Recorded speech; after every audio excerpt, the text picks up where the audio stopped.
Millimeter, it be accurately measured. It's measured flat, direction up and down. Flat level we at, flight over ground. Descending from that breeze, heading in degrees. Horizontal, flat, ESC. Now you know it's flat below ground. Measured flat.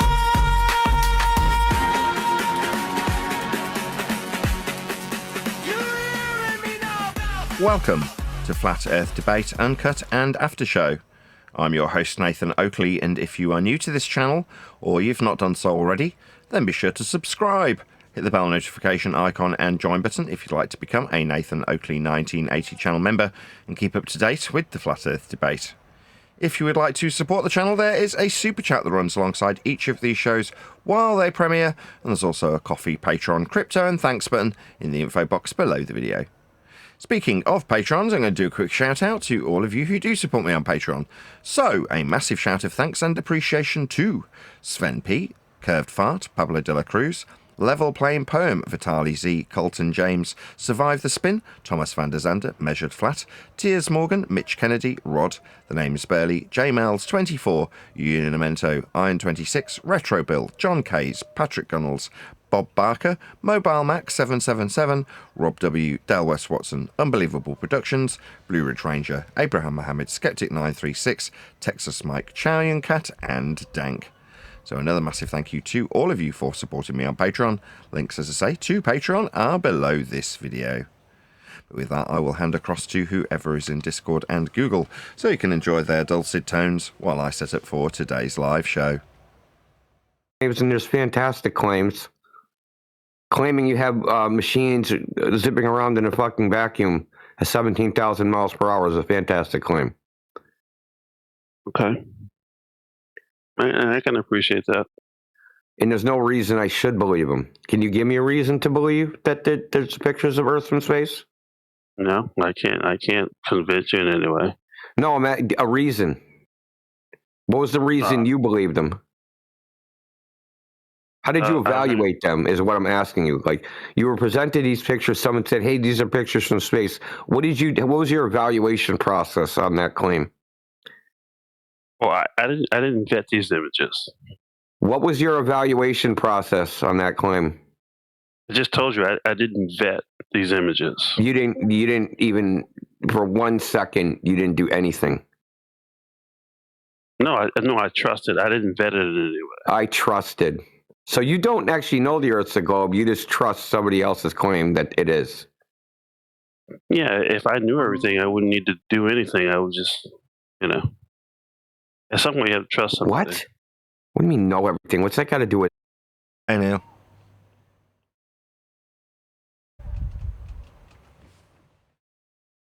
Hey, Neil. Can you hear me? Yeah. Yeah. 24/7 Discord's just got like a podcast replay. I don't know if I want to be in there. Shall I try? Where shall I try today? Jenna's server. Go in.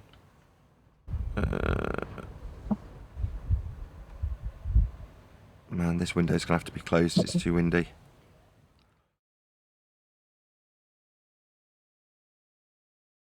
Politics. Same thing, right? But we already figured out last week that there's no flat earth section in politics anymore, right? Am I correct? Yes. Say again?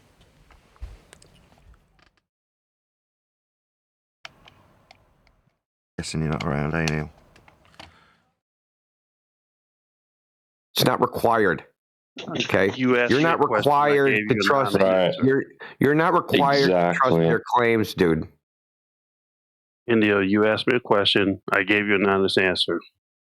Now you want to fault me on it? No. What I said. Listen.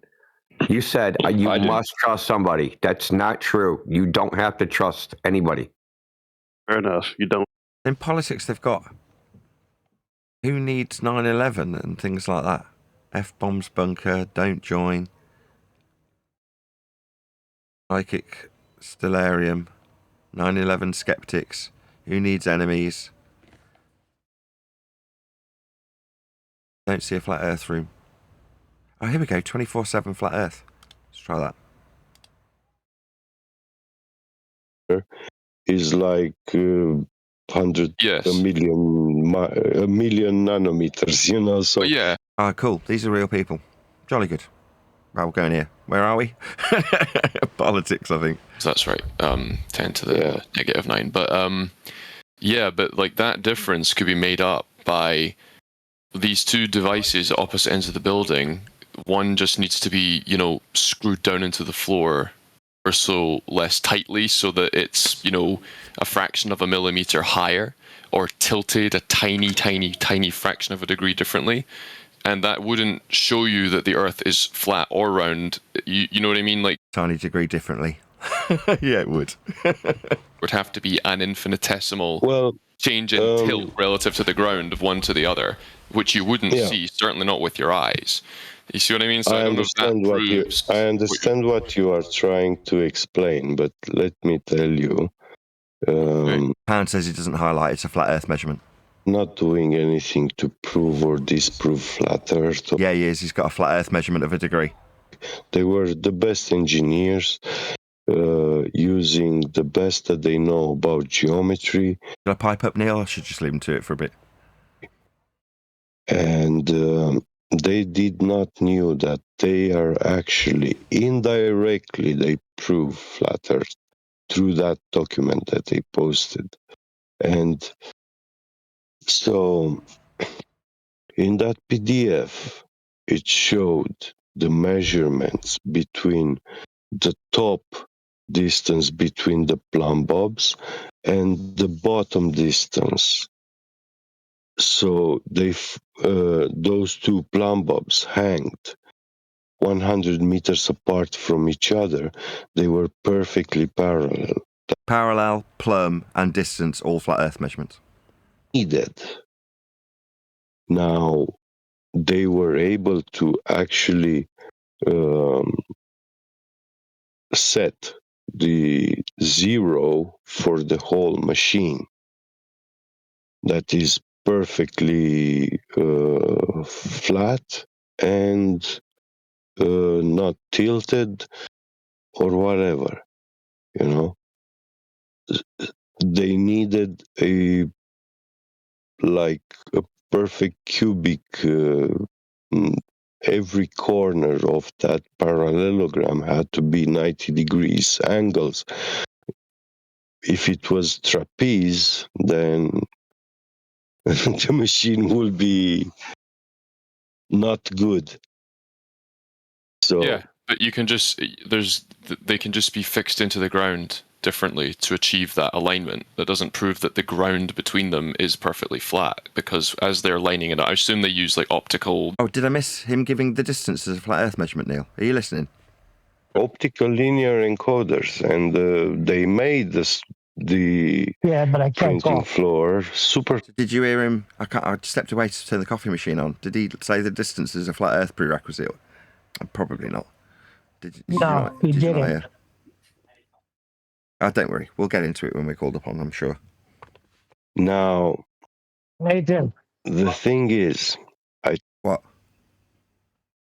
I'm working with that guy, so I won't be able to participate as much. You what? I'm working. Oh, okay. experts, they measured the distance between two precision grade plumb bobs hanged from the ceiling of a building, and with the most accurate linear encoders in the world. Woohoo! They measured and found they were perfectly parallel. Now, over a Oh, distance, he's almost getting there, right? He's saying that they've measured it flat, and when they've measured it flat, it's shown that it's flat with parallel. You're like, that's completely redundant.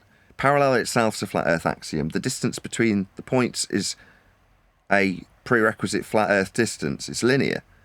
So he's saying these linear measurements and parallel plumbs You don't need to say anything, does he? They're all flat Earth axioms and prerequisites, so there's no logical consistency that needs to be applied to this. But someone else could say, no, the parallels between the plums are bent, because it offers it up like it's a debating point. Anyway. Well, I'm talking about nanometers. And when you do the globe Earth radius divergence at the surface of the Earth over a distance of 100 meters, you will find that when your plumb bob wire is about 4 or 5 meters long, yeah. I think the trouble is that There like, we need a has picture. I need to see a picture of this device. between the top and the bottom distance between those two plumb bobs, there has to be a difference in length, significant, and I promise you, it is much more than 1 millimeter. Could you show a diagram of this so that people that are not, I mean, I know that this a plumb bob, it's like a rail thing for like a printer, right? But I can't like visualize in enough detail to know if what you're saying makes sense or not. Like, because the details matter. I'm sure you'll agree. Yeah, like how things are it's suspended, whether it's to find out the difference between the top and bottom distance is very easy. Just ask ChatGPT, Grok, whatever AI, give him the radius of your sphere, and you tell him, I need to calculate the length difference between two plumb bombs hanged at the surface of the sphere, 100 meters apart from each other. So each plumb bob is actually pointing to the center of the sphere. So those plumb bobs, they are not parallel with each other. They are at a slight angle, which converges in the center of the sphere. In those 5 meters, the length of the plumb bobs, between top and bottom, you will have a distance, a difference. And any AI can accurately, with nanometer precision, they can tell you the exact value. Yeah, so is this 100, because I mean I'm started looking some stuff up here, and there's obviously different tolerances for these devices, and like the nanometer ones I'm being told here are for like those ultra tolerances, precision, like for like diamond lithography and stuff. Is that going to be the case over 100 meters? I would have thought a device like that would be way smaller, like over tiny distances, where this wouldn't become a problem. Listen. You see tolerances there, and that's not a tolerance like when you cut some fabric to make a pair of jeans. I understand, man. I'm a computational chemist. I have an understanding of like precision. Oh, good. Things. So I do have like. Those tolerances. I don't do stuff physically, so I'm not an expert on machining and like technical the core. But I worked at a synchrotron you're as on an wizard, internship. Harry. Okay, the alignment has to be very precise there and stuff like. Oh, sorry, I need to take a call. I will be right back. 5 minutes. We'll talk another time because I have to go as well. So thank you. Bye. All right. Very pleasant, guys. Have a good one. Will he be here tomorrow? Hello? No idea. Maybe. Okay. All right. See ya. Have a good one.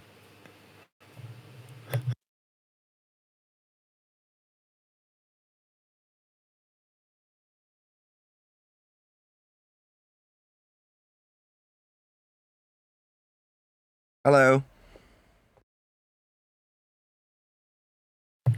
Hello. How's it going? Oh, it's Nathan. Hey, how's it going, Nathan? I'm alright. How are you? Yeah, we're just good. You know, just waiting for some good convo. I quite enjoyed the last conversation between those two guys who buggered off at exactly the same time.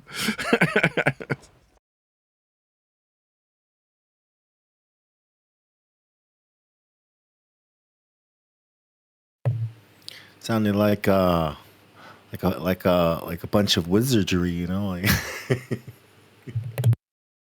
I don't know about that. Sounded like they were talking about a load of flat Earth measurements, which is good. Love it. oh yeah. Of course it was. Yeah. Earlier they were talking about something. Yeah.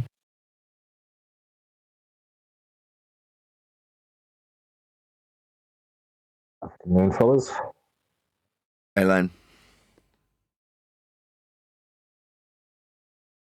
We are in politics today. I was just flicking through various of different servers to join, and I went into 24/7 Flat Earth Discord, and they had like a robot playing an old show. And I've made my way into politics, as now it seems to have an actual Flat Earth room that I can access. Last time I came in, there wasn't one, or I didn't see it at least. But that's where I'd say politics is the name of the server. You familiar with that server? Yeah, I've been in once or twice. You seem to have getting right back into the scrap. Yeah, I've just got to fill the time before my book comes out, so I've got to keep the conversation as interesting as possible between now and when I'm just promoting my book. So going into servers that I've got a dozen down the side of the, probably more than a dozen different servers down the side of the list of Discord. So I don't own any of them. I can go into all of them as far as I'm aware.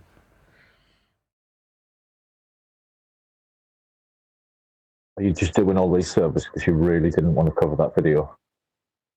Did you really want to cover that video with that? I'll get to her eventually. You're talking about the chick that talks slow. I'm very grateful that you provided it as well, and it's definitely there on the back burner. But I'm in no rush to cover her. She's juxtaposing flat Earth measurements with globe Earth beliefs. It's pretty standard rhetoric. Yeah, it's standard, but I think some people will still benefit from that. If the conversation doesn't take off in politics, it might be the case that I end up playing that anyway. Like sometimes when we're in Flipside, no one will talk.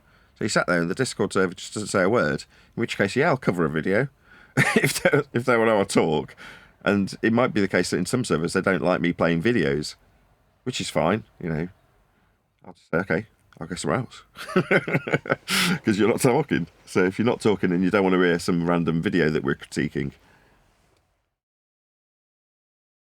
there is no pleasing you. I'm all for the frisk as well, but I can see all the dweebs thinking I'm proper bankrolling you forever with appearance. Oh, right, you think me being in here and not getting paid to be in here, just being in here for the sake of it without having money exchange hands is going to seem weird to the dweebs? Is that what you're saying? Or they're going to assume that money is changing hands? Yeah. No, I want to reacquaint myself with these places. So, I'm pretty fickle. Half the time I forget the reason why I've either fallen out with certain individuals in certain places or vice versa.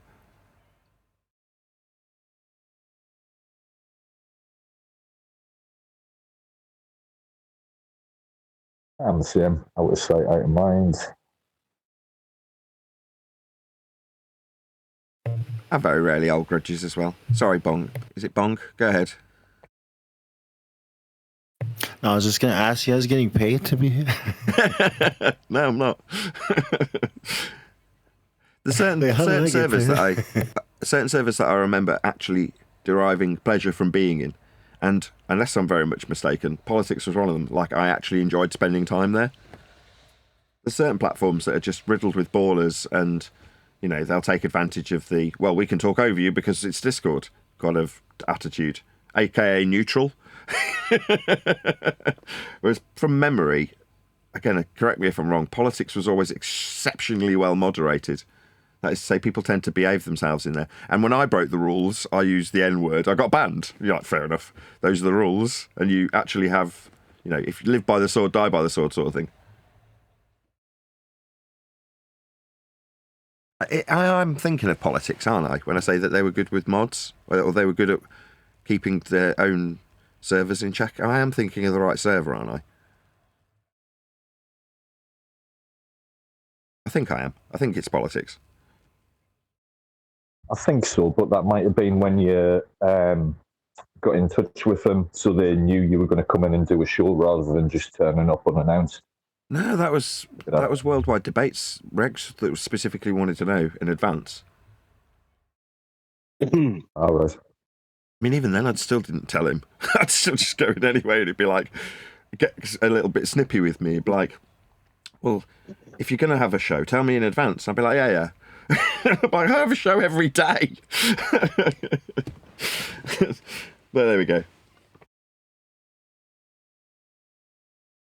My only Hello, I'm back.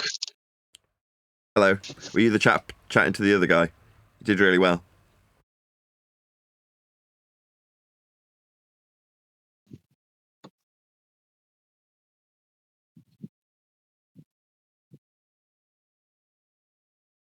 The other guy buggered off as soon as you went for your phone call in case you were unaware. Maybe you didn't hear him. But when you said you were going for your phone call, he's like, well, I've got to go to work anyway. But you did really well. I was really enjoying listening to your conversation with him. Hello, Mr. Nathan. Nice to see you. Nice to meet you too. Good evening, Nathan. Good evening. I recognise that voice. Who is that? Is that AJ? That's AJ. Hey, AJ. Good to see you. Yeah, same, mate.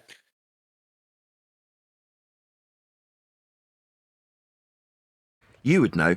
Politics is extremely well moderated. I haven't been around the block for a couple of months, or maybe 6 months.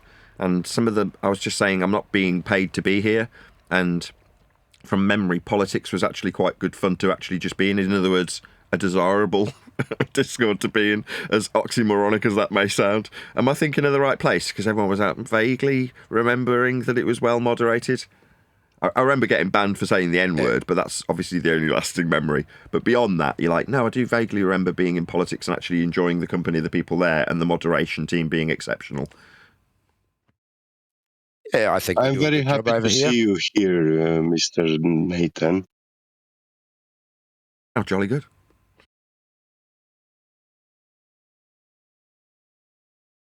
A little bit quiet at this time, though, like usual. Well, you're a tired old New Zealander, aren't you? You're about to go to bed. No, I'm in Australia. I'm actually still working. I'm just sitting here going through all my emails while I listen in. I'm well aware you're Australian. I'm just trying to rage bait you.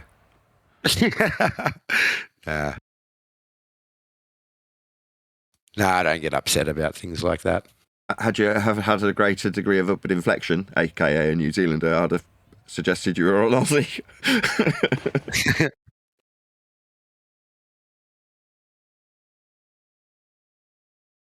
Have you heard of a guy called Mitchell from Australia?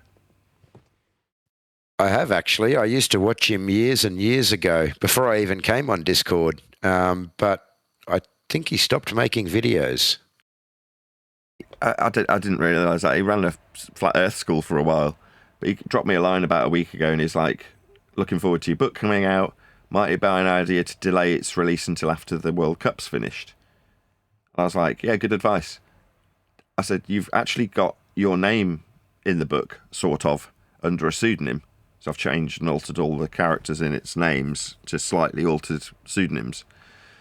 And Mitchell from Australia has become Michael from New Zealand. Haha, righto. So that's his... Yeah, and he did have Flat Earth School, yeah, he did. He doesn't actually know that. I didn't tell him his fake name.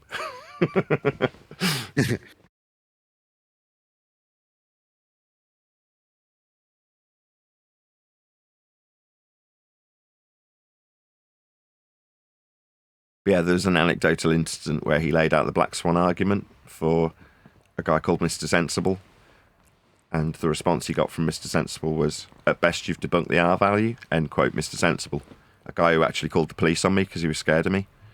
I shit you not. Not that people calling the police on me is unusual. It's a reasonably regular event.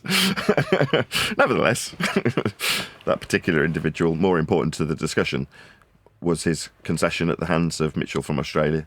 At best, you've debunked the R value. These days, you don't even get halfway through the Black Swan without pointing out that it's got a whole bunch of flat Earth measurements in it.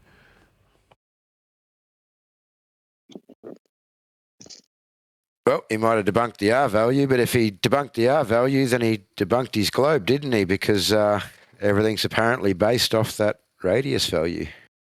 Yeah, Earth's measured flat to get it. The radius value, that is. How would you debunk something that doesn't exist? Good question. I like you. That's a very good point. In order to debunk something that doesn't exist, you've got to first create it in the mind's eye of both the person that's trying to debunk it and a so-called opponent. Very sharp. What's your name again? Get Jet budget. I like you. Get beget. Sharp cookie. Thank you. Yeah, that's the annoyance for me. You've hit the nail right on the head. In order to have the argument, you've got to create the globe in your mind as a flat earther to debunk it. Yeah. That's just ludicrous, isn't it? Yeah, correct. I like logic. I prefer logic before science. Yeah, I can tell. I moaned about it while you were arguing with that guy. Sorry to give you a shit sandwich. Yeah. you took a logical you took a logical approach to prerequisites and measurements. So you're saying if this parallel plumb with a distance, then those are all prerequisites and measurements. So like plumb is parallel perpendicular to a plane. So it's like there's an axiom attached to the plumb line of a flat Earth. The distance between the 2 points is a linear distance. It's a flat Earth prerequisite. You know, if there's a deviation, if the plumbs are, at the beginning of the discussion, the guy was like, oh, there's a slight tilt. You're like, well, the tilt is with respect to a plane of reference. So none of them actually need any logic attached to them. They're just measurements of a flat Earth, all of them. Yes. And that measurement was performed with the most advanced and accurate measurement instrument in the world, the best company manufacturer of meteorological instruments, Renishaw. Yeah, I've been boshing out a few songs recently, and when I've been talking about Earth measurements, specifically surveying, they measure it to the millimetre accuracy. I mean, it's bonkers. The whole freaking country is measured with respect to sea level, and the accuracy of the up and down of the hills and valleys with respect to sea level is accurate to the millimetre. That's how flat they've measured Earth. Millimetre accuracy.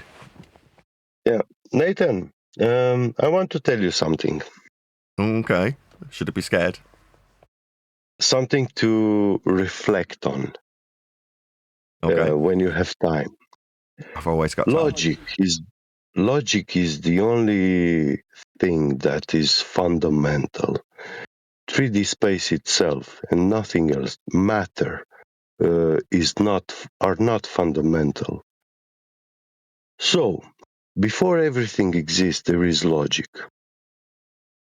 Now, logic manifests into existence the void as the manifestation of the act of existing. And in this void, it actually manifests the bit, the blank, shapeless bit, the first thing that exists. Now, logic gives the logic step to the bit so it can move. But 3D space has not been created, defined, motion, nothing. Therefore, for this bit to be able to move from point A to point B, he must make a logical step, and that involves to have a self-reflection projection of himself at a minimum of 90-degree angle, A to C. Now, this created the first 2D plane, a binary field, in which radical of 2 is the irrational number which breaks the symmetry and prevents the collapse between the attraction from plus bit in B and minus bit in C. Did you follow? Were you able to follow up Not to in the here? slightest. You freaking hippie. Sorry? I said no. I'm going to step away for a second. I'll try and wrap my head around it when I come back. I'll leave you in the company of my panel if they do want to respond to you. Yeah, sure. If you want, I have this written as a text and I can DM it to you later and have a look at it. It will help you very much understand the electric force, field, and electromagnetism, and what the magnetism actually is.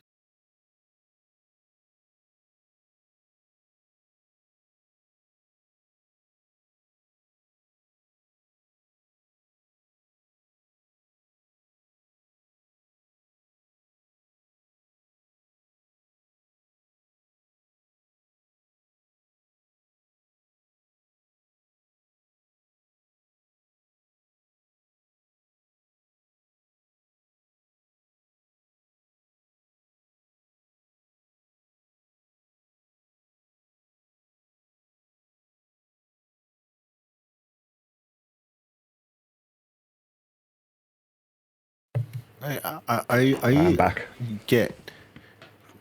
Are you like coming from like math? Like how do you think about these things? Are you talking about like math?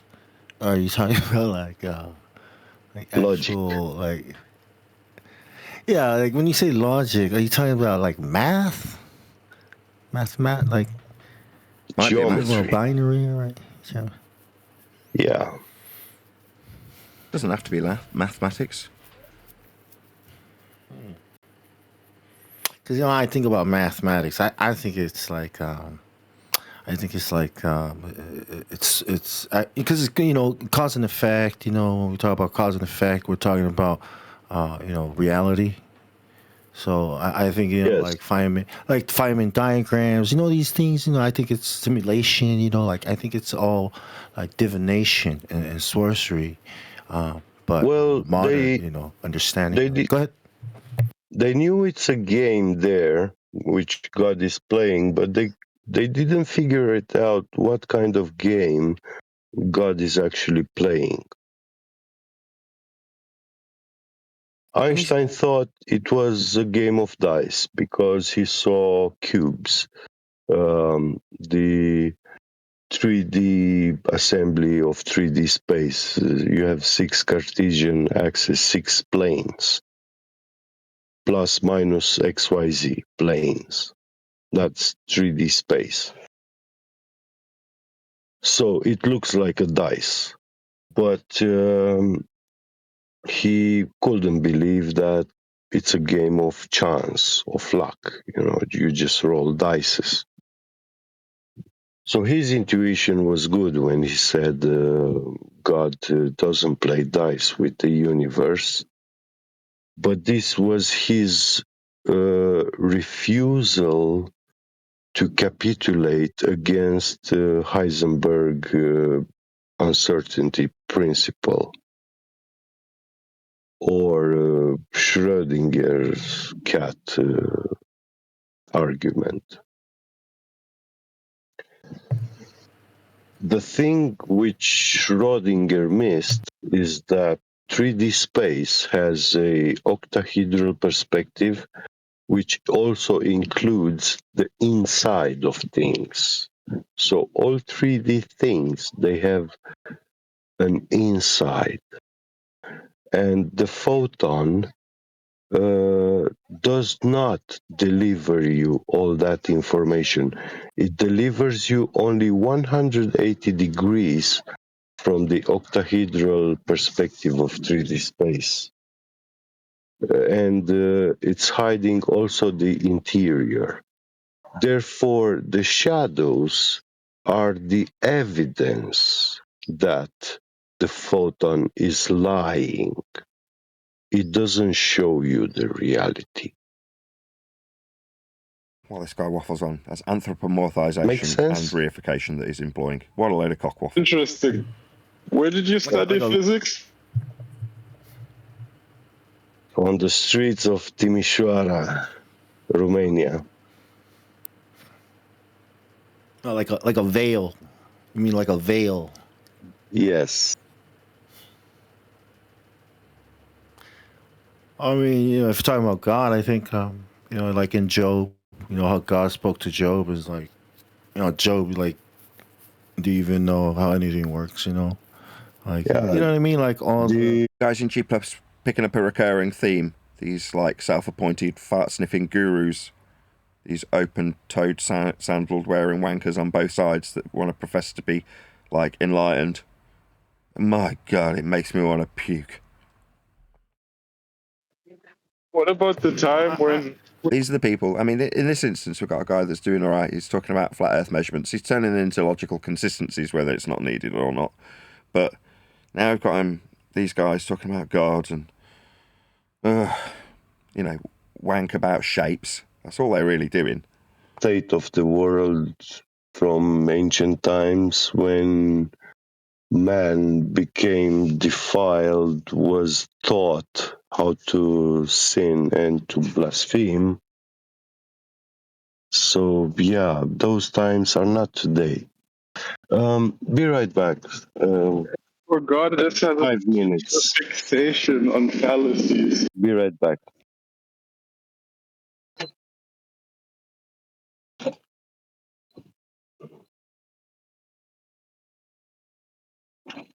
Can you pop yourself on mute if you've disappeared from your mic? Because you're going to cause audio chaos. Has he buggered off and left his mic open? He has, hasn't he? Wonderful. Yeah, he has. I'll write him a message in the chat if he's noisy. Oh, thank you. And This is mute why him. I like politics. That would just go as an annoyance for the next 30 minutes.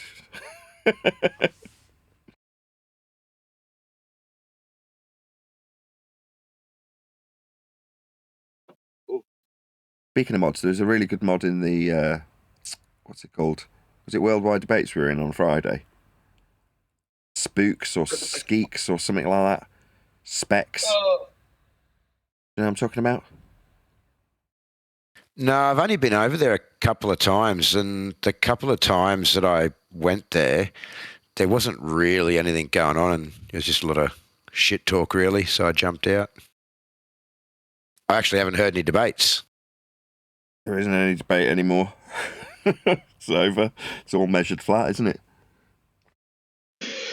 I think the Earth is a cube. You can think whatever you like. Do you think it's a dice? I guess we're all right, aren't we? We're all right. Not really. I mean, it depends what you're talking about. I mean, if you're being Well, you're literal. right that it's flat. I'm right that it's a cube. Someone else is right that it's a donut. Nah. It's an aspect as opposed to a shape. So donut and cube are shapes. Whereas in terms of what Earth is actually measured as, it's measured as a plane. That's flat. But that's an aspect as opposed to a shape. An aeroplane. What about an aeroplane? It's measured as an aeroplane. No, flat plane. Planar. Not aeroplane. Yes, a flat aeroplane, yes. A flat aeroplane. I mean, aeroplanes do use the flat terrain for navigation. So they use azimuth, which is horizontal, degrees from north, that's only capable of being used on a flat plane because it's horizontal. And altitude, which is measured from sea level. So you've got the topographical accuracy of the ground that's been measured, planar, from sea level, and the altitude of the aeroplane over the ground, parallel with it in flight level. So in terms of how it's mapped and navigated by an aeroplane, then yeah, it's absolutely, again, demonstrably flat. But that can't be, you know, I mean, it can actually. Monstrably what? Sorry, I missed you. I was talking. Go ahead. Didn't know what you said. Sorry. What was your question? It's a monstrably flat plane. That's right. Aeroplane. Yes, that's right. Okay. Just checking. Demonstrably, measurably, obviously, and observably, Earth is flat. Yes, it's 100% monstrably an aeroplane. Yes. I don't know why you keep saying aeroplane. Because we can basically say whatever we want to say, and we're all right, right? No, you go by the measurements. So how it's measured is what it is. But in terms of how we measure it as an aspect. That's planar. That's the aspect of Earth that we measure, flat. But that's not a shape. So you can't say, well, because we measure the Earth and it's planar, that's an aspect, it is a roast chicken. No, it's not a dice, it's not a donut, it's not a chicken, it's just a plane that we measure. Like boats go over the horizon, therefore the Earth is an aeroplane. Well, over is, again, a description that's with respect to a plane. To describe something going over something else is a planar description in measurement terminology. So going over something is a flat Earth measurement also. So no. Yeah, they go over the horizon, therefore the Earth is actually an aeroplane. You're just talking nonsense. Going over is a planar description. It's a flat Earth measurement to use to suggest an aeroplane. So it's in defiance of the axiom that you're measuring when you talk about going over something. Perpendicularity is required. You're talking about a deviation in the vertical with respect to the horizontal if you're talking about going over something. That's a flat Earth measurement.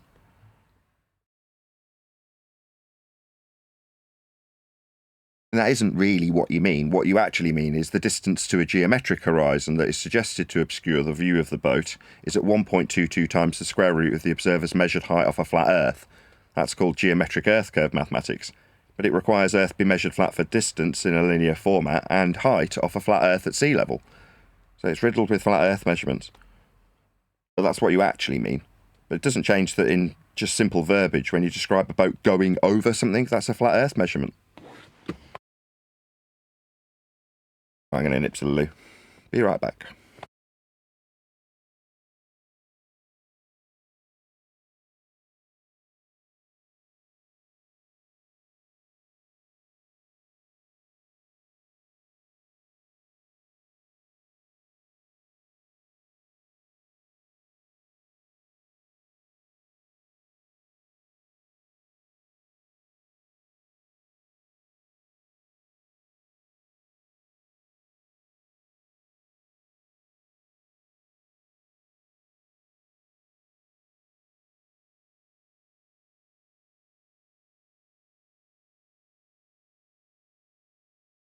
Yo.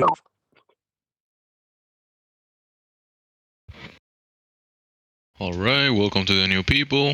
Welcome to Nathan. I just heard him speaking.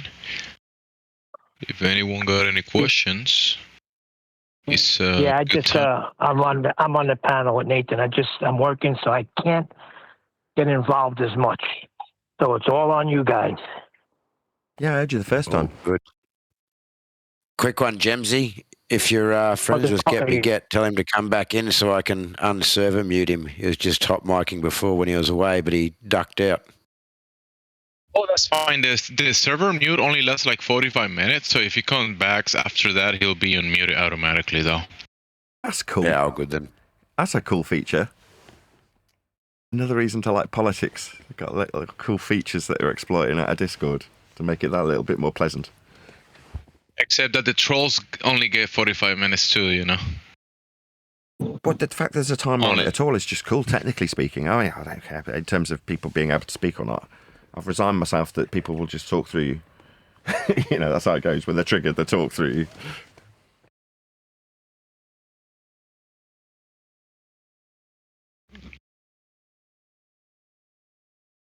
Yeah, it's reasonable. 45 minutes. I mean, you can obviously unmute them before that, but it makes it easier. So, if you have any new people that have any questions about the Flutter topic, you can direct all of your questions to Nathan Oakley. Welcome, Nathan. Oh, gee, thanks.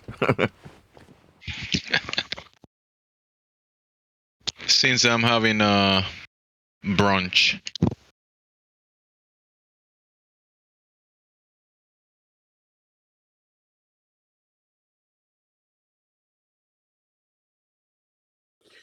Never any curvature measurements.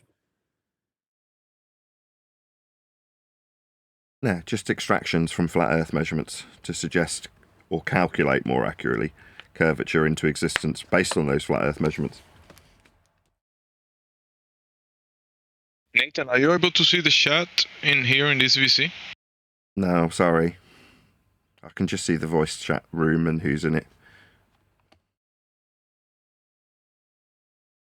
Okay, if you see the voice chat, you should be able to click in the little bubble, that little bubble there, next to join voice. It's like a text bubble, and you can see the text. Yeah, I can't do chat. that. All right. What is it that's in there? Just tell me. It's just an observation that one of the guys in here did, DOS man. It's about Mount McKinley. He can at 12 feet observer height, he can see Mount McKinley from 226 miles across the water. Okay. I mean, there's also land between the observer. There's water, land, but 226 miles at 12 feet observer height. Yeah. But for the distance in that assertion, regardless of who's making it as a claim or suggesting there's some logical inference to be taken from that, the distance that you've given me is a linear measurement. So Earth's measured flat for that distance. Don't need to see anything at any distance. Any distance measurement of Earth's surface is a flat Earth measurement. Same with the altitude. You said 12 feet above sea level. Yeah, the observer height is 12 feet. Off sea level. Sea level, yes, sea level. Yeah, yes. yeah. So that's a flat Earth measurement. Yeah. Yeah. So I just want to add that the mountain top is at 20,310 feet. That's the Peak Denali, the highest peak, that mountain. Height from sea level. Yeah, from sea level, yes. Yeah, so you've got 20, your height, a flat measured distance, and then a different height, also perpendicular to sea level. So you've got 3 flat Earth measurements in this, which means that as much as it might be a pretty picture, the fact that we can talk about it in this context means that Earth can be measured and is measured flat from sea level and for distance. Yeah? I mean, I love your argument. Yeah, I don't disagree. No. Just one sec. It's not an argument. It's a statement of absolute fact that your logic that was going to move forward from those prerequisites was going to rely upon foundationally. So before someone can infer that maybe we're seeing too far or not far enough, or forget all of the logical suggestions after the fact being Earth's measured flat for every single thing that's described. So there's no need to make an argument. Earth's just measured flat. Yeah, it always Another goes to that. Easter egg about his You know, observation is that he can see another mountain, which is a volcano, to his left. So he can see Mount Redbound, which is it's a volcano, which is 72 miles away from him. And that one is about 300 kilometers from Mount McKinley. So he can see the whole mountain range, behind the, how do you say? He can see the water, and he can see the mountain range across the horizon, above the horizon line, from the Mount Redbound, 72 miles from him, and then Mount McKinley, 226 miles from him. He can see the whole mountain range across the horizon line. Sure. Yeah. But to be able to quantify what he can see meant that we'd measured Earth for him to give those distances, right? Right. Right, so we've already measured Earth for those distances And they're all flat, linear distance measurements, aren't they? What? 72 miles, 250 miles, 300 miles, 1,000 miles. It's all measured, and it's all flat, linear mile distances, as the crow flies, like on a map scale. Earth's already been measured flat. So what we have been pulled into is this idea that we, if we're flat earthers, and others who believe in the heliocentric worldview that's been made with these flat earth measurements, need to argue about whether or not it's ball-shaped. So in your disclosure of flat earth measurements, you included that it's something to do with the horizon. Well, that's because there's an inference that if we take flat earth linear distances and flat earth altitudes from sea level, we can suggest that at 1.22 times the square root of the observer's height off flat earth, there should be an earth curve in the way. And there isn't. Who cares? Every bit of this is measured flat before we start suggesting there should be an argument about whether or not we could see the mountain. Who cares if we can see the mountain?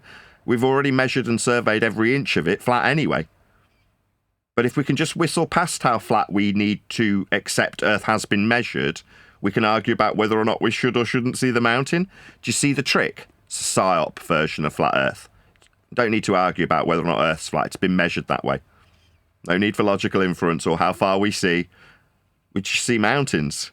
It's got nothing to do with there should be an Earth curve at a flat Earth distance away at a flat Earth height off sea level. See how silly it sounds when I break it down with the prerequisites and measurements of a flat Earth? It all seems very benign then, doesn't it? Yeah, because obviously I didn't use the "we see too far" like you added that, but I didn't. I don't use that obviously because I don't like using that. But yeah, I hear what you're saying, and I agree. Yeah. Well, I'm glad it pisses me off when people say that, because too far is based on the idea that we do have a distance to a geometric horizon based on flat Earth prerequisites. So we should have an obstruction. Says what? Well, says this begging the question proof of nothing perspective hijacking Earth curve calculator that says if I measure my height off a flat Earth, there's a distance limitation in flat Earth linear miles. Therefore, there should be something in the way, says this maths. You're like, no. We just see a mountain. There's no limitation to what it should be or shouldn't be seen at. We just see it. If you've got a set of eyeballs and you open them and you look at it, you see it. That's it. No discussion. Well, what about should it be obscured at X distance? You go, well, to describe X distance requires we measure Earth for the distance. Distance is linear, so we've measured Earth flat for linear distance. Why are we having this argument again? Oh, there isn't one. It's just measured flat for distance. That's right. We've surveyed every inch of the known territory. It's all been measured. It's all flat. That's how we measured it. If it's not flat, we know how not flat it is by measuring a difference, that's vertical, from the distance, that's horizontal, that we measured Earth flat with. So for hills and valleys, we need to know how far in linear distance horizontally we are going, so we can describe the up and down variation from that horizontal flat Earth measurement. So Earth's measured flat to know how non-flat it is as well. Hills and valleys. You could say hills and valleys are like curves. So when we measure how curved Earth is, that's hills and valleys, we survey it with a flat plane in distance, in miles or kilometres. So we need to measure Earth flat to know how curved it is. And we do. We've measured all the hills. That's Earth's curves from a flat plane with linear distance measurements. That's why it's important just to keep some measurements, really. I mean, because you don't want to get into the wrangle-tangle of refraction and all that, because that's just like, observations, possibly. Well, no, let's not even go there. A lot of people don't even know what refraction is when they're talking about it, and you get into the wrangle-dangle of what refraction is and refraction indexes. But at the end of the day, like Nathan's explaining it, we're talking about measurement. If you can just bring back to the measurement in all instances, they will be telling you how Earth's measured flat, just the same as we do, because that's the way it's measured. Well, strictly refraction also includes flat Earth measurements in both varieties. So if you want to boil it down to a couple of different types of refraction, you've got an extracted radial value-based refraction called terrestrial refraction. We'll get to that in a minute. And then you've just got refraction, which if you're describing how much the light is suggested to have traversed over a distance and moved in the vertical, then that is a drop over distance for the light, all refraction measurements in sincere measurement terminology are flat also. Now, when you get to the assertion of 7/6 of a radius value in standard form or any deviation of a value thereof, that's terrestrial globe Earth refraction, you need to get an R value. Your R value comes from a flat Earth measurement also. So both versions of what some opponents think present an opportunity to have an argument, again, you can guarantee it, notwithstanding that itself is utilizing flat Earth prerequisites in the form of an R value or measurement of refraction in real terms, you've also got the fact that the globe model itself, when assumed to be in need of a defense that has a refraction attached to it, also comes from flat Earth prerequisite measurements of surface level. So there's no escaping how flat Earth is measured. The globe's foundationally based on it, and so is refraction if you utilize globe-based terrestrial refraction. So you've always got a flat Earth prerequisite at the beginning of all assertions, even in this case what seems like a defense from globe believers, that refraction's somehow involved with when we don't see too far based on maths that comes from flat Earth measurements. So it's all a folly. There is no argument. There's just the perception of an argument. The thing is, a lot of people have been doing it for that long, getting into the wrangle-tangle of all these other subjects, which you're right, Nathan, you can bring everything back down to a flat Earth measurement.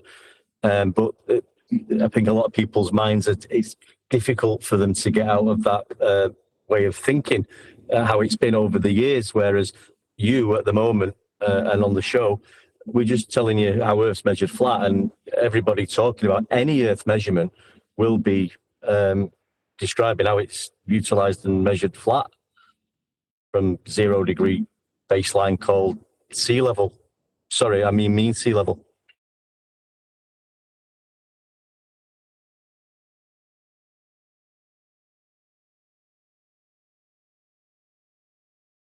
Right, for those who are unaware, we're in politics server today, so hopefully one of my mods can grab a link for politics.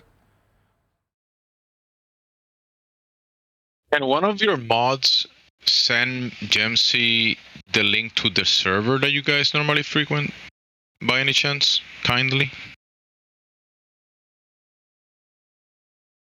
Anyone in there? What are you asking for? For a link to your server. I don't have one.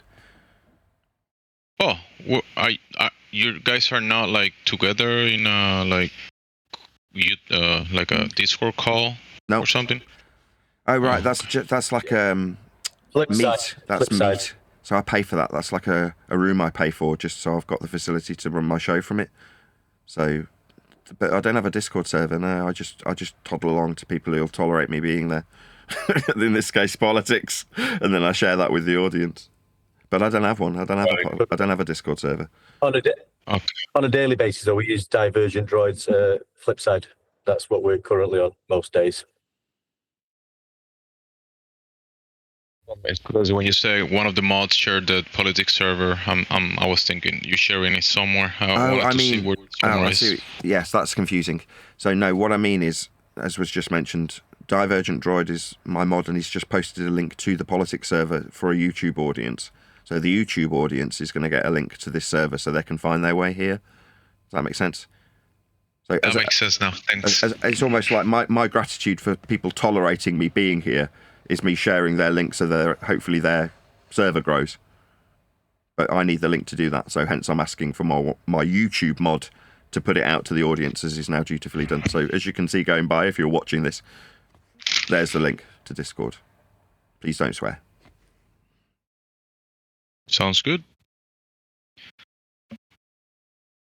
It is. Let's check on the new people. Let's see if anybody got any questions. And Nathan, I think that guy was wanting a link to Droids. The flip side. I mean, people can swap Discord servers all they like, but no offense to Divergent Droid, who's also my YouTube mod. You know, it's just, for me, it's just a public gateway. So I like the fact that I've got lots of various different servers. The one we frequent the most at the moment is called Flipside. If you guys in politics wanted to know where we frequent most days, but again, that is not my server, and it's only somewhere I've recently started going. So that might change. I just don't want anybody to think there's some permanence of the servers. Even when I was in a debate called Flat Earth Debate Server, it wasn't mine. I've never had a server. I just don't have the time to run one. That's the real truth of it. So I rely on others, like the good people of politics. But I just don't want to necessarily mention other servers while I'm literally in their politics server. No offence to Divergent Droid.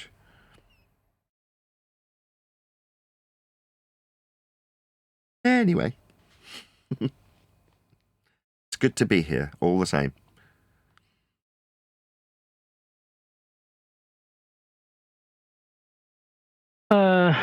I just offer some prayers for Indio. Here he's having a bit of a hard time. So, Okay. yeah.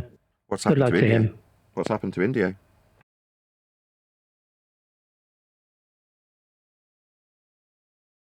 Anybody know? What's happened to him? Not sure. Bear said we should offer prayers for Indio. He's having a hard time. I hope he's all right.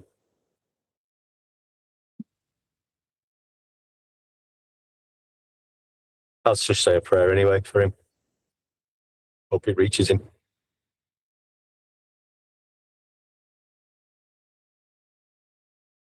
They might have done something evil. You don't know. Well, let's get it on, shall we? Thank you, Eldeber. Thank you, Eldeber, for sharing morality.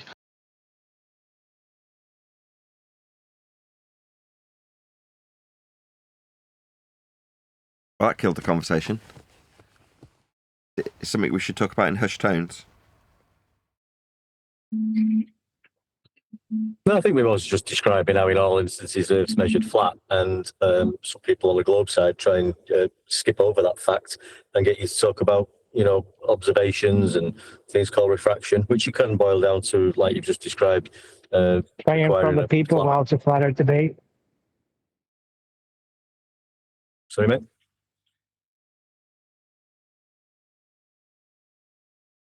What was that, Neil? I said offering up a prayer for other people while you're in the middle of a debate. That's a bit. It's quiet now. I mean, there's less debate since coming to the conclusion that everybody requires flat Earth as a prerequisite for everything that's ever been discussed in this subject. So there's far less need for stress or emotion. It's just a question of time for the people in these sorts of servers in terms of whether or not they as an individual can accept how flat Earth has been measured this whole time is a different story. But, introspection aside, there isn't a debate anymore. So it's going to be quieter. You just have to accept that. There's things like latitude, isn't it? I mean, latitude's a flat Earth elevation angle measurement to and from Polaris using sea level. And that's the end of that, really. But then people want to, well, for one thing, a lot of people, for some reason, Nathan, start, putting the burden on you that it's your problem or it's your measurement that you've gone out and physically measured latitude. I don't think you've done that, have you? No, I'm not taking responsibility for any of these measurements, and none of them mine. I mean, I'm a YouTuber, so when I say to my audience, please share the show, that's me promoting what I do. I mean, in terms of flat Earth, I have become an absolute subject matter expert, having done it for about 12 years. I was watching a video this morning about a guy who does mastering. I think his channel's called AP Mastering. I like his videos. Very heavily into logic. So he studied philosophy at university, and then sound engineering, and then ended up being a mastering engineer. And he was like, I think he called it toxic humility, where people are like, oh, well, I'm not going to declare myself an expert. What are you talking about? You've mastered some of the greatest bands ever, and you're not going to call yourself a freaking expert. And he was like, I will call myself an expert, having done this for 20 years. When I want my BMW fixing, I take it to a garage, and the guy who puts his wrench on it is an expert. Now, I'm not going to take it to a freaking chemist, because they're not going to understand how to fix the car. I'm going to take it to an expert in cars. That's a garage. Now, when someone brings me music to master, that makes me an expert, having done it for 20 years. And I thought, yeah, that's the kind of sentiment that I've been saying to the people at the moment that ask me. Not that it's often going to come up, But yeah, I consider myself a subject matter expert because I've been doing it for 12 years. Now, in his estimation, he was like, if you've been doing something for 5, 10, 15, 20 plus years, that's how he phrased it, then yeah, of course you're going to call yourself an expert if that's what you do for money. It's like, well, yeah, I've done this for at least 10 years for money. So, yeah, I'm not in the slightest bit ashamed to call myself a subject matter expert when it comes to flat Earth. It just doesn't mean that the measurements that Earth has been measured with suddenly become mine. I'm going to take ownership of the things that I haven't measured or credit for them. I mean, some people want to think they're frickin' Euclid, but that's not me. I'm just not that, delusional or deranged. Humble in the fact that I understand my own limits and what I've measured. But I won't be humble when it comes to my expertise that I've established over 10, 12, whatever years of doing this subject. I am an expert in flat Earth. But still going to be quiet. People know the score at the moment. If you're listening in, you know where it ends. Who was it who gave you the measurements then, Nathan? Oh, they're fairly standard, like Polaris measurements, utilised by globe believers quite regularly. Only the other day you offered me measurements beyond the, quote, equator, end quote, you. So your equator, I could say. I mean, that would be ascribing false valor. You didn't measure it, did you? So, I mean, there isn't 69 miles per 1 degree then, is that? So you validated that? You got from somewhere? You validated that, Hilbert? Yeah, that's great. I'm Nathan. answering. Have you validated it? You came in here before with this same shit. Have you validated it? Yes or no? Yeah, it can be validated, yes. Have you done it? Not if it can be. I can win the freaking lotto. Doesn't mean I have. So have you done it? Yes or no? Not personally. I have plans to do it, but I know somebody who has. You know someone that has? Good. Get them in here. We'll talk to them. Yeah, but Nathan said that the other day. That's why I asked him. Oh, yeah, but Nathan said... Well, he's in the room. Yeah. He said there was a 1 degree relationship to 69 miles when you measure flat Earth. You mean like what's wrapped And around he the said he globe? had to measure it, so I asked him where he got that number from. Well, he doesn't even need that number. Just the fact that you need a flat plane to get an angle measurement. Full stop. Game over. Yeah, but he's a subject matter expert. That's why I asked him where he got the number from. There's quite a few of us that are. I am. You're not. So do you know? Have you have a relationship of 1 degree to 69 miles then? It's on the globe. Oh, I don't need it. It's the globe. So what's happening is Edebear's bracing against my opponent's position. So it's a bit like, let's just say, an idiot, someone like Simon Dan, saying you and your reference frames have been ruined. When I explain how the globe Earth utilises reference frames, Dan has mistakenly ascribed those reference frames to me because I can steel man my opponent's position. So when the globe uses latitude lines wrapped around it, and I steel man that position, Edebear, like dumbass Dan, has ascribed that to me like it's my position and I need to justify it. It's not my position. Now, I'll kid you not, this is about the 4th time I've explained this. These aren't my claims that I need to justify. Understanding my opponent's position and how flat Earth they are measuring doesn't make it my claim that I have to justify or defend. No, I don't have to measure it. I debunk the globe. I'm not trying to validate it. I debunk it with the use of flat Earth measurements for the angles that give them those degrees. Their degrees, they rely on for their globe. What's that? Am I going to defend 1 degree for every 69 statute miles? No, I'm not measuring that. I don't rely on it. But the degree is a measurement from a plane. That's what the degree is. It's an angle from a plane. I don't care if it's right or wrong. Still a flat Earth measurement. I'm expert in What are the flat Earth measurements then in that case? It's my measurement. I am an expert in reading Google maps when I'm using the GPS. I drove 69 miles on the ground, and only elevation change.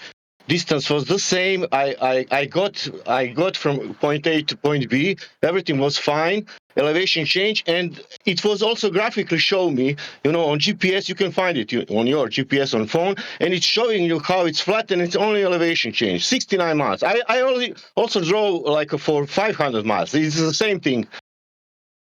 So you can verify 69 miles per 1 degree. I can verify. I sit in the car. I put 69 miles down. Far away to me, and then it's even Google Maps drawing me for me. I'm not drawing, that Google Maps doing, and showing me the elevation profile of the land, what I will cross with my car. And it's showing that I will change only elevation. The baseline always will be 0. Can you imagine? So how many angles are there between Polaris and the equator? I'm driving the car. I'm not measuring angles. I'm driving the car, and the software in 2036 Google Maps showing me the graphics where I will pass. It's the same thing for the bike race. It's weird because Google Maps uses spherical trigonometry, but If it's using spherical trigonometry, sorry, yeah, I have if it's using, that means the baseline will be curved. Is that correct? Every elevation profile will show the baseline curved. Google Maps give you the angle then when you're driving? I think the question he asked was, were the elevation profiles curved? That's what he asked. Well, I mean, what is an elevation profile? The distance of the drop with respect to the distance in linear miles. That's what it is. And what is the baseline? Flat. Zero, always a straight line, always. Can you show me different? Okay. For example, I didn't put that on internet. I didn't put that in the books. Don't get angry. It's okay. That means no, everything is okay. But somebody put it there. Who put it there? I think the people from who knows to the experts, you know. And if you show me elevation profile with the curved line, I would be nice to see that, you know. But everyone, all of them, they are with the straight line, you know. That means elevation change. We know mountains and hills. Yeah, great. But baseline is zero to the sea level. Yeah. That's how we measure. Well, let me just say something. I mean, the globe say that sea level is zero, right? Yeah. Zero elevation. Okay. How would you represent zero on a graph? Zero, straight line. Okay. So the globe would represent zero as a straight line. That's what you're looking at. And you call that flat. The globe would represent zero as a straight line. How many drugs have you consumed today? On the graph. Matrix. On a graph. On an elevation profile graph. Well, these guys waffle through each other. So what's just been pointed out by Matrix is an absolute contradiction in terms. If you say something's global, then you can't have it described as a straight line for zero to describe vertical deviations with respect to. So to try and fold in like a contradiction in terms, as Edeber's done, what we'll now have chance is complete audio chaos. That's to say no one will hear anything while this ensues. Well, there is no more straight line. It's dropping away from you when if it's curving. That's the difference. Yeah, you need horizontal distances always, to describe that. What you always show is an elevation profile, a graphical representation of an XY coordinate. Of an XY coordinate. Of the reality. Yes, okay. Of an XY coordinate where that's flat. So when he describes XY coordinates, we're talking about Cartesian flat Earth coordinates that are measured with respect to angles off a plane. That's what coordinates are, degrees from a plane also. So you've got a lot of flat Earth prerequisites. Everyone's whistling past them. You represent zero. You said you'd represent it with a straight line, right? You don't have zero on the globe. That's the problem. You know they do though. They do. May I? They do zero. Yes, they do. May I? On a globe, because your globe is a sphere, right? Your zero would have to be a curved line. Oh, and Nathan, I sent you a message regarding India. If you want to have a read at it, it's kind of serious. But how would you represent that zero on the graph? Yeah, on the globe, a zero, for sea level would have to be a curved line because a globe. No. On a graph, on a 2D representation. Yeah, it can be a straight line, but it's a curved line. Yes, because it's parallel to the curve. How are you going to tell the difference when you look at the graph? To tell that is. Well, excellent. If you can't tell the difference, then hey, Elderbet, check it out. If you can't tell the difference, you're not going to be using it to prove curvature. So that one's out the window. Well, that's what I'm saying. You can't use it to prove it. I think it's a false argument to make that an elevation profile proves flat Earth. So the zero would be represented as a straight line on either model, right? No. So you're saying that I cannot use that what I'm practically using in real life. Sasha, just chill for a sec. You can imagine whatever you want. Sasha, can I just imagine I'm using Sasha, that. Can you hear me? Sasha, can you hear me? Yeah. And if it was globe-shaped, it would be globe-shaped. So you're saying you can't tell the difference between a straight line and you can't tell the difference between something that's globe-shaped and something that's not. Well, there being no difference... Yeah, there would. One would be globe-shaped. It just isn't. So you're saying because it isn't globe-shaped, you couldn't tell the difference if it was? Yeah, it'd be globe-shaped. It isn't. It's flat. Because it's from sea level. Having sea level mean part lower than another. My God, maybe if you just chat skank through me, that'll mean that what you win. I'm addressing what you've said. I heard you. You said if it's globe model shaped, then it won't be any difference to having no part higher or lower than another. Yeah, one will be globe shaped. You'd tell if it was. It isn't. That doesn't mean there's no difference. Unless you're retarded and you can't tell the difference between something that's globe-shaped and something that isn't. That sounds like you've got a bit of a problem because you can't tell the difference between two things that you're saying would be the same. That's like saying a ball is the same as a piece of paper. No, they're fundamentally different. Now, if you can't tell the difference and you hold up a piece of paper and go, well, that means it's the same as a globe. No, a piece of flat paper's not the same as a globe. They're fundamentally different from each other. I'm not. I'm looking at elevation profiles, not a piece of paper or a ball, just elevation profiles where zero is represented as a straight line. Yeah, so it's flat then, not globe-shaped. You couldn't tell. How can you tell? So he's just going to rinse and repeat. So he's rinsing and repeating, same thing I heard you. Hang on, the globe. Is there any globers in the room who can verify that? Help me, globers, save me! So, look, I can tell the difference between a straight line, end quote you, and something globe shaped. I'm a glober, but my level is quite high. I'm like. Okay. Silence, numpty. Globe shaped stuff isn't flat. If it's flat, it's flat. If it's globe shaped, it's globe shaped. Saying because it's flat means be represented. Saying because it's flat means you couldn't tell the difference. It's just rumpusing the conclusion that makes him look like an idiot. I don't want to do this 5 times. I'll try again. Saying is Yoda in the room? So he's just going to just chat skank through me, right? So the conclusion's not going to come because Edibear's decided being wrong means he can talk permanently. Being wrong means you can talk all the time. No, they'd be different. You'd be able to see that they're different if they're different. Flat is not globe-shaped. If it's globe-shaped, it would have a globe shape to it, whereas an elevation profile is ipso facto flat because it's describing deviations in the vertical from the linear distance in the horizontal. So it can't be globe-shaped.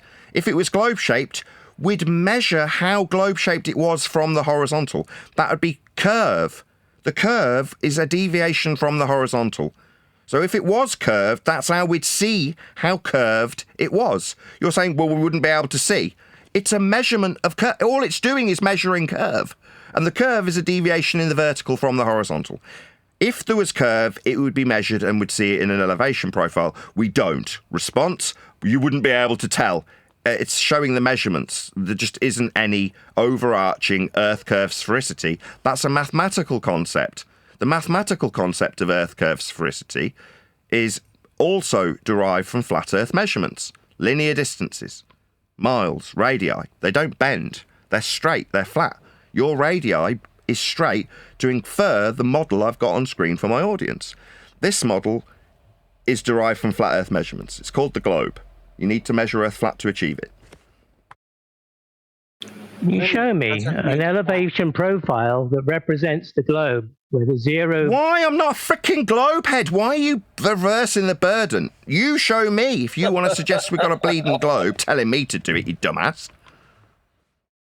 Because I know that an elevation profile file will show zero as being a straight line. So it's flat then? Yeah, that's because it's flat. Not because we couldn't tell the difference between a ball and a piece of paper. If one's flat, straight line, like a piece of paper, it's not football shaped, like a globe. You're saying, well, if it was a globe, it would still be straight and flat like a piece of paper. That's idiotic. No, you just don't know the difference between something football shaped and something paper shaped. One's flat, like an elevation profile. Has to be, or you can't describe curve, or you can't describe curve from the flat horizontal. This axiomatically requires horizontal, the flat distance, be flat. And if there is any curve, we'd describe it in the vertical. I've said it twice. Tedious. I know how it's represented on elevation profiles on the XY coordinates. Yeah, so if there was curve, we'd measure it in the Y coordinate then. If it was curved, we'd measure it in the Y. We'd measure it in the Y if it was curving then, like hills. The elevation. Yeah, if there was an elevation deviation, we'd need horizontal distance, third time, to describe the Y deviation in the vertical width. So if Earth curves like hills, we'd measure it in the vertical Y-axis then. The globers do the same thing. Oh, so on show their me. elevation profile, Perfect. it will be exactly Show the me. same. Show me globe measurements deviating in the y-axis from the x-axis. Show me that measured, please. Oh, what do you know? The elevation profiles do not show this. They show Earth being measured flat. He will not show this. He's saying that if it showed it, it would look the same as if it was flat. Obviously not. If you are in the audience, you know the difference between footballs and lines. They're different. Does Google Maps use spherical coordinates? Is that mine? Is Google Maps mine? Did I make a claim about it? I'm not saying it was yours. Didn't say it was yours. You asked for I didn't ask for anything. I told you. Earth's measured flat with an elevation profile. It's the difference in the horizontal for the curve in the vertical. I've asked you, show me Earth curve deviation from the horizontal in the vertical. Show it me. Can't show it on any... You can't because it isn't measured. You're damn right you can't. Earth curve is not measured. Earth is measured flat. The globe sea level is rated at... There's no globe sea level. That's a contradiction in terms. Now he's telling you with contradiction in terms, globe sea level. No, that's a contradiction in terms, you moron. You don't know the difference between a flat piece of paper and a football. There's no globe sea level. That's a contradiction in terms, you moron. I know how it would be represented. It's a contradiction in terms. You can't be globe-shaped and level. Idiot. You make this... Idiot. Yeah, that's enough of that one. There's no globe level. mean flat. Yeah, Brenda, you can shut up too. Seriously. I've had enough of you clowns coming in here. Anyone who's here just to rile up Oakley, kick rocks. I was going to say something Australian then. Like, seriously, why don't you ask something sensible? Always it's the same dumb shit. Well, where's your 60-to-1 ratio? Like, seriously, Elder Bear, grow a brain. Or maybe a set of furries and come in with something new. It's just got a contradiction in terms. You're saying globe sea level. No comment. Globe sea level is a contradiction in terms. I get it, mate. I get it. But I'm just over all the dumb shits. I just call them your groupies. Like, surely we can have someone in here sensible that can ask something because they don't know, that they're brand new to this shit. Meanwhile, if you don't mind, I'll just conclude. When we measure Earth with an elevation profile, as brought up by Sasha about 10 minutes ago, it's a flat Earth measurement of distance. The distances on elevation profiles are flat, horizontal and linear, so that you can describe deviation in the y-axis, end quote, Edebear, from them. Now, if Earth curves, then you'd measure the curve in a deviation from the horizontal. That's how Earth is measured. Is there any Earth curve measured as a deviation from the... No, there isn't. Earth's only measured flat. What's that? We wouldn't tell the difference. Yeah, I can tell the difference between a football and a flat line. Definitely. Earth's measured flat. Elevation profiles in this particular instance.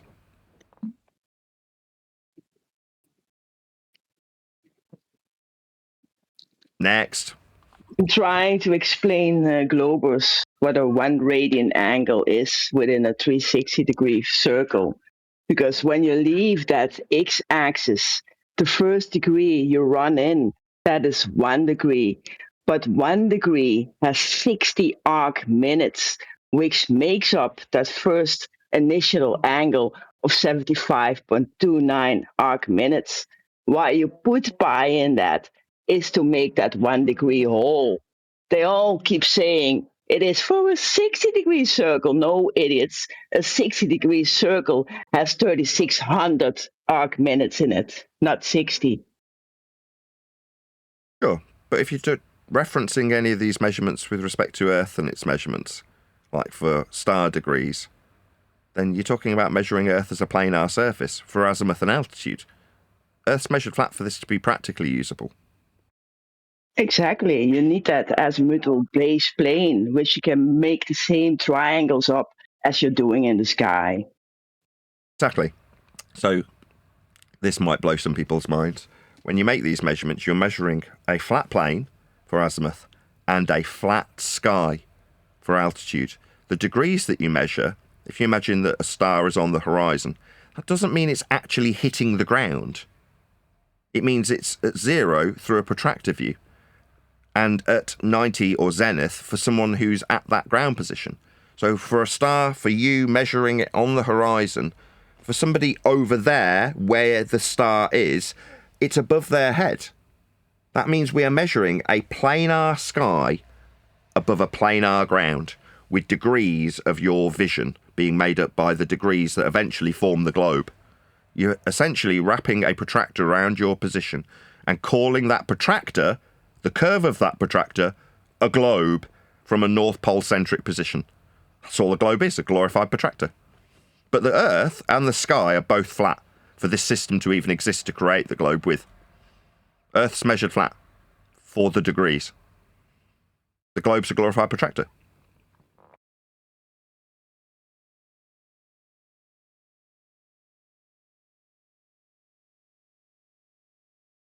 As is a little break, I'll say again, if you're watching this live, check out the politics server.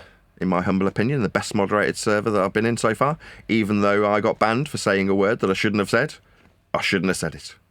Nevertheless, it's always been a pleasure being in politics. Hopefully one of my mods will stick a link so you can join this server and enjoy the fun for yourself.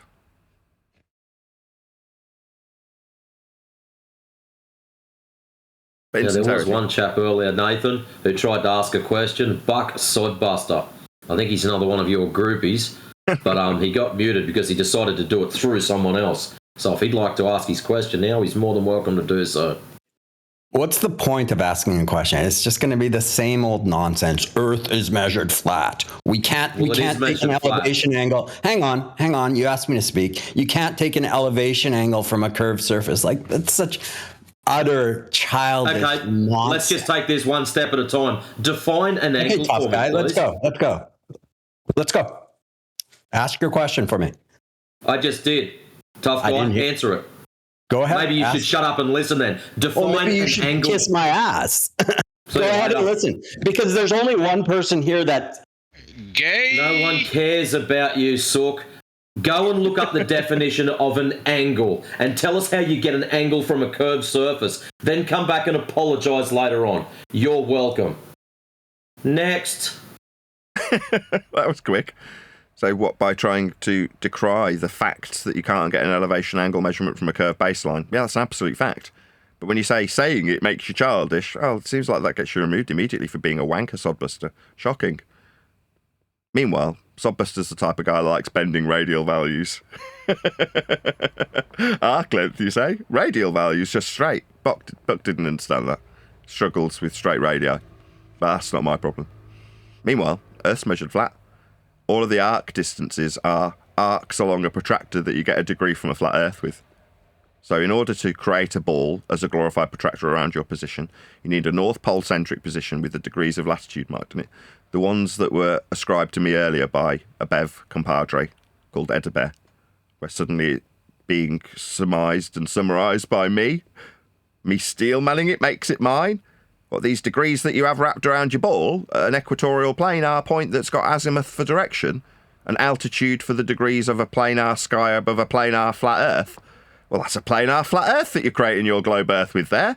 The degrees that wrap around you are merely the degrees of a protractor with respect to a plane. Earth's measured flat.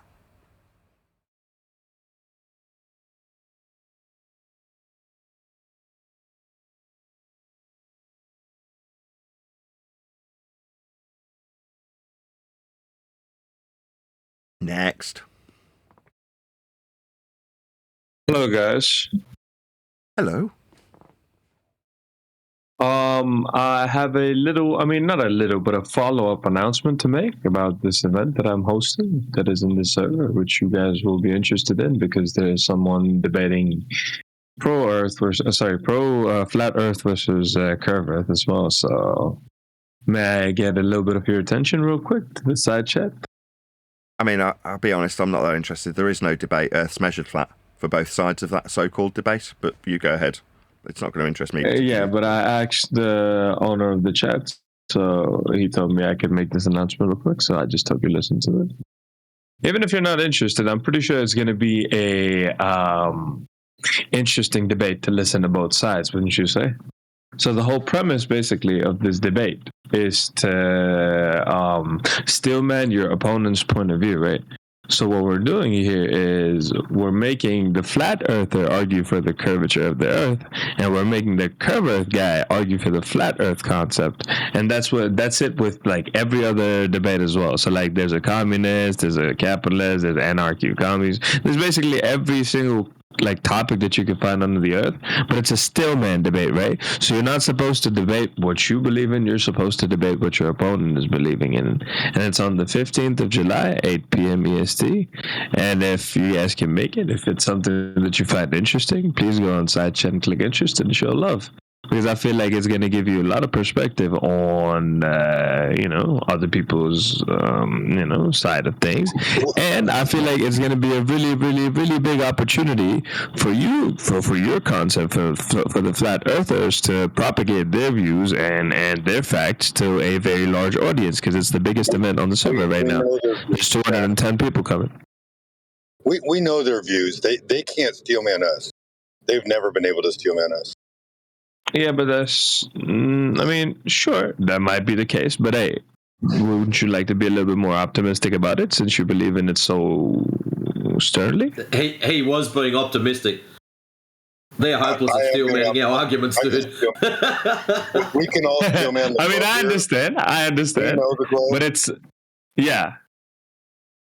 Yeah. I asked Ahmad if I could. Actually, I'll tell you what the steelman for flat Earth is, and then when they go into steelman the flat Earth in this event that you're hosting, you're going to see how indoctrinated they are. So the steelman for the flat Earth is that there's no measurable curvature over the surface of water. That's it. No, that's not correct. No, that's not a stillman. Bro, you're not understanding the concept of the debate. The debate is someone who is not a flat earther is going to defend the views of flat earthers for 10-15 minutes, and they're gonna have to come up. And it's gonna. I'm not gonna sit here and pretend that it's gonna be something. Yeah, what's up? Can you give us an example? Like, can you try stillmanning our position, I have no clue what your position. I am extremely uneducated when it comes to flat Earth. That's what sheepdog means. That's what sheepdog means. D-Town, if you can do it, then go ahead. No. He's doing the announcement for the event in the server. He's not gonna be on any side. He's just gonna be, I guess, in the moderator side. Yeah, I'm just the moderator along with 5 admins. So basically, why I'm saying it's gonna be done in good faith is because there's 5 admins who are gonna be judges. There's cash prizes for the audience and for whoever wins the debates. There's gonna be if there's any sort of like disingenuity, or if anyone tries to do the things that you're saying, the admins are gonna immediately deplatform them. It's not gonna be a bad faith debate. It's not going to be something. Huh? May I suggest, Shash, that you sit in the channel for a while and have a listen so you can understand the arguments, so you can moderate them. If you don't know the arguments, perfect. You know what? I will for sure do that then. Yeah, because I've been through a lot of channels. Like, I've gone to every single big channel in this server, and I've sat down with them, and I've had a conversation with them, and I've tried to explain. So may I take like 2 more minutes of your time to explain why I'm creating please can you this back event? off your mic just by 6 inches, because it's horrendous. I apologize. Back off your mic. I apologize. A bit quieter. So basically, why I created this event, or why me and the admins created this event, is because every single discussion that I've been to has just been the opposition trying to explain or not even trying to explain, just try to big dick the opposition into believing them. Like, it's not about like what you're trying to propagate. It's about who wants to win the debate. And if in my ideology and the way I see the world is, if you're trying to win the debate more than you're trying to convince your opponent that you are correct, or more than you're trying to educate the opponent on your views, more than you actually care about what you're talking about, you're not debating in good faith. You're just doing it for the sake of argument. You're doing it for your own ego, right? That's why we came up with this solution that, hey, maybe, just maybe, if we do a stillman debate, maybe, just maybe, the paradigm could shift just a little bit towards a more solution-based debate rather than just, straw man or like being hard-headed with stuff, right? That's the whole premise of the event. Crush this, because we know globe law better than most of the globers do. Yeah, let me steelman that globe for you right now. Yeah? Refraction, Refraction, gravity. Fair enough. Ad hom, meltdown, If I may. No, I won't do that. I butt in just for a second? Sorry to cut you all off. Great plug, by the way. But only, Sash, thank you for the plug. Only great a plug. words, refraction and gravity. Only like a words, nothing else. Sasha, to understand that. Just a sec, Sash. Sash, right? Thank you for your plug. Good plug. The problem I see is if I can have just a couple of minutes. Yeah, go ahead, sir. Both sides use the same measurements. Earth's flat for both sides' positions. So to suggest that Earth's flat will normally require the person, like has just been the case, suggest that they're steel manning their opponent's position in the negative, like saying there's not curve, as opposed to suggesting why it's flat. The globe Earth position requires Earth be measured flat to create a globe to suggest the world is that reification. But both sides use flat Earth measurements, like sea level, altitude angles, distances. As soon as you hear a distance, when someone says 20 miles, that's a flat Earth measurement. When someone gives an altitude from sea level, it's a flat Earth measurement. Both systems, like the globe Earth radial value, is derived from measuring Earth as a flat planar surface to create things like radial values to mathematically conjure a globe. So both sides, regardless if they think they're steel manning their other side's position or not, will require Earth be measured flat to assert their positions, without exception. Okay. I think I understand what you're saying. I'm a bit dumb myself, so it will take me a while, but I think I know what you're talking about. Let me give you an example. If somebody says that we see a boat going over the horizon, what does that mean? Well, they're saying that the distance to the globe Earth geometric horizon is 1.22 times the square root of the observer's measured height off a flat Earth to give you a linear flat Earth mile distance. So globe Earth maths is dependent on flat Earth measurements. Same for the radial value. Oh, I think I know what you mean. All right, fair enough. So in short distances, you cannot take in the curvature, I guess? No. Curvature would be the description of measurement of drop. That's vertical. Do you want to just pop yourself on mute rather than nodding through me? Go ahead. I don't need you to say go ahead. I just need you to shut up while I'm talking, if that's okay. That means go on mute rather than nodding. You just meaning that people can't hear me, they can hear you nodding through me. So in the same way, to derive a radial value for a globe Earth, mathematically, you will measure Earth's surface flat for angles to Polaris. That's a flat Earth measurement to derive that radial minimum and give you a radial value. That flat linear distance in miles the globe Earth calls a radius has been derived from measuring Earth flat with angles and ascribing it a flat Earth linear mile distance for radius. So then you can take that flat Earth measurement and minimum extrapolation in flat Earth miles and put it in a calculator that uses flat Earth height off sea level to say how flat Earth far away something will be and call it Earth curve. Okay. But both sides need Earth to be measured flat. That makes a little bit more sense, yeah. So there's not an argument then, is there? Don't need to steel man each other's positions. Both positions need flat Earth be measured. The Earth's measured flat. Okay. There's no disputing this. The argument ended about 2 years ago when we all figured out that Earth was measured flat for everyone without any exception. If you want the most brass tacks explanation for this, directions. You know what directions are? Like degrees from north. That's horizontal. If you describe directions ever, they're flat. All directions are flat. In the most basic terminology, to move anywhere ever requires a flat Earth to do it with. It's called azimuth. It's horizontal. The globe is built on azimuthal foundations. So you need a flat Earth for directionality from north in the horizontal. So Earth's measured flat for directions. When someone says, why do the stars in the south do X? Point south for me. That's south. It's horizontal. It's a flat Earth description of direction. So you're asking me why, when we travel in a flat Earth direction, the stars above us do something? Oh, well, I assume that south, a flat Earth direction, is below me. Well, that violates the axiom of azimuth, which is horizontal. So Earth's measured flat for everyone in all circumstances. There is no steel manning a globe position. The globe is foundationally built on flat Earth measurements. End of discussion. There isn't one. There's no debate. Earth's flat. Okay. I mean, hey, if that's the case, then it's going to be funny to watch someone who is a curve Earth or someone who's arguing for the curve Earth position to, just prove it wrong. Because there's not going to be like full on like, okay, here's this, here's that type of debate, right? Sure, this is the politics server. There has to be a little bit of spice, right? The way we formatted it, the first 2 minutes of the debate is going to be extremely informative. They have to talk about both talking points. Okay, this, that, and the third. Then an admin asks them both the same question. Then the audience gets a question to ask, and then the closing statements is where they can argue with each other. And the steel man goes out the window, the gloves come off, and then they can like use whatever the arguments they want to use for their own positions or whatever. You know what I mean?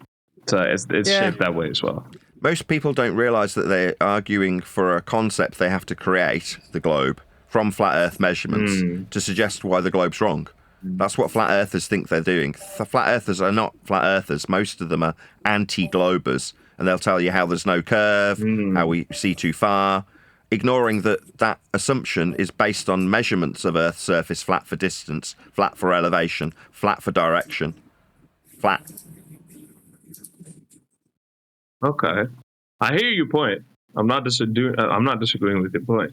You can't. It's just I'll take all this in. I'll take all of this in, and I'll make sure that I convey this to the admins as well, so they can use that in their judgment as well. You can't disagree. But when you say I'm not disagreeing, but the thing is, Nathan, you can't. One thing though, the reason why we're doing this event, it's not even because to prove who is right and who is wrong, right? Who was wrong? Right? It's just to set up a type of an environment where people can come together and actually talk about stuff without any sort of animosity being involved, correct? No. It creates animosity. It creates the impression because you cannot make a person agree. I heard you. If you're gonna have, like, regardless of how many facts you have, regardless of how factually correct you might be, how knowledgeable you might be. I got you. I heard you. You said it. I heard you. I said, no, you're wrong. You're creating animosity. There is no debate, but this creates one. Like, there's a reason to discuss this. There's no disagreeing with me. When you said, I'm not disagreeing, you can't disagree. Miles are linear. Azimuth's horizontal. Altitudes from surface level. Sea level. Those things are axioms. They're principles of Earth measurement. And the way you're speaking it and the way you're conveying your message to me, do you know, conversation. I'll give you the basic definition of a conversation, correct? A conversation is where you say something through any sort of means, whether it be sound, gestures, maybe even a message, anything, right? And it is conveyed to the person that you're trying to talk to, right? If you are using the language that you're using, or if you're using the tone that you're using, you're not conversing with me. You're trying to talk to me. You're just trying to say words to me. And that is what we're trying to change in this server right now, right?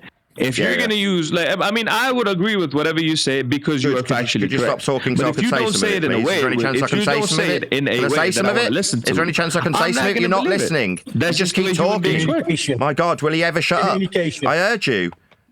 Yeah, and yes, there's not a conversation. See, as soon as you say that, regardless of how much, I beg of you, please, can you stop talking? No one's going to listen to you. Please, can you stop talking straight through me? Please?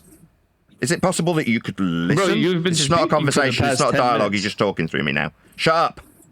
No, I'm not having. I'm not conversing you're not letting with you. Me talk. My you're God. Not the only person my God. I'm trying to address what you've said. Sash, just relax, bro. Just relax, bro. It's okay. Yeah, shut up. In other words, Sash. I'm trying to address what you've said to me. Now, shut up. It's not me asking for a discussion. I'm not trying to converse with you. I'm telling you. This is not an agree-disagree situation. I'm not trying to seek your approval. I couldn't give the tiniest of shits if you agree with me. It doesn't matter if you agree with me.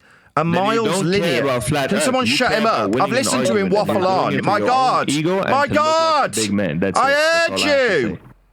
Can I respond now?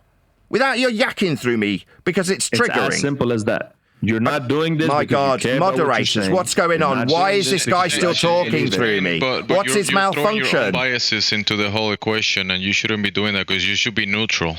You're adding your emotions to the whole conversation. Exactly. Am I going to get an unimpeded chance to respond now, or what? Neutral guy, no. My God, being emotional about it. And even though if he give you some tonality. The second I'm server muted, I remove myself from the discourse. Yeah, fine. So the chances of me going in that server and actually making a point about Earth being measured flat and it not being a discussion point isn't tolerable. Just server muted while the guy yaks through the top of me. Doesn't give any opportunity to respond. He says it's so we can have a civil debate. Now, there's no civil discussion in the matter. There's either a understanding of how flat Earth is measured, or there's controversy being created by a non-debate. See if I'll actually get a chance to actually put my point of view across, or if I just remain permanently server muted. The way he was doing it, you're doing it for your own ego, or to like look like you have a higher moral like standing than the next person, and that is just not how things work, man. Okay, we'll just wait until we're unmuted in the server and we can actually put our opinions across. I've heard him 12 times. Obviously, responding isn't an opportunity we're going to be afforded in the politics server. We just have to hear somebody cock waffle indefinitely about how they're going to create a debate when there isn't one. Unbelievable.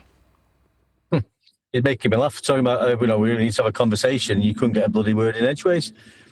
But that's the point of us being here, is we're explaining that, letting each other take turns, and you have 5 minutes and you have that's over, my friend. Yeah, it's over. The conversation we meet tomorrow, and there's no disrespect involved. I have no issues with talking to the guy. I have nothing against him. I was just explaining my position on this server. I do apologize if I got a bit emotional myself. I love your idea, because I've had several times where like, hey, let's switch roles for a couple of minutes. I'll still man the globe, and you still man the flat Earth, and it's just funny to watch those people fall apart. Yes, exactly. Because I can still man the globe. It's no big deal. Yeah. And it's going to be so much fun. Yeah. Well, you'll talk about refraction. We're not being heard. We've been server muted. And defeat the steel man, like to defeat the best argument. It's the best thing in the world. Right. Best argument. And the thing is, it's not just... Sorry, say again. We've been server muted. They're not hearing a single word we say. So when I try and challenge the fact that there isn't a debate, no, server muted. But when you listen to them, they're still talking about the argument. They're not taking the approach what we're talking about on board. That was 3-4 years ago, letting an argument take place. Yeah, and the latest shows you've been on, Nathan, you're not going in with a big ego. You're just explaining when they point out about miles that it's a linear distance, map scales, linear, horizontal, sea level. Yeah, 0 degree baseline for all. You're doing it quite nicely. You're not going in saying I'm not allowing you to talk. But as soon as they say something incorrect, you're pointing it out. You have to stop them at that point. And maybe even like basic morality, like or subjective morality, sorry, and people trying to steel man their opponent. That's why this event is like the biggest event on this. Oh my God, we've heard this about 6 times so far. Fuck me. Love for you guys to show up, yeah. Can we ask who's steel manning flat Earth, or not steel manning flat Earth, but who's representing flat Earth? Me, I'm just server muted. What did you say? Sorry, I don't think your mic is a bit cut off. Hold on. I was asking, who's representing flat Earth? If you don't mind me asking, that you said. I was representing flat Earth. Now I've been server muted, so nobody in the Discord server can hear me anymore. Kathos, I'm gonna save it and I'm gonna watch it. What did you say, sir? Sorry. Sorry. Who did you? You said somebody was going to be representing flat Earth. I was just curious as to who. It's a guy called CZE. So rather than actually having a debate with somebody who's a 12-year veteran of flat Earth, they've server muted the flat Earther so they can talk about a future event where a presumably patsy flat Earther who's a complete dingbat will represent flat Earth, but actually represent the globe on behalf of the globe as they steel man the globe according to this format. What a crock of shite. Yeah. Meanwhile, the veteran. That's the only person I found because, I've been asking. I asked Jebsy to try to find me someone, and I've been waiting for. Listen, you have to be a little more clear about what you're saying. The person that you found is a glober that is gonna be still manning the FE side. I don't think there's a glober. I think. He called himself a flat earther. He lied to you. Yeah. Then. I don't think. I think what Nathan is trying to say. He was talking to me, Bongso. My bad, Bongso. I'm trying to address what he's saying. He's never been here talking to us about this topic. I mean, just can you post the username in the text so we can make sure? Because he probably lied to you. I got you. And you gotta filter whoever is trying to troll you or troll us. Definitely. Yeah, I don't. Can I say something? Is it all right? Yeah, Bongso. My bad. I'm just trying to filter whatever he's saying. Yeah, I think what Nathan was trying to say, Shosh, is that... Holy shit. So now somebody's speaking on my behalf while I'm on server mute. Now someone's representing what I could say while I'm here. Unbelievable. And, he's got a rough way of saying things, but I think that's what he's trying to say, right? I don't need this wanker to tell people what I'm saying. I'm here on server mute in the politics server. They've just muted me while someone else says what I'm saying. I'm also not interested in debating because, we're not here to debate the shape of a ball. A ball is a ball. You know what I mean? So now we've got a flatty suggesting that we're not here to debate a ball, so it's anti-ball rhetoric. While the only flurf in here that actually understands how Earth's measured, server muted. While someone else tells the world what I'm saying in the server. Set apart, it's its own thing. And no one can steel man flat Earth except flat earther, right? A flat earther who's a real one. On server mute while I'm here. If you want somebody to participate there, I think you should pick it from our leaders. I came here like 2 or 3 days ago, and I've been waiting for the thing is the only reason I had to go out. This guy is DJ. Yep. Anyone of you works. The thing is, for the past 2 days, I've been waiting. And it's the only reason I had to go around and pick this random person is because on the 13th, I have to come up with the brackets because the event is on the 15th, right? So I have to move forward because there's 40 participants, there's 20 debates, you know what I mean? It's and I'm doing all of that stuff alone, you know what I mean? It's really hard. I mean, you could come here and pick up anyone, the day before or, on the day, and you'll get anyone you get. I can guarantee you will be able to handle all of them. You can take one. But you do realize you're going to have to argue for Globers, right? Well, no, that's what Nathan was trying to say. Is that we're not? They brought back we're not here. We get everybody gets that, but the event that he's trying to. Second time it's been pointed out that I'm sat here trying to point something out, and I've just been removed from the discussion. No reason whatsoever. Yourself, or you want to participate and go to the event? What is this? No, we're not gonna. If you don't want to participate, I mean, he's here presenting an event that is gonna happen in the server. Do you want to participate? Yes, you want to participate. You don't want to participate. You don't want to participate. That's it. Wait. What I'm trying to say is that your moderators are globe earthers, okay? And your moderators are going to be they're going to be biased towards, they're going to get triggered. They're going to not be fair to flat earthers. Now, I'm not saying it can't happen. Now, explain to me. But I'm saying listen. It's not a... Yeah, doesn't that make sense? Nobody, you guys don't want to do it. Someone else is going to do it, so you don't even have to worry about it. Listen, the guy... Hello, Sash. Hello. The guy that you picked, he's from Earth Awakening, so he's one of the guys that's in a different server. That's one of the servers that speak about these topics. So might as well you just let him do it and take over. I mean, these guys don't want to do it. They're telling you they're not interested. You already heard it, so just do he's it a with flat the other earther, guys. right? The guy I picked? I'm not sure. I see him in the Earth Awakening server, which is related to this topic. So thank God, bro. I was so scared. I picked someone wrong, bro. See, bonks out. Just to answer your question real quick, yeah? See, if you're saying the judges are biased against flat earthers, right? So doesn't that put the Glober at a disadvantage to win? Because he's going to have to be the one still manning the flat earth position, correct? Yeah, no, I'm saying what I'm saying is like there haven't been any debates, right, where there's been like progress or whatever a debate is supposed to do, right? Because that's what I'm saying. That's flat Earth is not that kind of topic that can be used to I don't know, to practice debating, to please the audience, or social skills, you know what I mean? Yeah. It's a real. It's like preaching Jesus. You know, we're out here trying to tell people about the truth. Understand. You know what I mean? I understand. So it's hard for us to put it on a platform and you know, to give it another purpose or reason, don't you think to inform people? But then the same thing Nathan said, right? Wouldn't you like want to have I'm still server muted in this server, so now they're talking about me while I'm sat here having been server muted. Oh, now these guys are like, they're crazy, right? Wouldn't you like to have a platform where there's like 150 people listening and actually getting to hear the facts that you guys will present, regardless of whether they could hear the facts if I hadn't been server muted? I'm still sat here while they talk about the situation that I was opposing.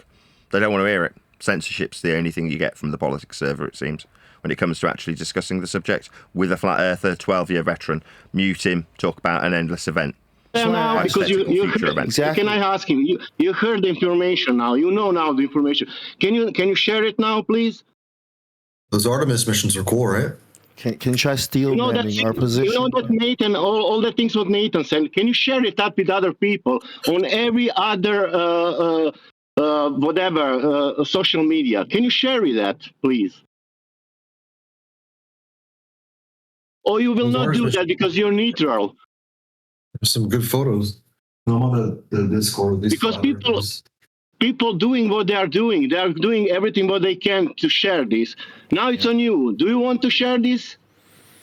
Because there's been two court cases, or so, you know, it's been taken to court, and Flat Earth has won both. You know, like, so there really is no debate, behind it. That's why. Those pictures on the then let it be known. Then let it be known on a big platform. I can help you. Can you choose now people, and they will come for sure, here, now, in this room, 5 of them, and they will come and they will tell you everything about that. You can have that debate if you want to call it. They will come for sure. I wouldn't even say it's a debate. It's just each person steel manning the other person's side to see if they're even paying attention to the other. Again, I'll say we've had this about 16 times so far.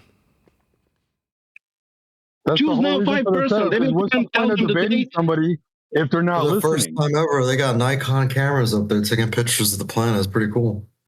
I guess nobody's listening to me, huh?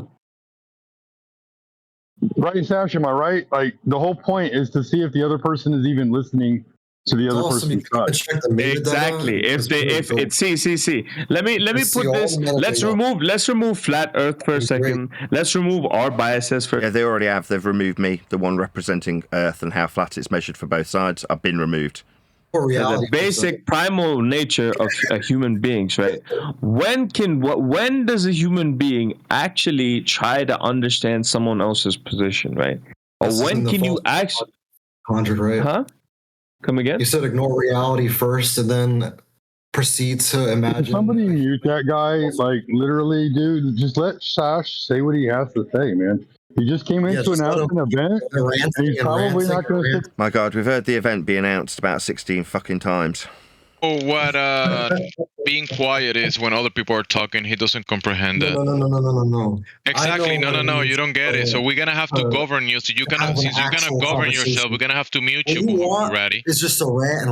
Rally, we're gonna have to mute you since you cannot shut up by yourself. Go ahead. Keep ranting. Yeah. Since you cannot govern yourself, we have to govern you. You can't have an answer a question. Bro, listen, it's not the time for you to ask a question in the middle of someone else's sentence, dude.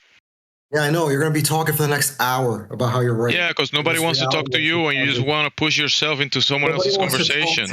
Let's just move this forward. Barati, hold on for a second, bro. Just hold on for a second, okay? Right? Okay. Right. I'll just say hold one on, Shash. Hold on just a second. Yeah. 1 second, bro. Right. So Barati, Shash is trying to organize a server event, right? I think we should hear at least another 16 times how he's trying to organize a server event. I think that would be most useful to hear indefinitely. I think that should be the only subject for the next 3 hours. What do you think, guys? You can debate, right? You can do whatever you want. Just be quiet, let Shash finish, and then we can move forward. Yeah, I'll just take like 2 more minutes of your time. I'll move on, and I also promise you that tonight, when I have more time, I will come back to the Flat Earth. Oh, is that who's muted me? Is this the DJ guy that you guys say don't like me? Is that who it is? Is that the reason I'm server muted? Because this DJ guy? What do you reckon? So for me, when all the ego, all the like disrespect, all the ad homs, all of that stuff is set aside, and when the only way we progress, like you can make someone else understand your perspective, someone else can understand yours, is when we get rid of all those predispositions and actually argue or debate in good faith. Simple as that. That's the whole premise of the event.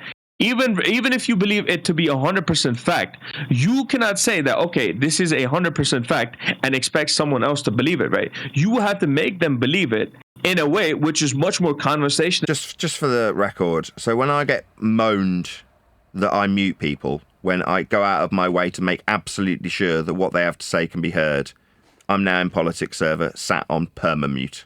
Just so it's clear. You can hear me, they're not hearing a word of this, just so we're clear.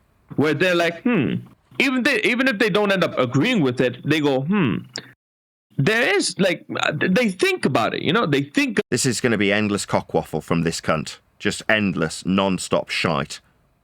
In the brain, we just present you with a mirror, and you guys can decide what you want to do with it. Simple as that, right? So I'm going to post the link, the link to the. Say again, Len. I'd suggest bouncing out of here and just covering a video or something, because this is just annoying as hell. Well, it would be nice to establish what exactly I did wrong.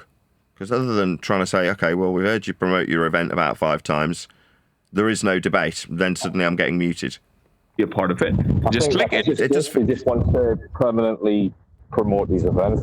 Yeah, just like round and round in circles promoting the event. Winners, and there's there's a whole lot of ask the audience, what do you want me to do? So we've come in good faith, we've been polite as polite can be. I've disagreed when someone said, oh well, I think it's perfectly humane to introduce a debate where there isn't one. I've disagreed or attempted to, then got muted for disagreeing in a politics server. Okay, now it's not because people are talking through each other or I was talking through that person, because that's happened incessantly for quite a long time. So let me know from the chat, what should I do? Should I hang around and establish exactly what it is that I did wrong according to the server's operators? Or is it just this DJ wanker who's decided to take avergence, or whatever the word is, to me personally, and therefore just automatically mute me when I'm in this server that he has any control over? If that's the case, I don't know what to do about that either. Maybe. Anyway, if you can let me know from the audience in the live stream chat what you think would be the best course of action. DJ, Nathan, can you hear DJ? Because he's trying to. Oh, sorry, I've been permanently muted. I've been muted for about the last 10 seconds. Just unmute him at the moment, Nathan, so you can hear him, because he's trying to talk to you at the moment. Oh, sorry. I was removed from the conversation, so I was just talking to my audience I'm broadcasting to. My bad. Go ahead. All right, so look, Nathan, the only reason you were muted was because you started going off at one of the event coordinators that has been trying to organize this event with 24/7 for a while. We don't need you representing us and yelling at him and things like that, right? Making us look bad. So I muted you so he could finish his presentation and try to get more people interested in that event. That's the only reason you were muted. I unmuted you just a moment ago because he just finished. Oh, wonderful. All right, so if you want to continue, you're more than welcome to, right? Oh, thank you. That's really kind. If you want to be in here, right? Last time, you said something that you shouldn't have said, but it was also because you were kind of making demands from the mods, right? And screaming at us to mute people when you wanted to, and just yelling and screaming at people constantly, right? And being toxic. So, I mean, if you can try to tone it down a little bit, that would be great. I know it's difficult for you to do. But yeah, we would like you to have a show in here. But you can't talk like the way that you were in worldwide debates and that kind of shit, right? You can't talk like that in here. I'm just telling you, you're going to get banned if you do that. I see. You can just call me toxic. I got you. Yeah, when you're talking about fisting men and stuff like that, yeah, that's pretty toxic. We don't really want to be associated with flat earthers that talk like that. I haven't done that here. This is we're recording this on our live streams, as well. So okay, thank you. I'll try and be more. So if you're in here, you're kind of thank you. All right, continue on. I'll unmute this coping Glober as well. So he can continue Burali, his yeah, now mining. you have the chance to speak with one of the flat earthers in here, so go ahead, Burali. You can ask. Anyways, Nathan, if you want to say something, go ahead, or Burali has some questions earlier. What do you think about the Artemis missions? Ideally, I'll respond to the guy Oh, that great, was just huh? going on for about 20 minutes, but maybe I'll just immediately get spoken through. We'll see how we go on. So the suggestion was that it was some sort of humane endeavour to offer up a debate where the Completely opponent ignored. steelmans the position, whereas I'm I saying was there right. isn't a debate because there's only the flat Earth measurements to appeal to from both sides. Therefore, to ignore how flat Earth must be measured by both sides and suggest there's a debate is actually contentious. It's causing contention where there wouldn't necessarily be a need to have any, because both sides rely on the same exact flat Earth measurements. Well said. All right.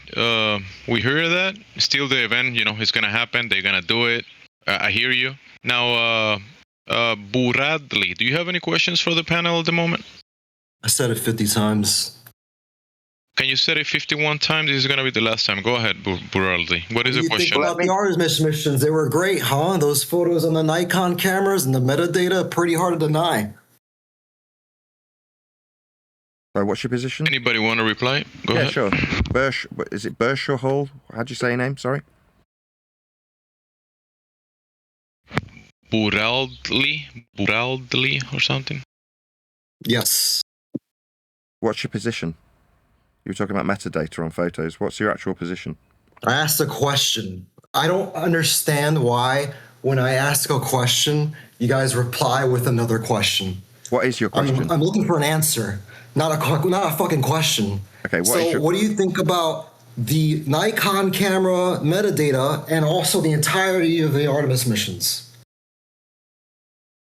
What about them? What do you mean, what about them? You guys are flat earthers. Give us context. Buraldi, give us context. Buraldi, how about you tell me what you guys think about it? Guys. I'm asking you what you think about it. Is that really a difficult question to comprehend? Okay, well, I mean, did they have an altitude that they measured? What did they have in terms of the data?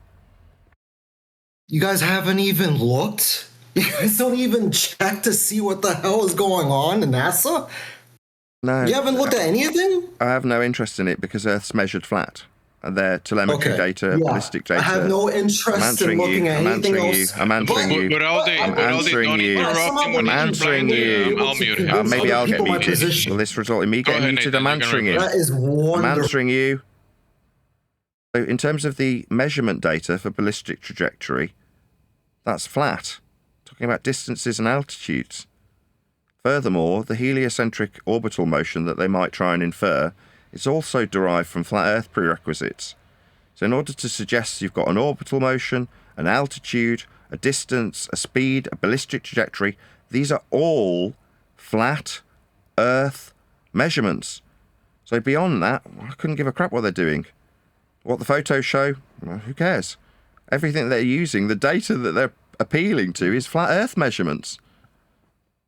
You don't know anything that they're doing, but you're going to deny it all. You're just going to start listing off fucking random scientific numbers, but you don't know anything about what's going on with NASA. You didn't look at any of the data. You didn't look at any of the videos. You didn't look at a single fucking thing, but you somehow expect me to believe that you know what you're talking about? Yeah, I did. You just didn't repeat any of the things I said back, so you weren't listening to me. Ballistic. You just told me you didn't look at anything that came out of the Artemis missions because you didn't respond to it. Now you're chatting through the top of me repeating it. You didn't repeat it back to me, so I can only assume you didn't hear it. What do you want me to do if you didn't hear what I said? Back to you. You just said bullshit. You just told me you didn't give a fuck about the entire mission. You just ranted about nothing. That isn't what you I said. Didn't answer my question at all. I did. You just didn't listen. I'll try and repeat it. See if you can contain yourself while I repeat what I said. Ballistic trajectory. Ballistic trajectory. Altitudes, distances, orbital motion. All of the things they will appeal to for their journey will be reliant on flat Earth measurements to create the maths. Second time.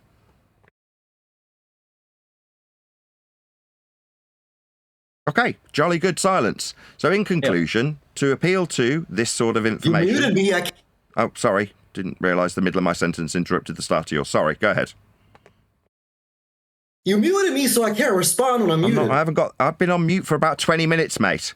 So don't moan at me about getting muted. I'm not muting you. I'm trying to respond to you. Listen, I'm the one moderating this one-on-one, okay? So I'm muting you. I can't have a conversation if I can't speak. All right. Moderator point. When he's talking, you stop talking so everybody can hear when he's replying. When you're talking, he's gonna stop talking. So let's try that again. Go ahead, Buraldi. Do you have a question or replying to what is being said about the topic of the VC? It's kind of weird that you can't even follow your own rules, but okay. I was trying to say, how do you know any of the data that came out of the Artemis mission missions? How do you know that they use flat Earth data if you haven't even looked at it? Because there's only flat Earth data. That's my point. How do you know that? Okay, there we go. Half a sentence in, and he's telling me what he knows. I'll just try that again a second time. No, I'm still hearing him. Shocking. You'll ask why you're getting muted in a second, won't you? Just started speaking, replying to you. I know what ballistic trajectory data is. I know what altitude data is. I know what distance data is. That's all they can appeal to. Flat Earth data. Because that's what it is. In all circumstances and without exception, everything, including but not limited to the appeal of orbits derived from flat Earth measurements. That's where orbits originate. So if they're suggesting they've been out in an orbital motion, they will have ballistic trajectory. That's what they will appeal to, because they can't appeal to anything else. We've only got flat Earth measurements. There aren't any exceptions. That was my point where I said there's no necessity to steelman your opponent's position, because what are you going to do? Steelman, if you're a flat earther in name only, how the globe is built on foundational flat Earth measurements to put it in orbital motion around the sun. Well, that's flat Earth measurements building a globe for you to suggest as a flat earther that you can steelman the globe and its flat Earth prerequisites. Now, when it comes to Artemis, it's got the same exact flat Earth prerequisites. Elevation angles, latitude data, longitude data, coordinates, distances. All of it is flat Earth by prerequisite. If you're measuring Earth for an item to traverse the land or go into a mathematical elliptical orbit, you will require Earth be measured flat to do it. So there's no need for me to look at any of this stuff. I already know how Earth's been measured to achieve the so-called orbital data and ballistic trajectory. Done. Earth's measured flat for all of it. I'm done. How do you know what they used if you didn't even look? Because you only got one. Why male models? I just literally told you like 10 seconds. You didn't even look. Now he's yakking through me. He's asked me something. It's like in Zoolander where he gets a full explanation of why male models are being used, and then he asks why male models. Why? Why do I not have to look at orbital data? Because it comes from flat Earth measurements. Why don't I have to look at the rocket's ballistic trajectory? Because it comes from flat Earth measurements. Why do I have to look after how high it went? Because it comes from flat Earth measurements of sea level. Why do I not have to look at how it moved around with respect to a globe? Because the globe came from flat Earth measurements. It's the third time I've said it. Do you want to ask me why male models again? How do you know they used it if you didn't even look? You still didn't answer that question. I did. You just know? I did answer. Because you just know.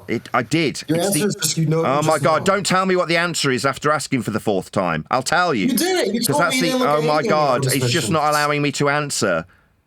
It's because the only fourth time, the only data available is flat Earth data.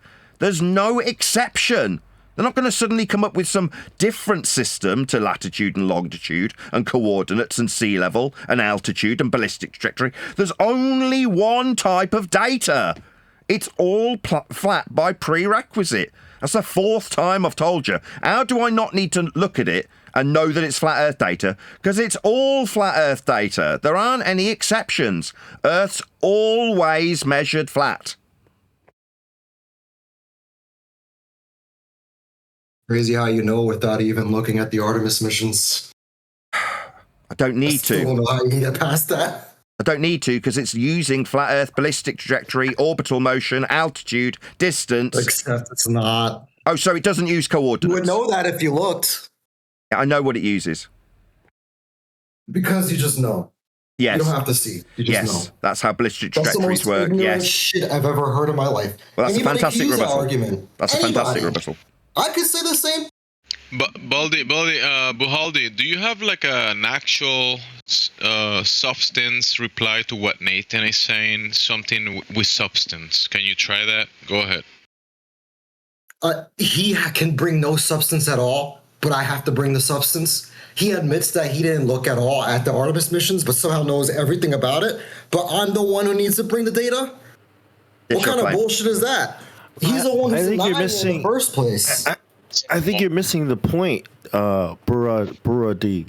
You're missing the point that Nathan is making. Like the data, all data required to do any of those things are all done on a flat. It's called a non-rotating plane. You know, you know what I mean? Professions use. If he doesn't have a rebuttal, is there any chance I can summarize the conclusion if he hasn't got a rebuttal? Please. In conclusion, let's check it if he has a rebuttal at the moment. No worries. Go ahead, rebuttal. So since I only have like 15 to 20 seconds to say anything at a given time, I don't understand how y'all expect me to present an entirety, like a whole fucking college level essay of fucking data from the Artemis missions when y'all haven't even looked at them by your own admission. By your own admission. And you're so certain about it. You're literally telling me you just know because you know? That's like intuition. How do you expect me to believe that that's any way scientifical? I'm gonna be honest with you, bro. I'm gonna be honest with you, they're LARPing, bro. Can I reply? None of these people believe I'm hearing another guy's voice. It's crazy. They're a bunch of LARPers. Are you done? Can I respond? I know because let me check on the. Go ahead. So I know because I know what ballistic trajectory data is. I know what elevation angle information is to form the globe with. And how the globe's orbital motion was formed with a flat Earth measurement for radial value. That's what I know. It's the only data they can appeal to. There won't be any other data. It's no different to any other data when they send anything into the sky ever. They use the same data always, without exception. So when you say you haven't looked at it, no, don't need to. It's like saying, well, you haven't looked at this particular race car when you're describing how the track works. Well, no, I've seen the track before and I've seen a race car before. And one race car is no different to the next. One item going into the sky is no different to the next. They all use flat Earth data of Earth measurements. Now, I've done that and explained it to you 6 times. So, in conclusion, given that I've explained it to you 6 times, the Artemis data will rely upon the suggestion of a globe mathematical formula for orbital motion that's derived by measuring Earth's surface planar to create that maths to suggest orbits with. It won't be any different to any other rocket that's ever been up ever. They all rely on flat Earth measurements of surface level. They all rely on altitudes from sea level. They all rely on distance being linear. They all derive orbits from R values that are measured off a flat plane with angles to stars. Everything about every system that's ever put anything into the sky ever relied on Earth being measured flat for it. Conclusion over. I got another 10 seconds. Because I wasn't even done explaining my case before, but you guys slammed that mute button fast as fuck. It's crazy. You guys realize you sound like religious nutcases, though, right? Buraldi, concentrate in your reply. Buraldi, concentrate in your reply. Forget about this. I can't even finish my replies, you stupid You're fuck. not replying. You stupid cuck. Okay. I can't finish my reply, you stupid cuck. Okay, reset. Concentrate on what he said and reply to that. Fuck. You're unmuted right now. I would like to reply, but the moment I say fucking anything, you fucking hit the mute button. You haven't said anything. The moment he starts talking over me, okay, start now. Go. You want me to start now? All right, I got 10 seconds then. You sound like a religious nutcase. You're telling me that you just want me to believe that you know without a shadow of a doubt the kind of math that they use in the Artemis missions, but because you didn't even have to look, because it's the only one available, because that's what you believe? That's the same shit that Christians tell us when they're telling us that the Bible is the truth, because it's the only truth that there is. And we have to believe that shit. That's craziness. We're over here. I'm over here telling you that we actually have the metadata over there, and you haven't even looked at any of it because you just believe that it's bullshit. You just believe, and you don't even need to check. You just know because you believe that they use whatever flat Earth data that you believe in. It's craziness. That's like literally delusional. How do you know if you haven't even checked? Because I know how Earth's measured. How Earth is measured? You don't That's even. correct. You're saying that they measure Earth in a specific way that Yeah, they don't flat. even measure Earth in. That's you correct. believe that that's the only way to measure Earth because that's what you believe in. You don't need to tell When me they're what not it is. even doing that, and you don't know because you haven't even looked. Are you finished? Can I respond? I don't need to look because there's only one way to measure Earth. It's flat, planar, azimuth, altitude, elevation angles, all of the things that I've specifically detailed that Artemis will rely upon.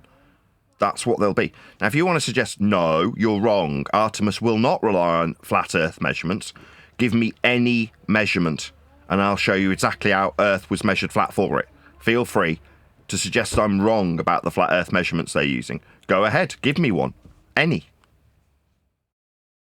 If you haven't even bothered to look at it yourself, how do I know if I pull up anything that you're just not going to just deny it straight up? You literally told me yourself that you don't give a fuck what they have to say. That Didn't you say that. know Did without not a say shadow that. of a doubt what they used. Didn't so say what's that. the point? No, those words. Sorry, guys. Can you just bear with me?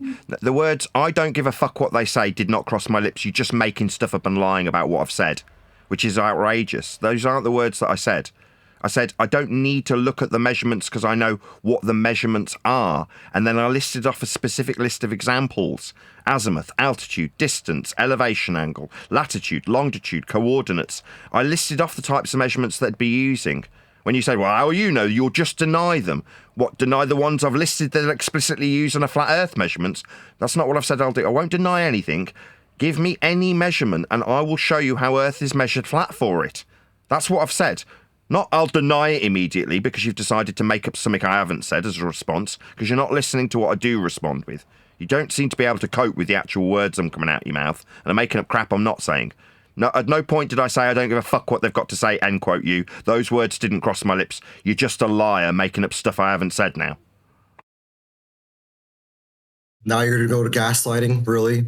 As if you really didn't say before that you didn't give a fuck what Artemis missions had to provide because you already know what they use, that you didn't have to look.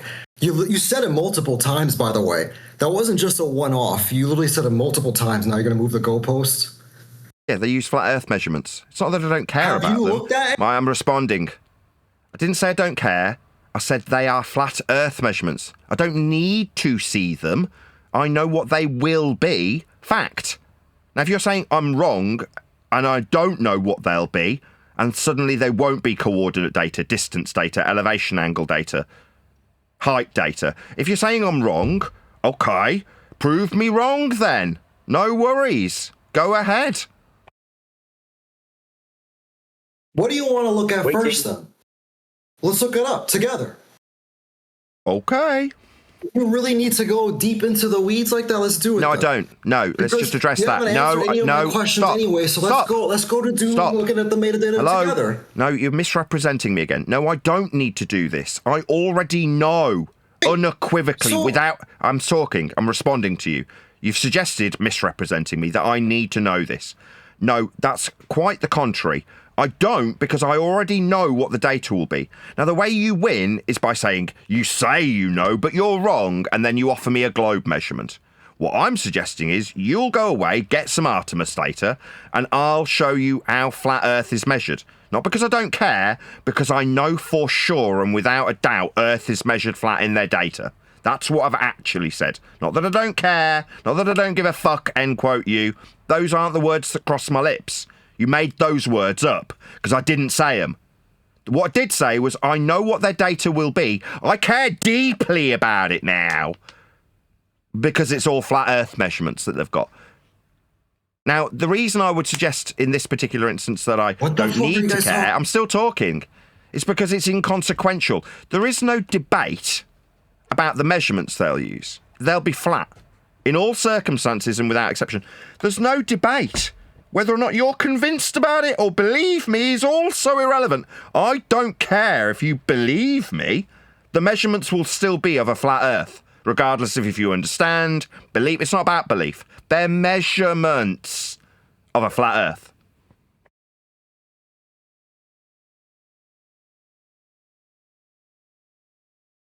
Am I unmuted yet? You know, I didn't say any of that shit, right? All I said was, let's look at the data together, and you fucking melted down about me talking about Earth. Let's do it. Let's look. That's not what I said. I didn't say any of that. Okay, let's look. Go. Give me a measurement. What I had asked you first was, what do you want to look at together? Okay, altitude. Take a look at let's have a look at altitude. See what they provided. Altitude. Let's have a look at that. Want to look at altitudes? Yeah. Okay, let's see if we can find it up. If you want to help me, you could Google search, artists' altitudes. No worries. I'll help you out. Okay, I'll help you out. How about that? Okay, I'll help you out with your claim you put to me. This has got a fallacy named after it. My God, I'm responding to him. He's asked me for something, and now he's cock waffling through me. Maybe these people wonder why they get muted. You're going to get muted because you've asked me for something. You want me to help you with your claim. I urge you. Then I started responding, and you started cock waffling through me. That's called the burden of proof. Now he's still waffling through me, annihilating his burden of proof reversal fallacy. No, I'm not here to justify your claim when I already know what your claim's based on, because I know what you, my opponent, will claim and what it'll be based on and what the measurements are. I've been doing this for 12 years. You know, I don't know what you're going to put on the table now. I do.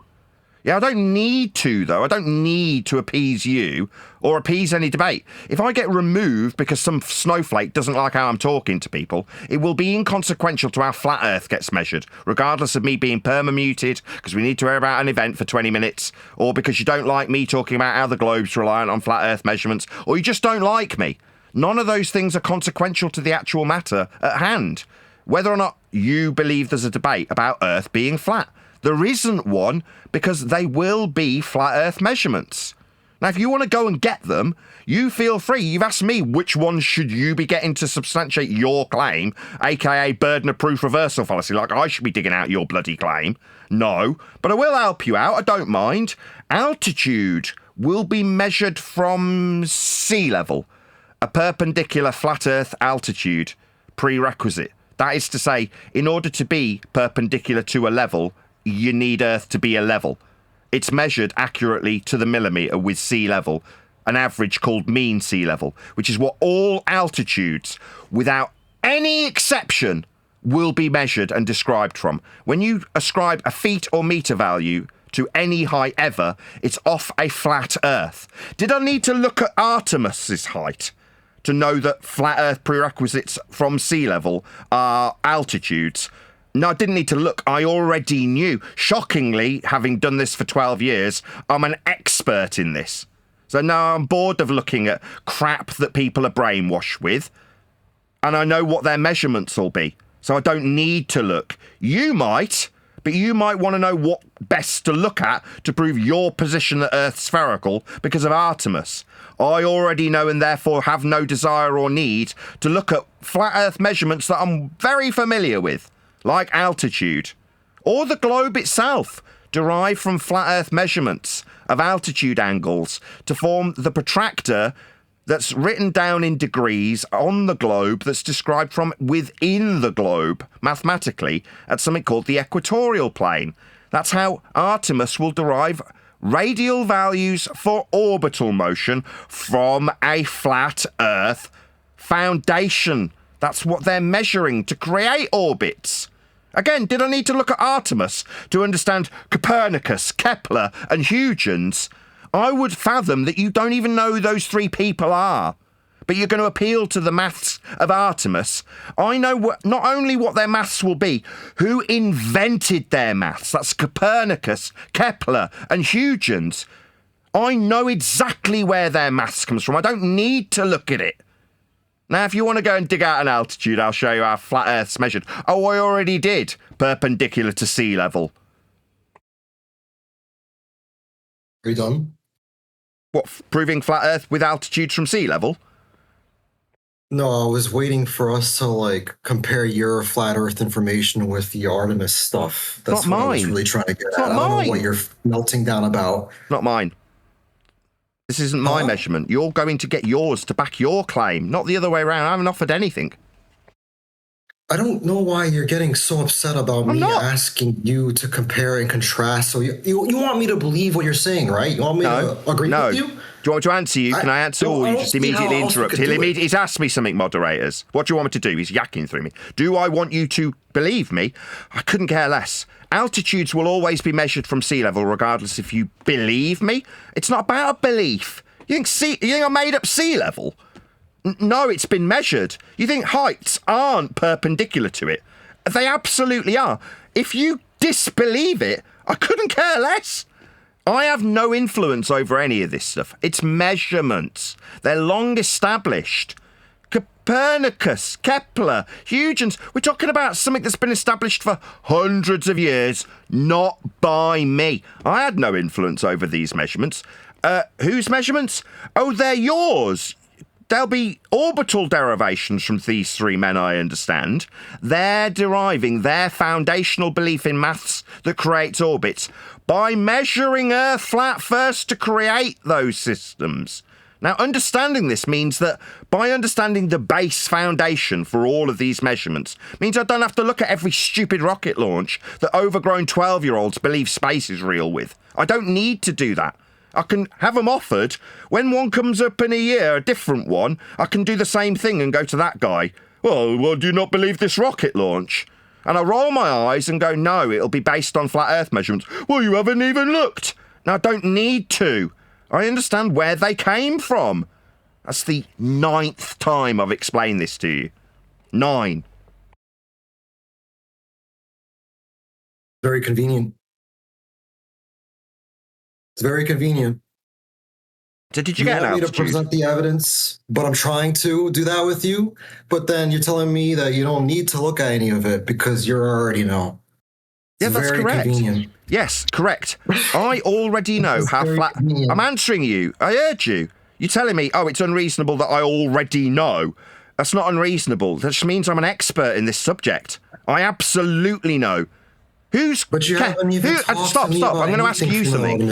Okay, I've done 10 times is enough. I'm done. I'm just talking to you about something else now. Do you know who Huygens is? My God. I can hear him getting muted by the operators because he's intolerable. Now, I would suggest, I know I already have, that you didn't know who those 3 guys I spoke about were. Specifically Huygens. Do you know who Huygens is? I know who all these people are, bro. Who's Huygens? I don't know why you're What's his first name? so fucking much. What's his first name? The fact that you can't engage with anything that I'm saying and you're ranting about the past, it just shows that you don't know what the fuck you're talking about. If you want to engage with the Artemis missions too, let's talk about that data. Let's not talk about the astrologists of the past or fucking science of the past. We're not talking about the past. We're talking about now. Yeah, that's what orbits have been derived from, you dumbass. That's where they came from. That's what the motion of Artemis... I'm answering you. I'm answering you. I'm answering you. I'm answering you. I'm answering you. That's where they came from. That's what Artemis is alleged to be moving in. Elliptical orbital motion. Oh, let's not worry about where elliptical orbital motion was measured. My God, I'm still answering him. This guy who doesn't have the slightest clue why I'd bring those 3 men up. Artemis is suggested to be moving in an elliptical orbital motion. Where do you think it came from? Oh, from Kepler, Huygens, and Copernicus. But let's not worry about the past. That's the motion that this rocket you're appealing to. My God. The problem here is you don't know what your own claim is based on. That's the problem here. I do. Do you know what a lunar injection maneuver is?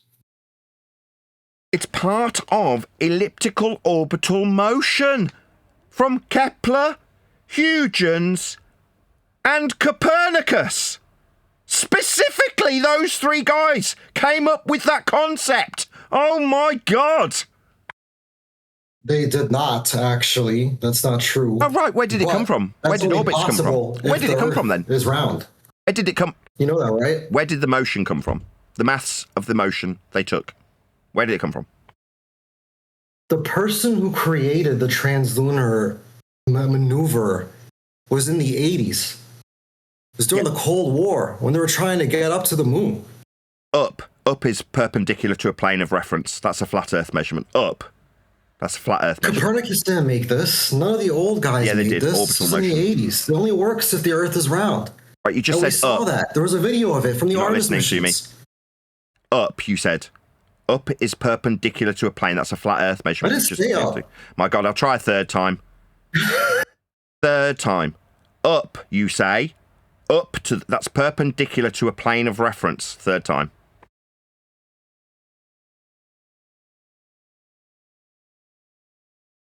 You're using flat Earth measurements. I didn't say anything. We're using flat Earth measurements.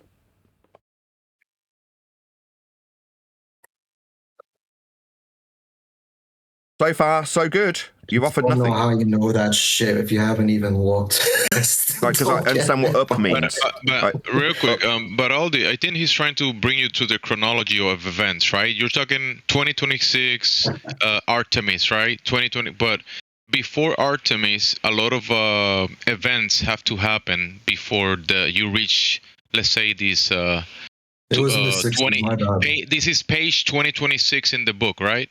Now he's bringing you back to the origin of the whole construct of the whole system to make it to page 2026 in the first place. The foundation, the axiom, is the Earth, and that Earth functions in a certain way, and you have to acknowledge that because you cannot deny it, can you? So repeat that. Nathan is trying to bring you to the axiomatic foundation of where everything is happening, right? You're talking about... I don't think so at all. He's trying to bring me to the past and how they came up with a lot of the mathematics and science in terms of space travel. Yes, while correct. Denying everything that Artemis mission has used. He hasn't said anything from the Artemis mission 2 missions. We haven't even looked at it. I mean, I said I was willing to look at it with him, but he went into his rant about how it's beneath him. So I don't know how we're supposed to even get past this hurdle if he's not even willing to engage. Let me try. Anything. You're going to try with him again? Can I try once more with him? Go ahead, Nathan. So I asked you who Huygens was for a reason. I didn't just randomly ask you who a guy was. The moon's got a distance alleged in the heliocentric model that Artemis would be travelling. Where do you think they got that distance? Maybe it's got something to do with Huygens. But you haven't got a clue who he is or what he does with respect to Artemis. You don't have the slightest clue how your own claim works. That's the reality. Or you'd know that the only reason you've got a distance for Artemis to travel is because that distance was scaled by Huygens with flat Earth measured radial values. So in order for Huygens to suggest Artemis is travelling a given distance, he needed to scale the elliptical orbital motion of Kepler with an R value measured from a flat Earth. There was a reason I asked you who those 3 gentlemen were, because they're specific to the distances that are reliant on flat Earth measurements that I told you 1, 2, 3, 4, 5, 6, 10 times with you telling me that I don't care. Repeating something over and over again doesn't make you right, though, right? Oh, so Huygens... I'm wrong about Huygens giving you your scale, then. No, I'm not wrong. I absolutely understand. I'm telling you how just chatting through me that I'm wrong isn't going to work. Chatting through me is not going to work. The mods will just shut you up eventually. While I explain that I'm not wrong. That baseless assertion will not fly. I do understand how Artemis has a distance to travel and how that distance was scaled by Huygens. You hadn't got a clue when I asked you who he was. You didn't respond. You didn't even give me his first name. What's his Christian name?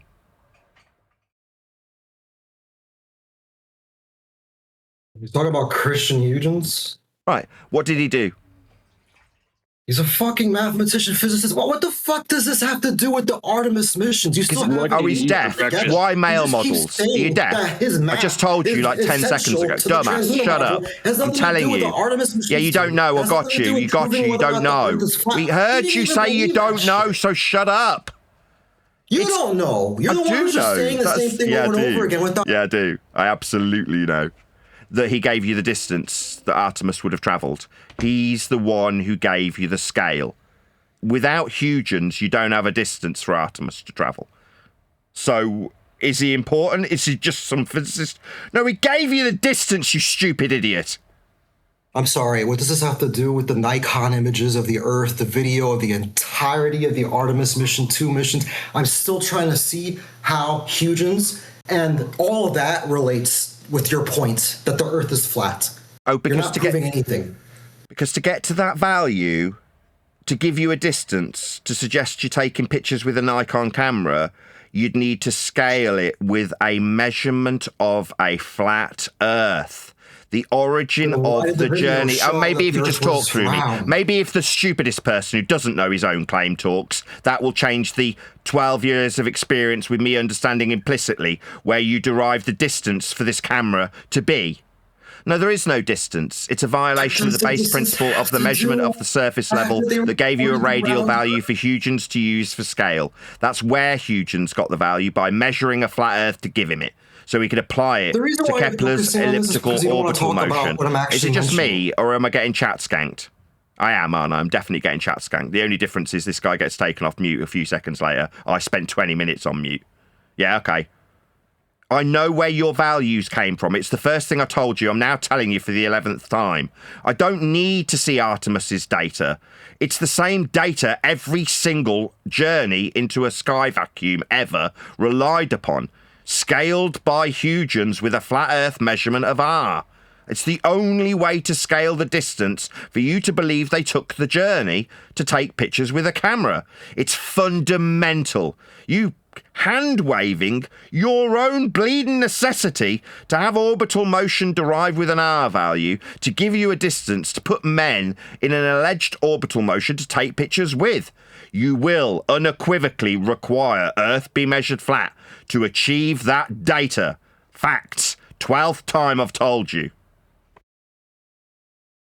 Why did the Nikon camera pick up a video of a round Earth?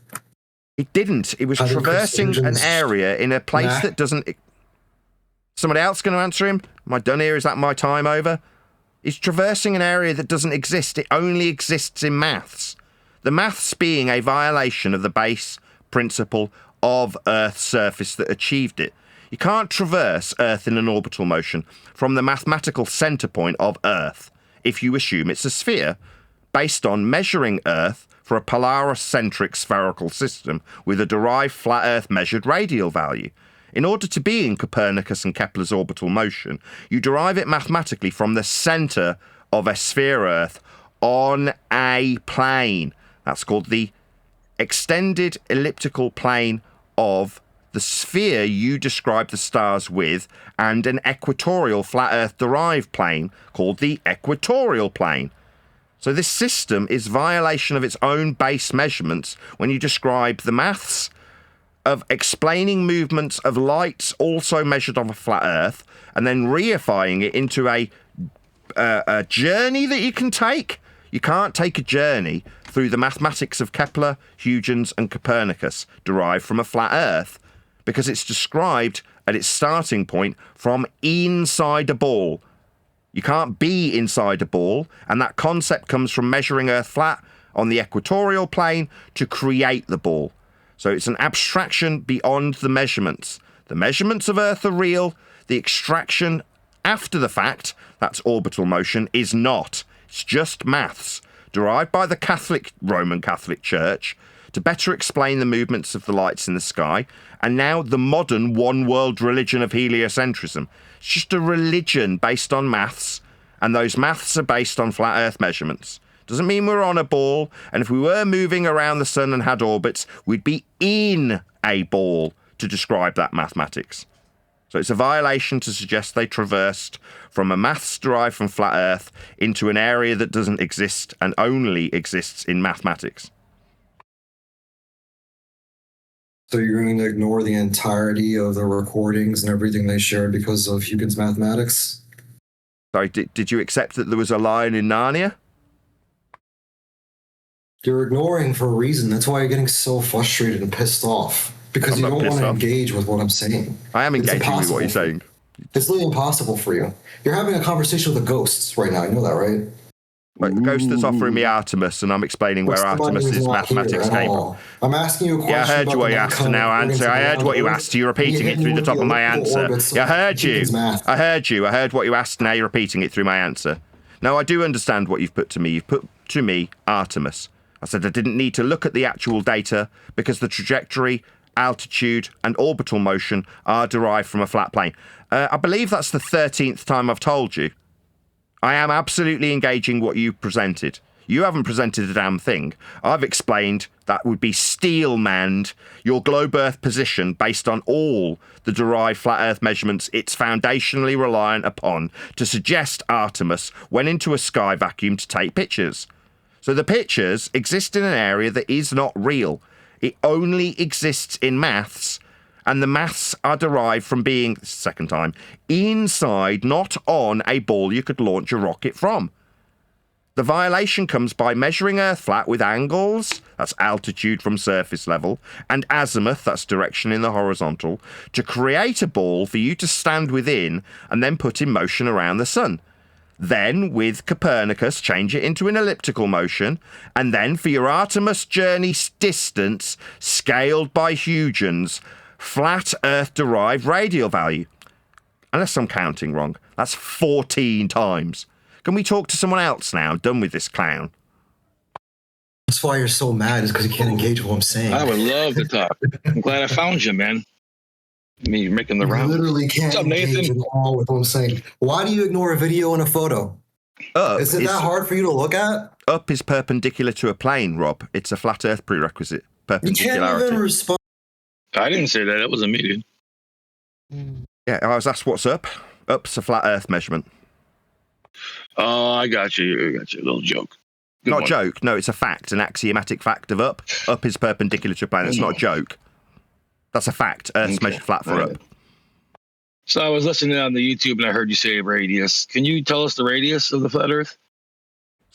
Sorry, you're saying when the guy offered me orbital motion for Artemis, that was my radius? No, me explaining where he got his radius for his globe, for his Artemis claim that he was put into me understanding where he gets his R from, doesn't make that my R. I didn't derive it, I'm not Huygens. Huygens was a heliocentrist that would give that man his R for his maths, for his Artemis mission that I didn't need to look at the data from because I already knew where his claim was foundationally based on a flat Earth measurement that Huygens made to create the false idea of a globe. That doesn't make it my flat Earth measurement for a globe. I'm not going to be justifying this. It's not my claim. Awesome. So, again, you don't have a radius for the flat Earth? A radius for a flat Earth is an aspect. It's not a circle. A flat Earth is an aspect, not a shape. I'm answering you. You're in a category error and you misunderstand what measurements are when you describe measuring an aspect, that's flatness. When you say, what's the radius? An aspect doesn't give you a radius. You're thinking of a circle. Kind of like a ball would need. Yeah, that's because it's not mine. Why are you asking me for a radius? I don't have them. That's baller. You're mistaking ballers. I'm telling you, I'm telling you, you're still talking through me, yakking with your idiocy. Well, you're talking. Oh my God, I'm summarising. You have put it to me that I need to justify a radius. I haven't got one. I wouldn't need one for Earth to be measured. My God, moderators, I'm not getting the. This is the fourth attempt at this sentence, moderators. Fourth attempt at the same sentence. I don't have a radius when I steelman my globe Earth opponent's position, where he has a radius for his derived orbital motion, for his Artemis claim that he didn't have the slightest idea how to justify. But I did. Understanding your claims, well, it just doesn't make your claims of your radius you need for your claims mine. Okay, cool. So the bottom line is this. You just said yourself that a globe can't be steelman. Now you just said you were steelmanning the globe. You speak in riddles. You double talk a lot. And I was listening, and you definitely brought up the radius. You said all these measurements are based on the radius. So in order to base something on something, you must know it. All these measurements. Well, I don't need to know it. I'm still talking. I wasn't done. I'll let you know. Sounded like you were. My bad. But yeah, like I said, I just want the radius number. Because if you give us a radius number, we can tell how big whatever we're on is, right? Because if you know the radius of something, you know the circumference, right? Okay, I'll give it you if you can give me the radius of flat. I don't need to. I'm not referencing that. It's a malformed question. There is no radius of flat. It's not a malformed question. I'm trying to respond to you. I'm trying to respond to you. It's just you're talking while I'm talking. There is no radius of flat. You're in a category error. It's the second time I've said it. Me, flat. Earther, not needing. Oh my God, moderators again. It's just me hearing him when I try and explain that he's straw manning me with a radius of flat. It's an aspect. Now we've got complete audio chaos while he won't shut up. There is no radius of flat. You're in a category error because you idiots, like dumbos, dimwits, stupid people, have got a radius for a ball Earth. You think that me understanding how flat Earth is measured for you to derive your radius means I've got to justify in a category error a radius of flat. That's the stupidest question you could ask anybody. There is no radius of flat. My God. I don't want to talk to him anymore. I don't want to talk to him anymore. I like the let. There's no radius of flat. It's a category error. Flatness is an aspect. It's the aspect of Earth we measure, and you guys measure it for you to derive your, not my, radial values. So when you appeal to an Artemis mission that unequivocally requires you derive a radial value for the orbital motion to be with respect to the sun, I will point out how you and your claim for your ball requires you measure Earth flat for your radius. What's that? I've now got to justify your claim that needs a radius? No. Flatness doesn't need a radius. No. Earth's measured with flatness. Okay. For you. Okay, let me get in now. For okay, you. Okay. So my God, it's still the fifth time. No rumpus. Someone made a statement. Someone said, who was it? That the golden radio is evidence of the globe? Someone said that? Or proof the globe? What? Someone just said in the middle of you and Rob that the golden radio is the proof for the globe. Golden ratio? Yes, so if you put on a mathematical agreement, right, that when it comes to the golden ratio actually shows the Earth to the moon, and it can be calculated that way. And when you make these actual adjustments, you can see that it is circular and curvulent. And the reason is because it's prevalent, because you cannot go off mathematics to say that mathematics are false if mathematics are actually evidential. You see? No. We measured Earth. Earth's measured the for globe, radial value. Oh my God, I didn't interrupt your golden ratio waffle, and now you're immediately talking through. Immediately talking through. Immediately. Go ahead. I don't need your permission. I need to shut your mouth while I'm talking. 1 second. Don't need permission. I just need to shut up. The Bible. No. The Bible. Now he's waffling on. I'm not getting a chance to respond. There's been audio chaos. Now he's carrying on. No, golden ratio is not a measurement of Earth's surface. That's the biggest load of cock waffle I've ever heard. A golden ratio doesn't prove anything. It's a ratio. Meanwhile, Earth is actually measured flat as opposed to appealing to a ratio. No, we've got measurements of Earth's surface. It's measured linear in miles, flat. Surveyed for topographical deviations in the vertical from the horizontal linear distances that Earth is measured with. You don't need to appeal to a ratio when we've got Earth measurements. They're the same measurements the last guy appealed to when he suggested he'd got an Artemis motion and a distance to the moon. That didn't come from a golden ratio. It came from a measurement of Earth for radii. That's where you got that distance, not from the golden ratio. That's the most stupid thing I've ever heard. Earth's been measured. My point that needs responding to, just in case he waffles on again about golden ratios, is Earth has been measured.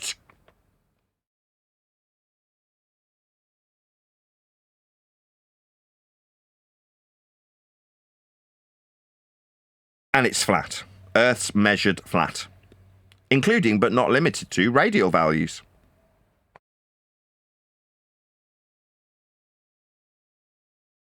Do you think that every time they launch that the math is the same? Yeah, shockingly, they don't change the globe Earth derived flat Earth measurements that have been used for the last 500 years. Each time they launch a rocket, they just appeal. I'm answering you, you, dumbass. You answered the question. Yeah, I'm answering you. I'm still in the middle of that answer. You don't decide when I finish. You don't get to decide when I finish my answer to you. I do. Yeah, all right. Is it just me that'll get server muted when somebody talks through? Yeah, all right, okay. No, I was in the middle of answering you.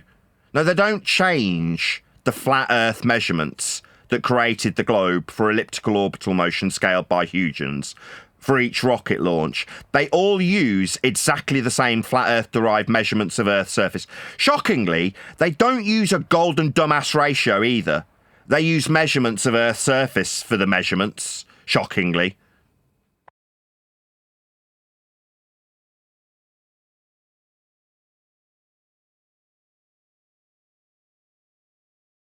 And you don't think that they use anything else?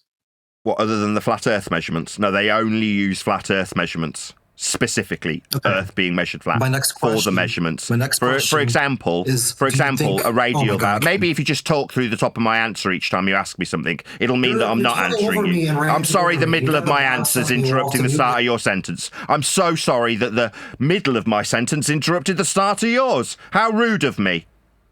No, including measurements of surface level, sea level, eye level, altitude angle, altitude, radial value derivations. All of these measurements of a flat Earth are by prerequisite and foundational requirement what your globe-derived calculations, not measurements, come from. Always, without exception. Earth always was being measured flat. It is being measured flat as we speak, and it will be measured flat tomorrow. It's so easy to say, but so hard for you to prove, man. Distance, altitude angle, sea level, eye level, all of them. Canaveral ever has weather? Weather, as in pressure differences and altitudes, those are flat Earth measurements also. Yeah. Barometric pressure is measured from sea level. I'm answering you. Weather, you say. I heard you. Is it just that when I talk and absolutely annihilate your garbage assertion that you need to yak through me while the politics servers allow it? Yeah, I'm answering you. Weather, I heard you. What, like barometric pressure from sea level? That sort of weather. Dissipation over distances? That sort of flat Earth measurement requirement weather. Yeah, that's a flat Earth measurement though, isn't it? Yeah. What about time? When we derive weather with respect to when it'll happen? That's also a flat Earth measurement of the sun. So yeah, there's quite a few flat Earth prerequisites that need to be in place when you describe weather. Now I'm finished. So when the Challenger O-rings exploded because the O-rings were too cold that day and the temperature difference wasn't expected, that wasn't something that they could have changed in the map. That's a flat Earth measurement that you're saying? Right, O-rings have got nothing to do with the surface and everything to do with the engineering of a piece of technology. Again, I'm literally in the middle of the sentence, halfway through my sentence, he's decided it's too painful to hear. So clearly, every single sentence that I say is going to be interrupted. There isn't a single full response that hasn't had to be repeated. He's still talking through the middle of this answer.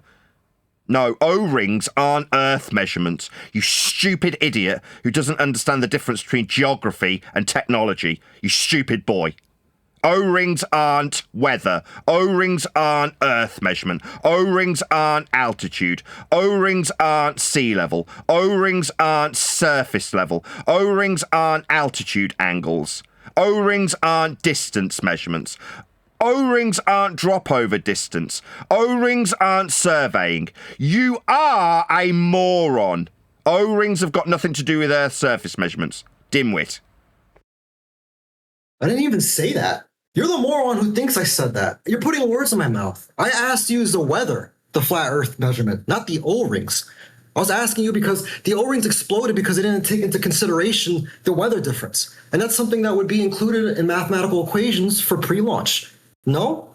Which shows that the measurements and the equations are not always exactly the same. And it doesn't mean that the only thing that they use is whether or not what you said about Huygens and his math. I didn't say the O-rings are flat Earth measurement. I don't know why you got so pissed about that. I didn't say that. Yeah, we get that you don't get it. We get that you don't get it. We get it. That's not what I said. All right, you're retarded. That was Meanwhile, while this guy gets a grip and stops spurging out a bit. No, meanwhile, we do have Earth measurements, though. As much as O-rings are very interesting and weather's very interesting, weather's described from sea level in terms of the altitude. When you describe pressure differentiations, it's barometric pressure, which is described from sea level. That's a flat Earth measurement when you describe weather. The topographical deviations for altitudes from sea level when you also describe weather are also measurements of a flat Earth from sea level for the topographical deviations and the distances. That's also directly connected to Earth measurements as opposed to the engineering quality of O-rings on the Challenger. So, meanwhile, Earth's still measured flat in all instances and without exception. Speaking of weather, don't weather satellites, the existence and success of weather satellites show that the Earth is not flat? Right, what altitude are the satellites at? Oh, he ignores that. I don't know. Like sorry, let's just deal with the guy with the satellites. Do you want to tell me which satellite and tell me how high it is, please? The GEO satellites 25,000 miles above the equator. 25,000 miles is an altitude from sea level. That's right, it is. Yeah, so we need a flat Earth to describe this then, because we're measuring perpendicular to a plane of reference measured to the millimeter accuracy from sea level. So in order to describe this altitude, first we had to measure a mean average across the entire topographical surface of Earth, with the sea being averaged for a level. That's no part being higher or lower than another. So you can describe an axiomatic principle of perpendicularity for the vertical altitude in feet, meters, furlongs, miles, whatever you want to ascribe it. So you've given me a satellite at a flat Earth measured altitude. So Earth's measured flat for your satellite. Furthermore, if you're going to assert that the satellite's in an orbital motion, geosynchronous or geostationary, then you also require a flat Earth-derived radial value for orbital elliptical motion by Kepler, Copernicus and Huygens, as explained earlier. Those are also reliant foundationally on Earth being measured flat for the maths being suggested for the satellite's trajectory. Also, fundamentally and foundationally reliant on Earth being measured flat.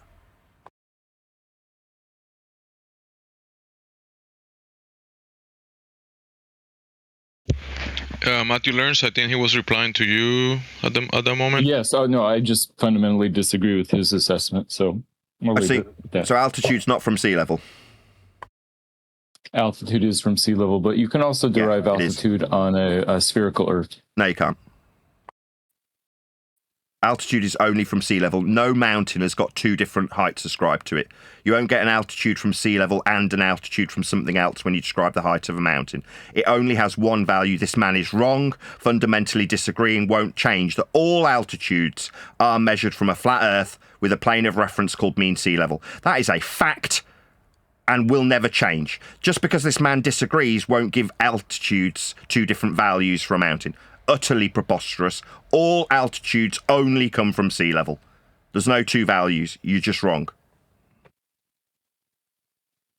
You're going to concede how wrong you are? Do you think Everest's got two values? No, I will not. I will not concede that I'm wrong. Give me the other value for an altitude of Everest. What's the other value other than the one from sea level? If I'm wrong.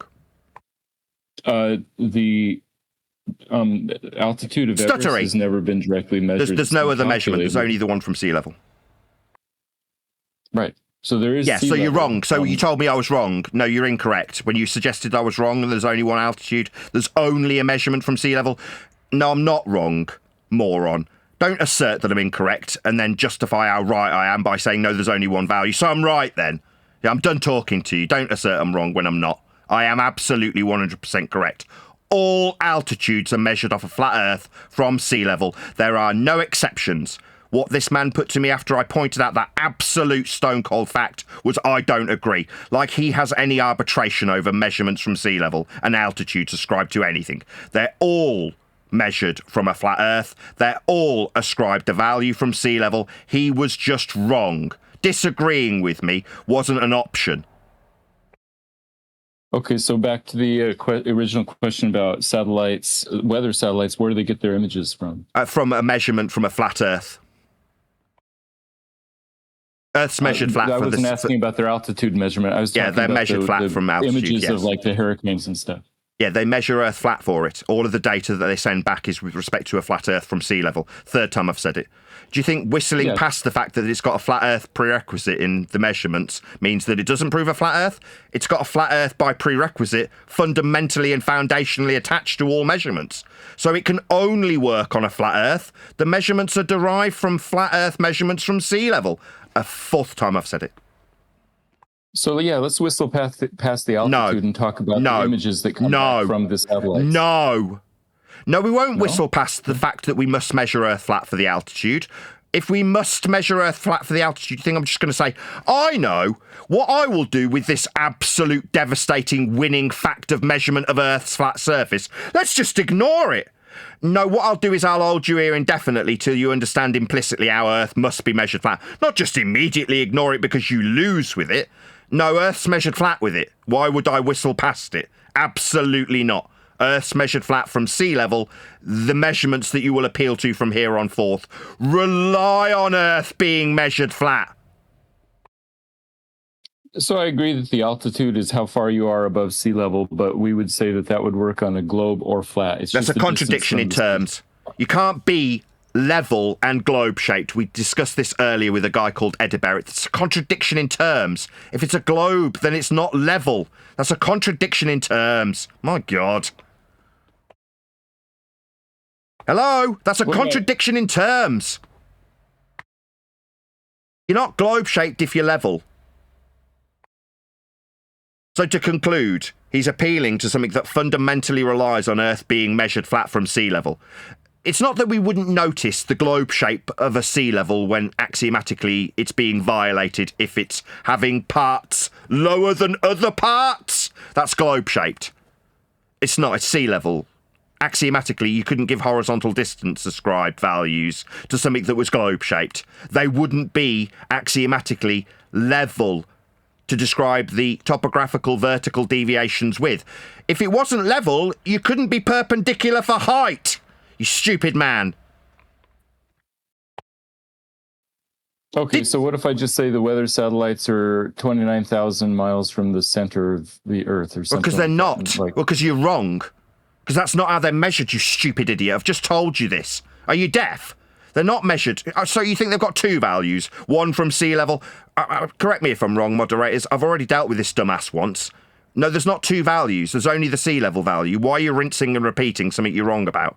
Is it just because you don't like being wrong? There isn't two values. There's no value for Everest from the centre of Earth. There's only the flat Earth measurement. I'm not going to whistle past it. I'm not going to invent some shite that you just create out of thin air. Air being measured barometrically from sea level. So also. my original question is, what about the images from satellites? And you just kept whinging on about the altitude. So I'm whinging about the flat Earth measurements you require in your claim. Is that me whinging about them, or is it that you require Earth be measured flat for your claim? It's not me whinging. It's you using your flat Earth measurements perpendicular from sea level, and then attempting to whinge about how globe-shaped they are in a violation of the law of non-contradiction. What you are doing is violating the axiomatic principle of perpendicularity when you say level has parts lower than other parts. Well, if it did, we'd measure them from level, meaning you can't violate this by saying level's globe-shaped, you moron. So now I'm not going to whistle past how altitudes require Earth be measured flat for your claim. And if you understand how flat Earth is being measured from sea level for your claim, it seems you're trying to have a second crack of the whip while you say there's two values, one from the centre that nobody's measuring from. There is no centre. That's a radial value. The radial value this man's just appealed to, that's being at the centre, is also derived from a flat Earth measurement by Huygens and Kepler. That's what R is, a flat Earth measurement of minimum elevation angle. So no, if you're going to suggest being at the centre, you'd need an R value because nobody's digging to the centre to measure it. You're extracting it from flat Earth measurements also. So no, we won't be putting an extra value for the height of mountains just because you say so. We'll still be measuring them from a flat Earth, even though that's the third time I've had to go through it with an idiot. There's no second value from the centre, and the centre's derived from a flat Earth value also. Where do the images come from? Why are you asking me?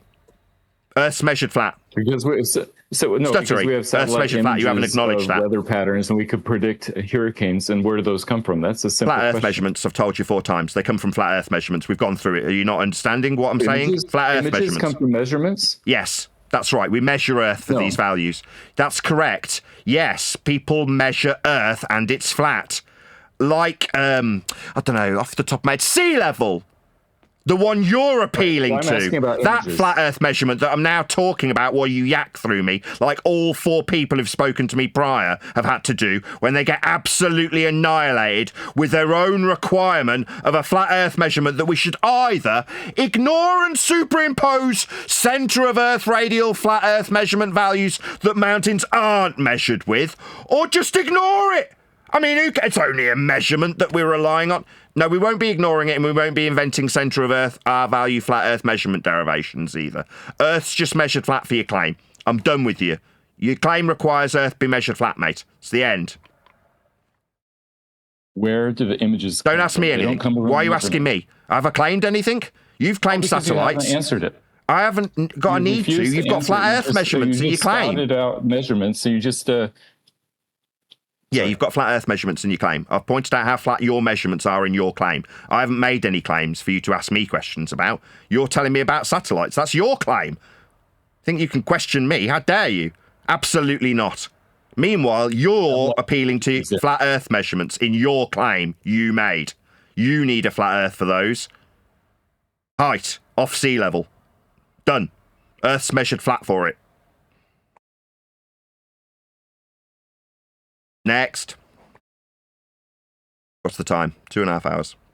One more question. Anybody else?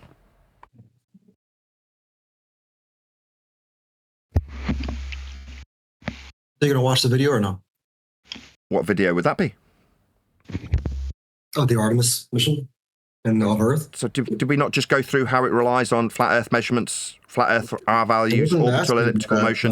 Maybe if you ask me if I'm going to do something and then yak through my answer about why I wouldn't need to, maybe that'll change my answer to you while I'm in the middle of answering you. Am I going to watch a video you've asked? I'm now answering you. Maybe you just keep talking while I point out how unreasonable a prick you are. Prick. I don't need to. I know our flat Earth must be measured for the altitudes, distance, ballistic trajectory, elevation angle, surface level, eye level, longitude, latitude, coordinates. All of these things are flat Earth measurements that Artemis will rely on. So I don't need to look at any video. It's relying on flat Earth measurements. I'm pretty sure I've gone through this in the last hour 15 times! Can't we watch Lion, Witch and the Wardrobe instead? Maybe if we watch Lion, the Witch and the Wardrobe, we'll all believe how lions can talk. Meanwhile, Earth's measured flat for the derived mathematics of orbital motion. Elliptical orbital motion, flat Earth prerequisite elevation angles, flat Earth elevations from sea level, surface level measured from sea level.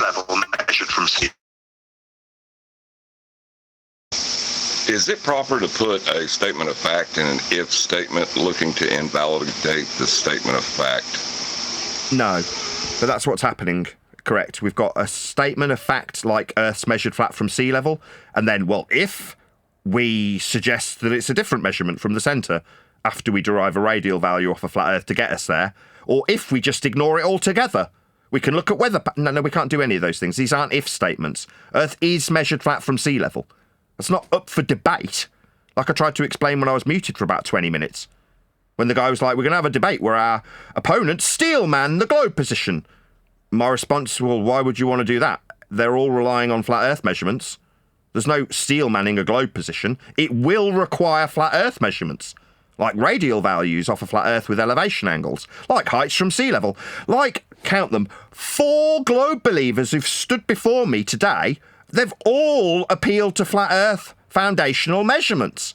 Has there been an exception? Has one of them used something other than flat Earth measurements? No. Every single one of them has used flat Earth measurements. Me, I haven't made a claim yet. No one's asked me anything.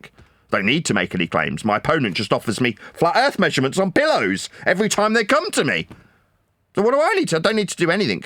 Because Earth will be measured flat regardless of globe believers using flat Earth measurements and then saying, oh, well, let's just ignore that we measure this from sea level.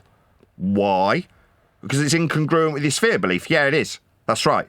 It violates an axiom of the base principle you're measuring Earth with when you suggest the maths of the Roman Catholic Church's orbits means you're on a ball. No, you fundamentally don't even understand that that system invented by the Roman Catholic Church puts you inside a ball to move around the sun, mathematically, after measuring Earth flat to achieve those maths. 16 times.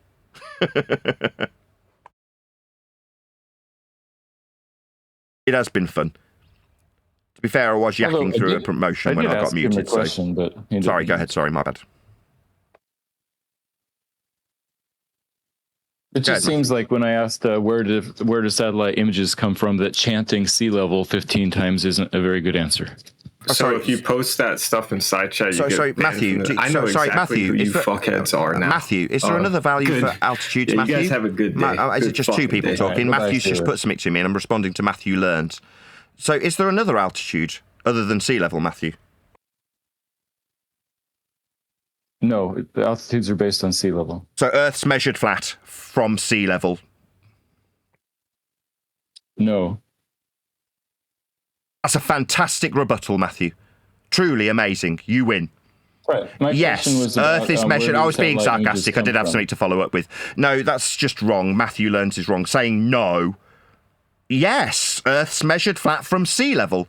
It's a level that's been measured that we give all altitudes from, as confirmed by you 2 seconds ago. Earth's measured flat with this value. It's called sea level. And how does that answer my question? Why are you asking me? I didn't claim it. Why are you asking me? Did I claim it? Is it mine? Did I measure sea level? Why are you asking me this? No, I was asking where satellite images come from. A simple question. So, did I present you with satellite images? I presented you with the data that they're reliant on, which is altitudes. So the altitude data that they provide is a flat Earth prerequisite measurement value, isn't it? The answer's yes, absolutely, without question. Altitudes from sea level is already confirmed. Without question. It's already been confirmed. I don't need it confirmed. It's not like you saying no is going to change what sea level is. It won't. Okay then, jolly good. In conclusion, Earth's measured flat from sea level. Oh, back. I'm sorry. I'm back. Holy shit. So we were done with you, my friend. We moved on to someone else. We already agreed that sea level isn't flat. Sorry, there's three people talking. I was talking to Matthew Learns. 3 people talking. I was talking to Matthew Learns, specifically, one person. So Earth's measured flat from sea level, Matthew. It's the only way to measure altitude. So unless we ignore how flat Earth must be measured perpendicular to a plane of reference, Earth's measured flat from sea level. Well, that's it. Earth's measured flat from sea level. There's nothing else to discuss. So there's nothing else to discuss. I can't bring up the weather satellite images with its altitude from sea level. No, without any. So the balloon doesn't have it. Sorry, I'm confused. You're saying this balloon doesn't have an altitude from sea level? I'm saying it's irrelevant where the. So like the other guy, it's irrelevant. No, it's not. It's absolutely relevant. It's its altitude measurement from sea level. It is relevant. You just trying the same trick the last guy tried, which is, well, maybe we could just ignore it. No, we won't be ignoring it. Really not what happened. I confess that I am trying the same trick of like getting off the single topic of sea level. Oh, you don't like it? Does this flat Earth measurement scare you? Do these flat Earth measurements scare you? They do not. Well, why would you want to deviate away from it if it doesn't scare you? Let's talk about flat Earth measurements of sea level. Is it because you want to use them without acknowledging how flat Earth must be to be perpendicular in the vertical with respect to this value? It's because Earth's measured flat that you don't want to talk. You'd rather shy away from it or just whistle past it, end quote, last guy. No, we're not going to shy away from flat Earth measurements from sea level, Matthew, even if you want to because you're scared of them. If you weren't scared of them, you'd talk about them. Earth's measured flat from sea level, Matthew. I don't care how scared you are. Oh, I'm not scared. Right. So you understand what perpendicular means? Do you understand what perpendicular means? Do you understand what perpendicular means? I do. And do you understand that altitude is perpendicular to a plane of reference called sea level? I do, yes. So Earth is measured as a plane of reference for altitude? Yes, it is. Yes, that's the end of the discussion. Earth's measured flat for all altitudes without exception, including weather balloons. Their altitudes measured off a flat Earth. There are no exceptions. Oh dear. So, in conclusion, Earth's measured flat from sea level. No amount of cowardice trying to whistle past it or ignore it or claim that we're just harping on about it. What? Harping on about how flat Earth gets measured from sea level perpendicular to a plane of reference we've measured.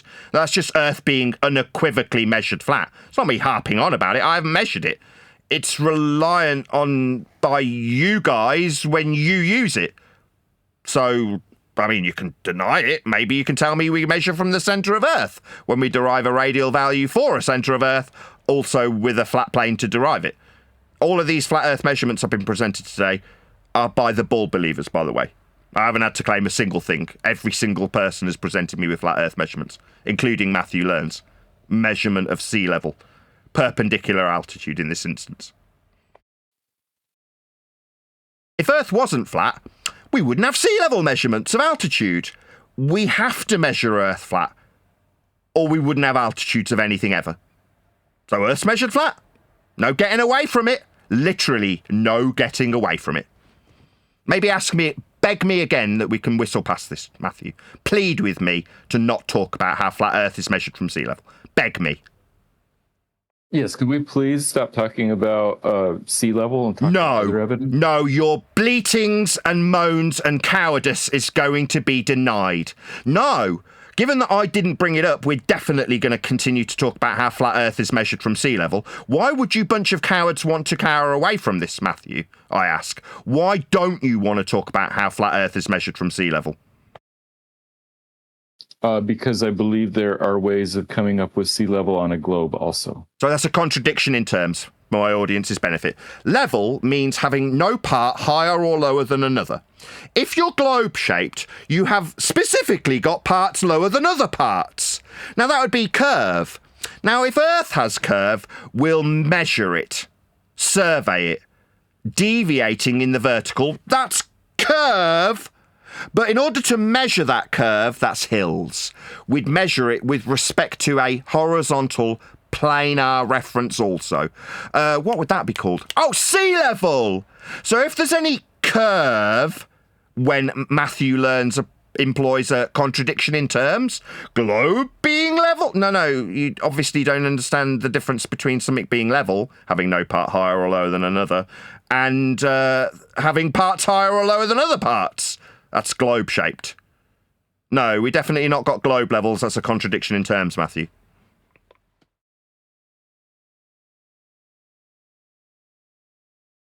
Well, I can't argue with that. No, you can't. You're absolutely correct. Globe level is not a level. It's a flat Earth prerequisite. In order to measure curve, we would need axiomatically to understand and accept distance being measured on Earth, flat and linear, for it to be described as horizontal, so we can describe deviation from that horizontal measured mile value. So you understand, Matthew, that if we measure Earth and measure curve, we'd be measuring a vertical deviation from the horizontal measured miles. You understand how rise over run works, of course, right, Matthew? Right. I'm just saying you can't argue against definitions.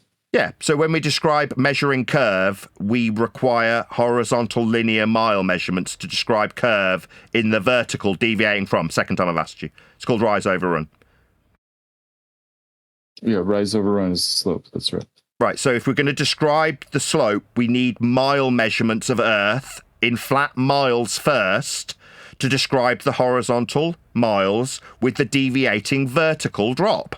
So Earth, third time, will be measured flat in linear miles to describe curve, that's hills, with, won't it, Matthew?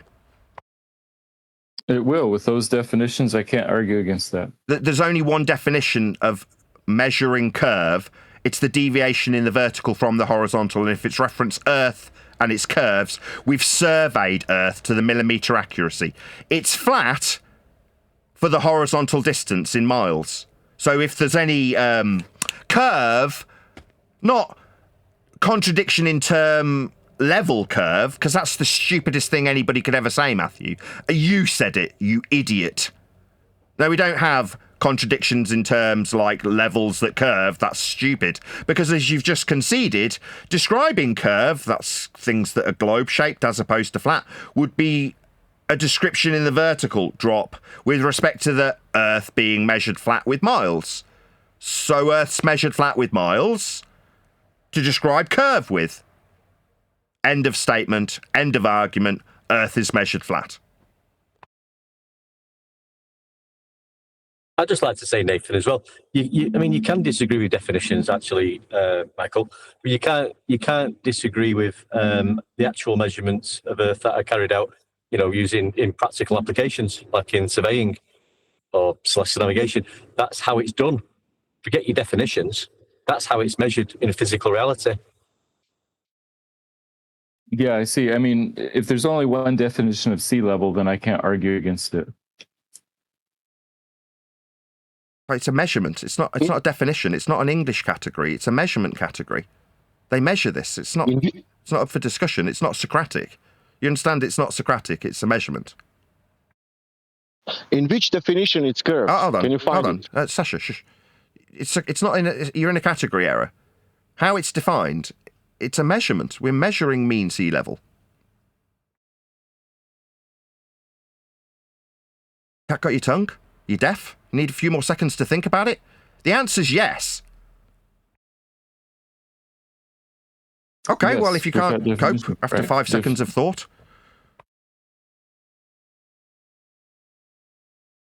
Right, it's not Socratic, second time. It's been measured. There's little huts that measure mean sea level. They're not inside the huts arguing about the semantics of it. You understand that, right? You're in a category error. You think it's semantics. It's not.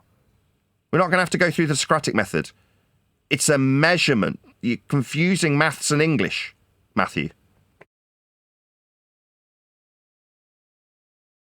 Okay, well, obviously it's the second time I've asked him and he needs a few more seconds to think about it. This is a maths professor, by the way.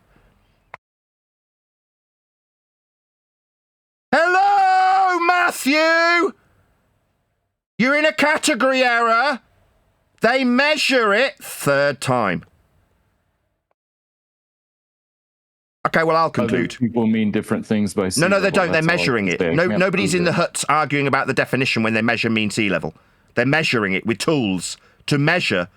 You think those tools are having a little argument about the semantics of it, do you? Are you an idiot? Do you think the sea level measuring tools are having a little debate about it? What are you on? Are you on a different planet? No, they're not arguing about the semantics of it. They measure it. Fourth time I've said it. Category error. Hello? Maths professor, you're in a category error. It's not semantics. They're measuring it. Okay. I respectfully disagree and use different definitions, but they're not that's why I said defining. I They're can't measuring. argue against definitions. Sorry, they're measuring it. They measure sea level. They're not arguing in the huts about semantics. You understand that? Fifth time I've asked. Clearly not. Do you think they are arguing about what this is when they've got huts to measure it? You're just an idiot, Matthew. You're in a category error. Sixth time I've said it. They're measuring mean sea level, Matthew. They're not arguing and debating about the definition. Seventh time, you idiot. One hut's got the Oxford English Dictionary, the other hut's got the Merriam-Webster Dictionary. Yeah. And the apparatus inside the hut is having a little argument as it grows a set of lips and has a little English debate, according to Matthew, as he respectfully disagrees that it's a freaking measurement. It is! They're measuring it eighth time. You think they're still trying to figure out what the semantics of what that measurement is, do you, Matthew? No, they're definitely measuring. We've had mean sea level quite some time. Anyway, in conclusion, while this little subterfuge offered up by Matthew's been thwarted for the 8th or 9th time, we can say we're measuring Earth with mean sea level and all elevations without exception, even the dumbass idiot bull-believing ones that are suggested to either be whistled past, completely ignored, been harped on about, or maybe we could suggest they come from a radial value in the centre of a ball that we're not measuring. These are the dumbass suggestions of bull-believing clowns, by the way. Here, you've heard them. But we do just measure Earth perpendicular to a plane of reference called mean sea level for all altitudes on the surface of God's green Earth. Flat for every single measurement ever made. Earth had to be flat.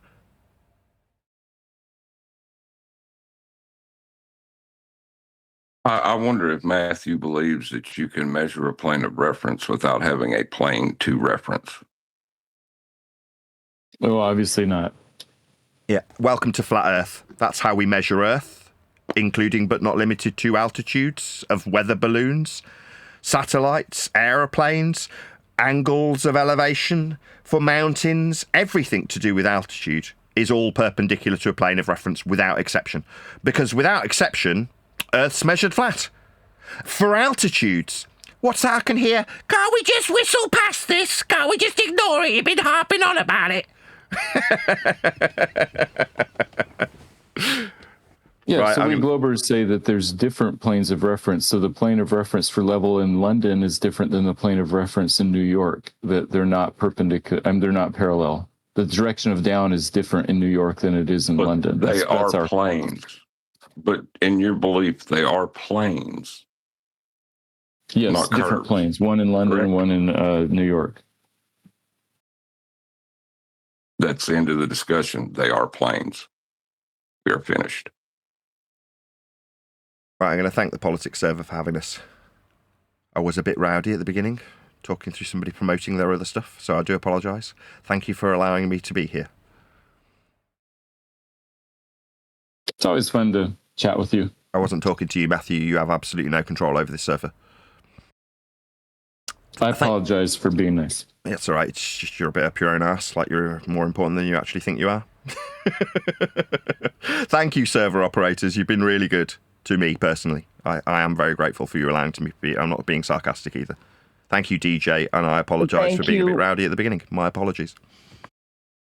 And thank you to you, Nathan. Pleasure being here. Right, with that, I'm going to say, if you are watching this on either Nathan Oakley 1980 or Nathan Oakley Premiering streams, then stay tuned, as there will be an after show to follow. Can you measure? Can you have a plane of reference without a plane of reference? No. Obviously not. That was absolutely brilliant. I really enjoyed that.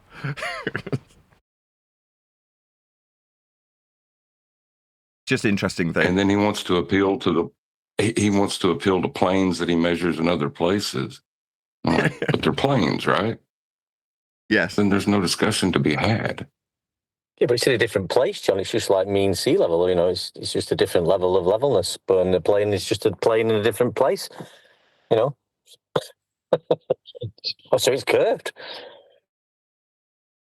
Even though I got muted for 20 minutes, I still feel that they've got the best moderation out of all of the servers that we go in. And yes, it occasionally results in me getting chewed out because I won't let someone waffle on for 5 minutes. But I do have a tendency to waffle on for quite a prolonged period sometimes because I've got a lot to unpack. But when someone was admittedly going round and round in circles promoting their event, that was wanted by the servers, right? It's an event that the server's having, so like, of course I'm going to get chewed out and muted if I'm going to interrupt that, which I did. So I kind of, on reflection, go, no, fair enough. If I want them to be a good moderation team, they're going to tell me off for interrupting somebody making a promotional endeavour, even if they're repeating themselves, right? So on reflection, you're like, yeah, it still stands. I stand by them being a good, as much as I'm being a snowflake and getting upset when I'm muted, because of course you will. Anybody else would so do all the trolls when they're getting muted, justifiably so. So you think, oh, well, no, it still stands that they're good at their moderation. And eventually they let me off. And that was DJ doing that. So as much as I hate to do it, props to DJ. You know, while we've assumed that this is just some dude that doesn't like us. No, yeah, he wants to have a little jab and say, oh, you're being toxic. Fine. He may not like me personally, but he still treated me fairly, I feel. Would you not agree? I'm delighted with that result, is what I'm trying to say. Yeah. Yeah, I was. And the funny thing was, Nathan, I'll just come back to that. I actually texted him, I DM'd, I went into the server as well as being on the panel, and I texted him and said, listen, DJ, can you just please take Nathan off mute? He's been on some time now. Why is he still on mute? And then he's read the message and took you off mute, but it's when you started talking, and I was trying to get through to, I realised you'd come off mute, and you started calling DJ. I'm like, oh, shit. But yeah, I think you did very well, mate. Yeah, you are correct. Yeah, they're going to stick to their moderation as they see fit. They're probably not going to treat anybody any differently, no matter who they are. But yeah, he was going on a bit, the guy, about the promotion. Yeah, admittedly, but I think you came back from it really well. You just got on with it. You give people time to talk. You dealt with it very professional. Oh, thank you very much. What's the guy from the Goonies called that Liam's posted in the chat? It's got the guy, the goofy looking monster guy from the Goonies. What's he called? Sloth or Slouch or something like that. Do you know what I mean? What's he called? Sloth. Sloth? Sloth. Got a picture of Sloth. It says, the globe is level. I'm going to have to put this up on screen. Hilarious. Can you guys see that? Oh, yeah. It doesn't show the caption. It just shows the picture, but the caption for it is, the globe is level. The globe is what? Level. Oh, it's a shame. It was a pretty good show, that, really. It was a little bit different than the worldwide debates last few shows. It was, yeah, it did well with the Artemis trying to get you onto the fucking missions to the moon, but yeah, just took it back to flat Earth measurements, sea level, altitude, and dealt with it that way. So that's the only way you can deal with it. So yeah, it was good. Oh, thank you for letting me know, Divergent Droid. He's just sent me a message saying I muted myself so I didn't disturb him while I did my outro, and then just forgot to unmute it when I swapped rooms. Thank you for letting me know. Otherwise, I'd have never noticed. I wonder if they ever think about how space is made up length, width, and height, and that is built upon a Cartesian plane, that you must reference.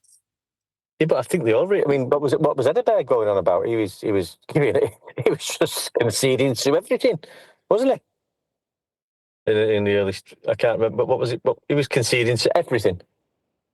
It's kind of like but. What do you mean, but? Crazy. Yeah, we agree. Sea level's level, and it's shown on a map horizontally, but it's just being done from a curve. But I can't remember what else he was saying. But Eddie Bear was just like, "Welcome to flat Earth." Levels flat in a curved way, bro.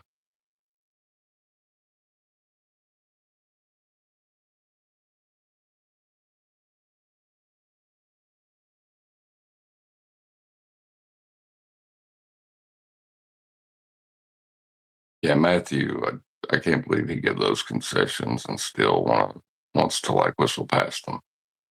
I can't believe that. I can't. I'm done unpacking Matthew Learns, because on the one hand, he does actually he knows where he can't get around the mathematical axioms, doesn't he? Or he wouldn't have given those concessions. But then you have to go, well, that leaves me in a bit of a brain trip, because if he's conceded, why would you still hold the belief in a ball? If you understand how it's measured flat to create it, why would you still believe in it? I don't get it. I mean, he is, in my humble opinion, the pinnacle of cognitive dissonance. But like I said, Nathan, absolutely. Like I said, Nathan, years ago, I had Eratosthenes discussion with me and him, and he just said to me, "Yeah, I realise exactly what you're saying. I can see, we're measuring angles from the surface, distance between 2 points, but I'm sticking with the consensus. That's what I'm doing, and that's who I am. That's who he is." He does not have a competent philosophical understanding of this subject. So like we said months ago, or I suggested, it might get to a point in the near future where, you realise Earth's measured flat, but you're going to stick with the globe, and we're not going to be arguing about it anymore. And we give the example of people around a table in a bar saying, "Do you want a drink? Oh, where are you at with your beliefs at the moment?" Well, I know it's measured flat, but I'm sticking with the globe for now. My mind finds it easier to do that, so that's where I am. Right, no problem. Do you want a drink? Yeah, where are you at? Well, I just go with the measurements. It's measured flat, and it's flat Earth. That's the way it's measured. All right, no worries. And I think that's the way it is still now. It's just like they're telling you it's measured flat, but just sticking with the globe heliocentric nonsense. I like when they get in line with rhetoric, though. So much easier. I like it when they suggest that they should just ignore the flat Earth measurements. Well, can we just ignore this flat Earth fundamental principle I'm relying on for altitude and say that you're just harping on about it? Would that not be easier if we just ignored it? Yeah, can we move on, Nathan, please? I said, Matthew, can you beg me to move on? Yes, can we move on from the flat Earth sea level measurements? No. It happens 2 or 3 times that, doesn't it? But let's just forget about that.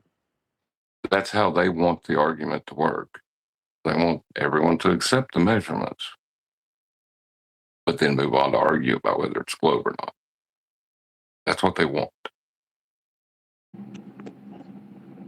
This is the basis of how Matthew is. Quote, my assumptions make my assumptions, end quote, Matthew.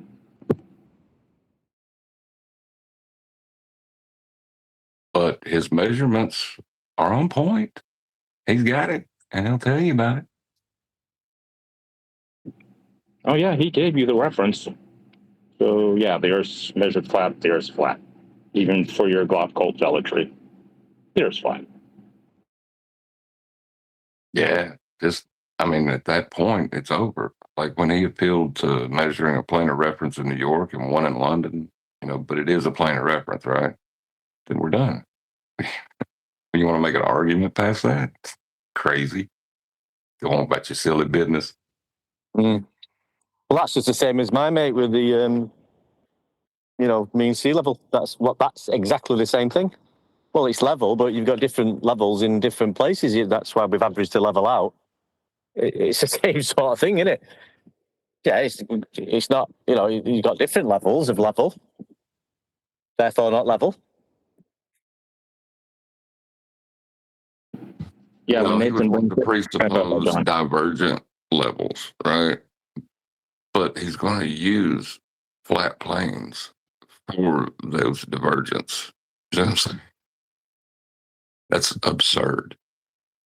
A flat plane cannot be divergent from the flat plane. It's weird though. We pick up on it dead quick now, anything like that. But like we always say it, like we skip past it a lot. Even with Eratosthenes, Alberuni back in the day when that was the globe proof. But they've probably done stuff like this all the time, but we're just picking up on every little single thing now. About mean sea level, different planes of reference in London and New York. It's just like they're just using these flat Earth measurements all the time, and we're just noticing, like, bang, straight away. Yeah, they've always done it. When I was a baller, I did it too. I can't think of any time that I didn't appeal to celestial movement, height, distance, something. But you've got no choice, have you? You have not got a choice. That's all you can do. That's the way it's done.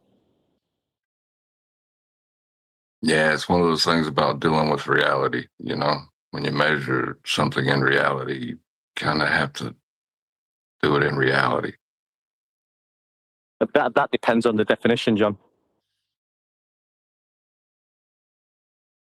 I think Nathan pretty much got him there because it confused him when he said, no, this isn't semantics, it's measurement. And right, it's defined by its axioms, not its definitions. Precisely, that was the term, Zoshin. It's defined by its axioms, not by its definition. Remember that. Thank you, John. That would have dealt with it a lot quicker. Although, that said, me not having the terminology as concisely and as quickly as you've just given it me meant that he did get confused. Like he didn't know where to go with it. Whereas if I'd have summarised it, maybe he'd have figured out a way. Although, where's he going to go? You know what I mean? No, it's not defined by its axioms. Yeah, it is. It's maths. And he knew it as well because he was a professor of maths, or is a professor of maths. So these things are very difficult to argue about unless you want to be a liar. And I don't think he does. Matthew Learns, that is. I don't think he wants to be called a liar. Hilarious. If when he said that, you said it's defined axiomatically by its properties, it has nothing to do with how I want to define it. It would have broken his heart.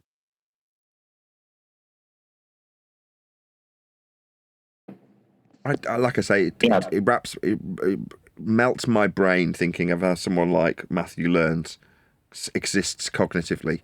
I can only assume it's very painful. Yeah. Well, that's probably why he's here. It's his somebody with a cat of nine tails whipping themselves in flatulation. It's like his penance for believing in a globe.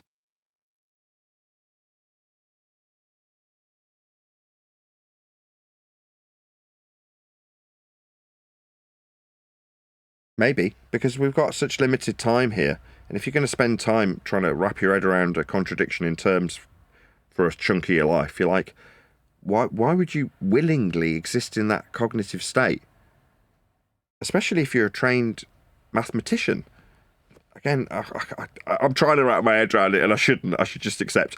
Thank God I'm not in that position. I don't need to justify it. I don't need to explain it. Cognitive dissonance is enough of an explanation. All of his teachers believe as he believes. That's the problem. All the people he would appeal to as authorities believe as he believes. He can't separate it. He can't accept that they're wrong about this. It would destroy him. Yeah, and that's why he's coming in and out all the time and sounding and suggesting these things. He's mentally in his psychological dilemma. He's still coming in, giving you flat Earth, playing out references and mean sea level, and just hoping deep in his mind that he can get through this somehow. It's, because he can't. He's got to stick with the belief.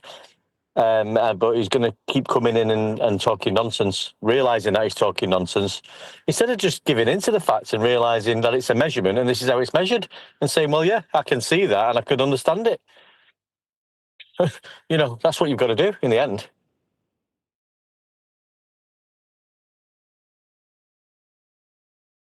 Yeah, it's just 29,028 feet from mean sea level to the height of Mount Everest, perpendicular 90 degrees to our flat Earth, vertical to the horizontal.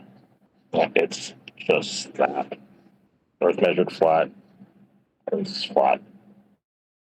Somebody was trying to say because you never dropped a tape measure down Mount Everest, you can't use mean sea level to get its height. They was working up to that when they said direct measurement. It's the same old red herring fallacy, to an infinite regress fallacy, to hand wave dismiss the flat Earth measurements when it's just measuring the Earth flat for the height of the Mount Everest example that Nathan gave. Yeah, first not exactly. It's more like projection. So they need to appeal to a value that has no direct measurements. That's radius. And when there's a flat Earth angle acquisition or calculation for height, it's always going to be a calculated value. Like you say, short of physically drilling a core through the centre from the top of Mount Everest, you're never going to get a direct value of height. And even if you did drill through, how would you know when to stop? There's no way of doing it. You're not going to take a cake slice out of Mount Everest and then run up a base from sea level to the top and say, yeah, that's the exact. You can't do it. So you go, okay, well, so therefore there's got to be some extrapolated value to achieve this. Yes, that's correct. Well, that's not acceptable. Oh, I see. So it's only acceptable that you guys use flat Earth measurements to extrapolate your values that can't be directly measured when you assume sphericity with the flat Earth measurement prerequisites that you use to assume it. Then it's acceptable to have non-direct measurements of things like radius. But the mountain, how dare we do as Al-Biruni's done to get the height? It's like, we're not. I haven't given you Mount Everest's height. What are you babbling about? That's just how it got measured, not by me. They want to take. Oh yeah, that's projection. Making it personal when it's just the measurement. Yeah. When it's a measurement of a flat Earth that we point out is a flat Earth measurement, suddenly they want it to be my flat Earth measurement or the claimant and their flat Earth measurement. Like, no, we're talking about heights of everything that's ever been measured. Now, I don't have to have ever measured a single thing for this principle of a flat Earth prerequisite from sea level to be how heights are measured. You must have done all sorts of jobs, there, you, Nathan. You've been you've been a navigator. How many? A surveyor. I think you've been a pilot as well. I also invented the equator. And the North Pole. Yeah, and the North Pole, that's mine. What else have you done? You've been about, you, mate. Yeah, every time there's a flat Earth measurement being needed, and I point it out, it becomes Nathan Oakley's measurement, because then they can condemn it. Can we open a wiki page for you? The greatness of Nathan Oakley. He measured the equator, he measured the North Pole, distances are his. altitude angles, they're all his. And he's got a big ruler. Yeah. Well, I like how they're starting to appeal to zeticism to try to get us on something with measurement. Have you noticed that? Like, have you measured it? Yeah. No.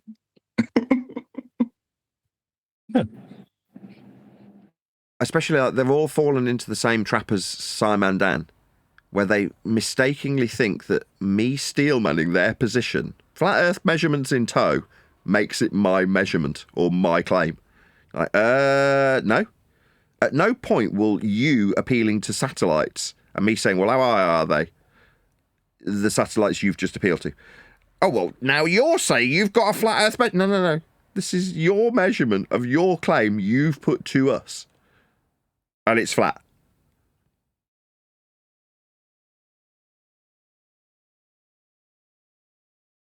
Interesting times.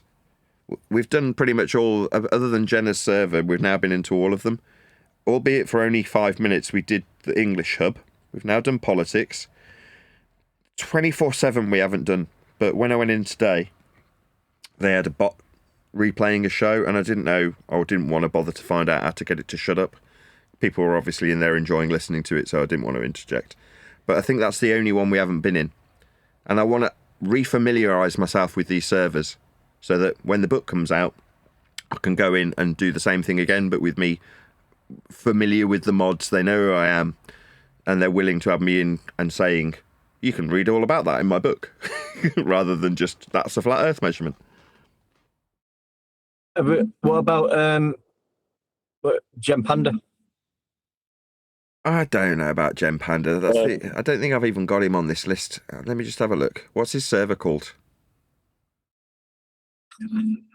I don't even know. I've not been in for years, but I did speak with Neil about it a couple of weeks ago, because we was talking about this, what you're talking about. I said, what if Nathan will go in there? You know, because you're going in a different style now. You're going in a new style. It's just like, we can go in, you're going in friendly, going in nice, and just pointing out how Earth's measured flat. And they'll be describing how Earth's measured flat as well. So Gem Pandas, and I think you got on with Gem, didn't you, back in the day? I've heard you say. I got on with Gem, but that doesn't have any reflection on his server and the people who are in it, who are all scummy. Okay. I mean, at one point, I legitimately, I had to report his server to the police, and I did literally make an official report about it, because he had kids' photos of people, flat earthers kids, and it was labelled "Children of the Flat Earth" with a whole bunch of pictures of other people's kids in it. I'm like, this is a fucking outrage. Mm. I mean, that may not be Gem Panda personally. Like I say, that's his server, and people can do that in other people's servers, so I don't want to automatically assume. I mean, he is ultimately responsible for his own server, though.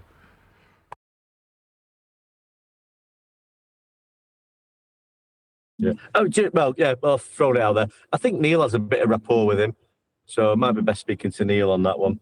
Maybe could just arrange an hour in there. Just like you say, if you're thinking about book promotion, we're going in professionally and talking about, you know, how Earth's measured flat, and you know, wherever we can go or you can go is going to draw some attention.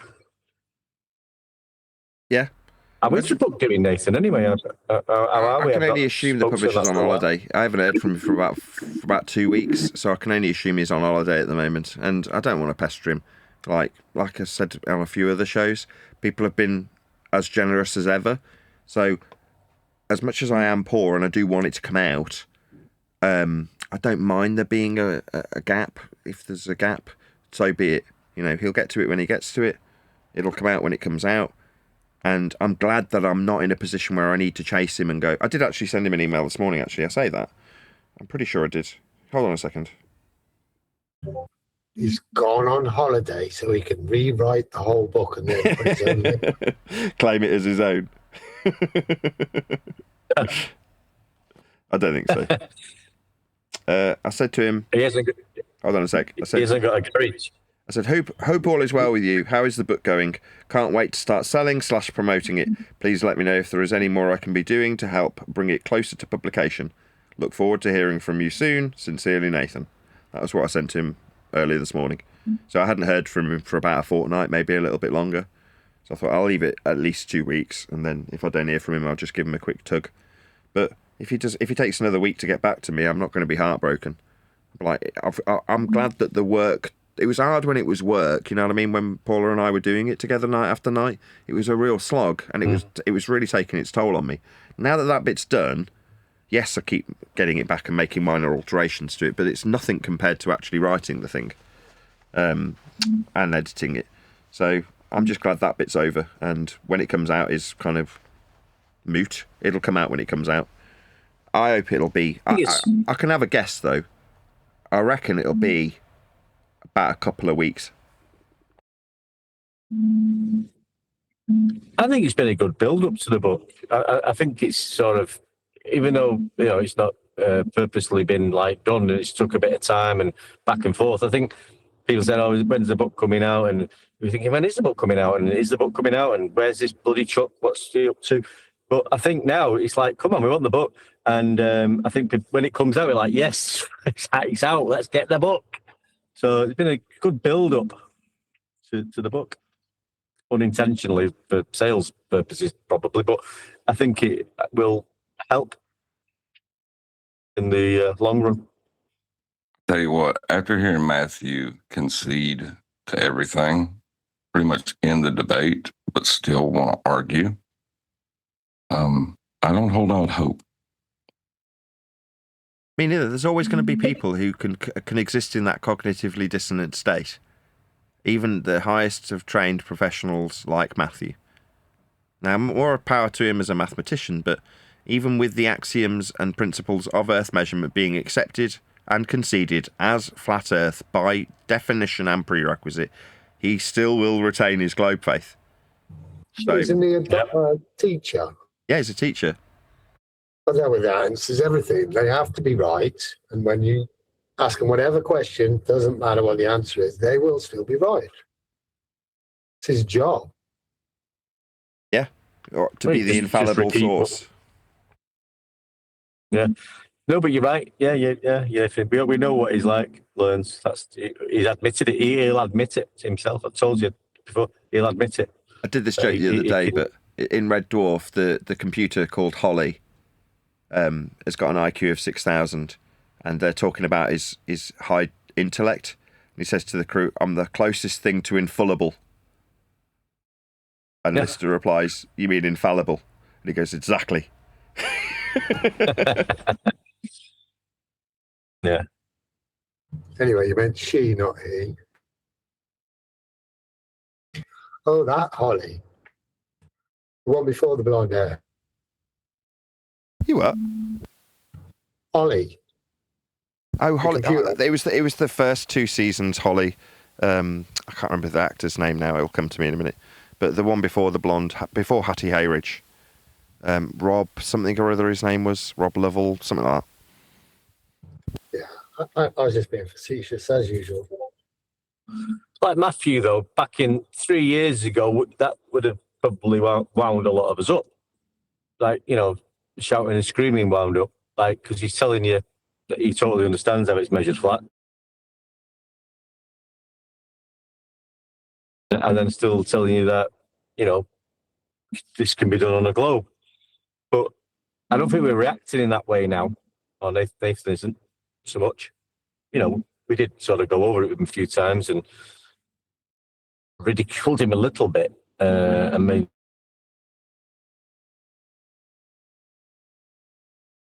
3 or 4 years ago, we'd be like that. People would be screaming at him, screaming. How can you say that? Like calmly now.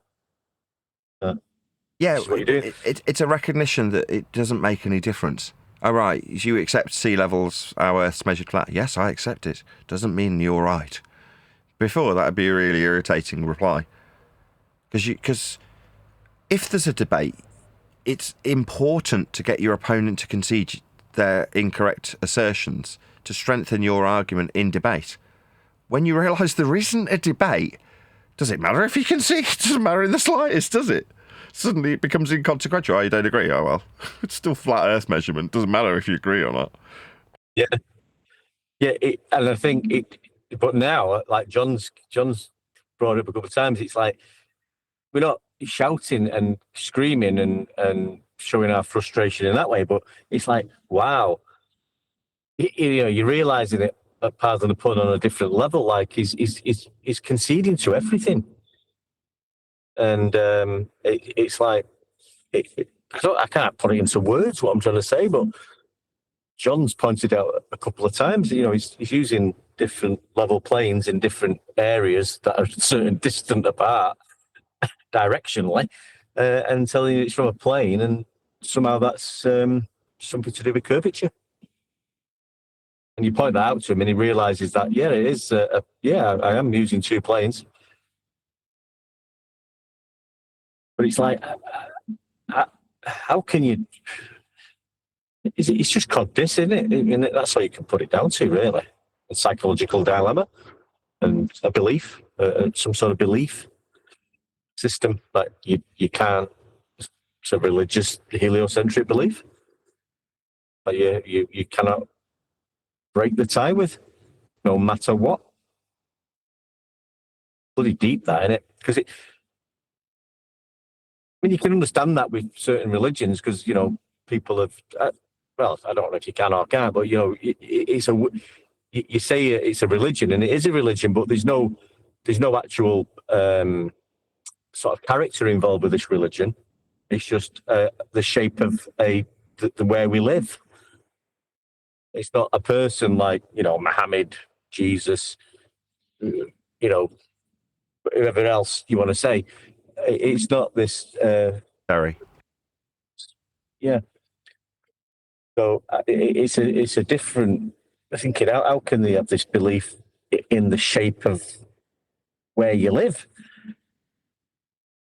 Be the same as a religion that's like Muhammad or Jesus or someone like that. I can't. It's weird, isn't it? It's weird that you can measure something and think that the calculation will somehow invalidate the measurement you just took.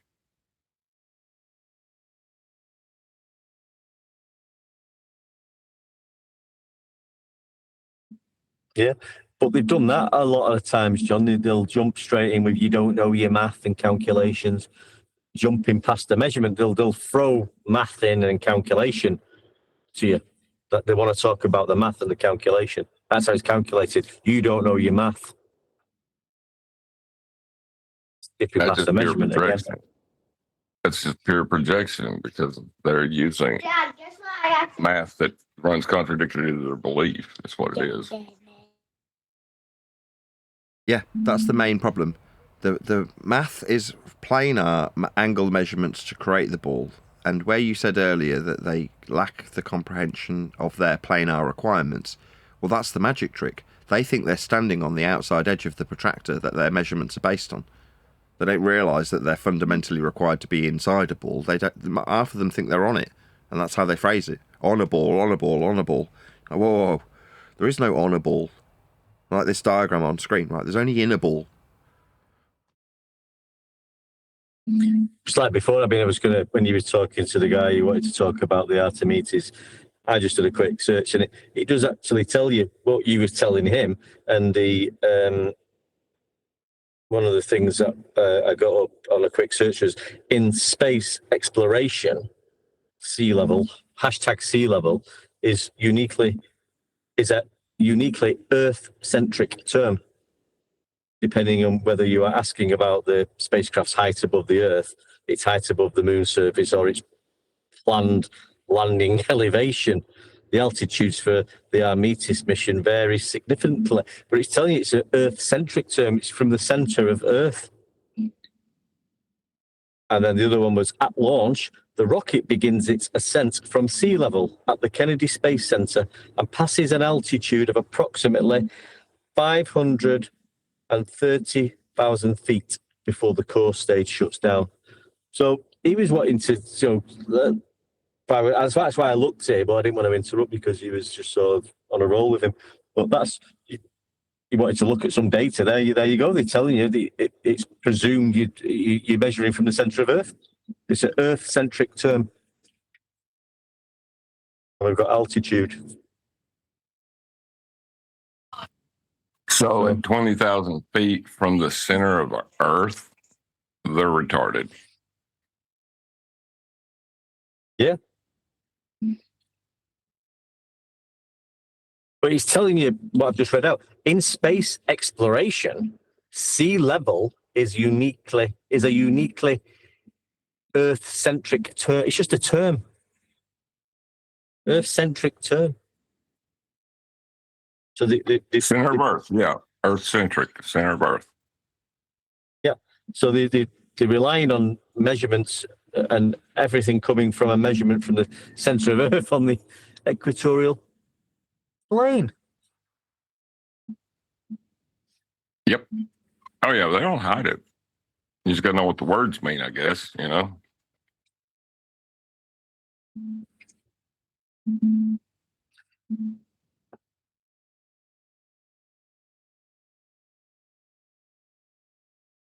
Yeah, it's all there. Yeah, they never hidden it. I guess that's the trick, because they never hidden it. They just never spoken directly about it. You know what I mean? Anytime they want to talk about what's that? Yeah, well, it started with Eratosthenes, isn't it? You know, they're telling you straight from the horse's mouth there that we're measuring elevation angles to the sun from surface level. Measuring angles. And then they did that rope-a-dope thing. Well, they did that rope-a-dope thing where they say, okay, now that we've all accepted these angle measurements are from a flat plane, let's calculate what the height of the sun is. Oh, look at that. It doesn't work on a flat plane.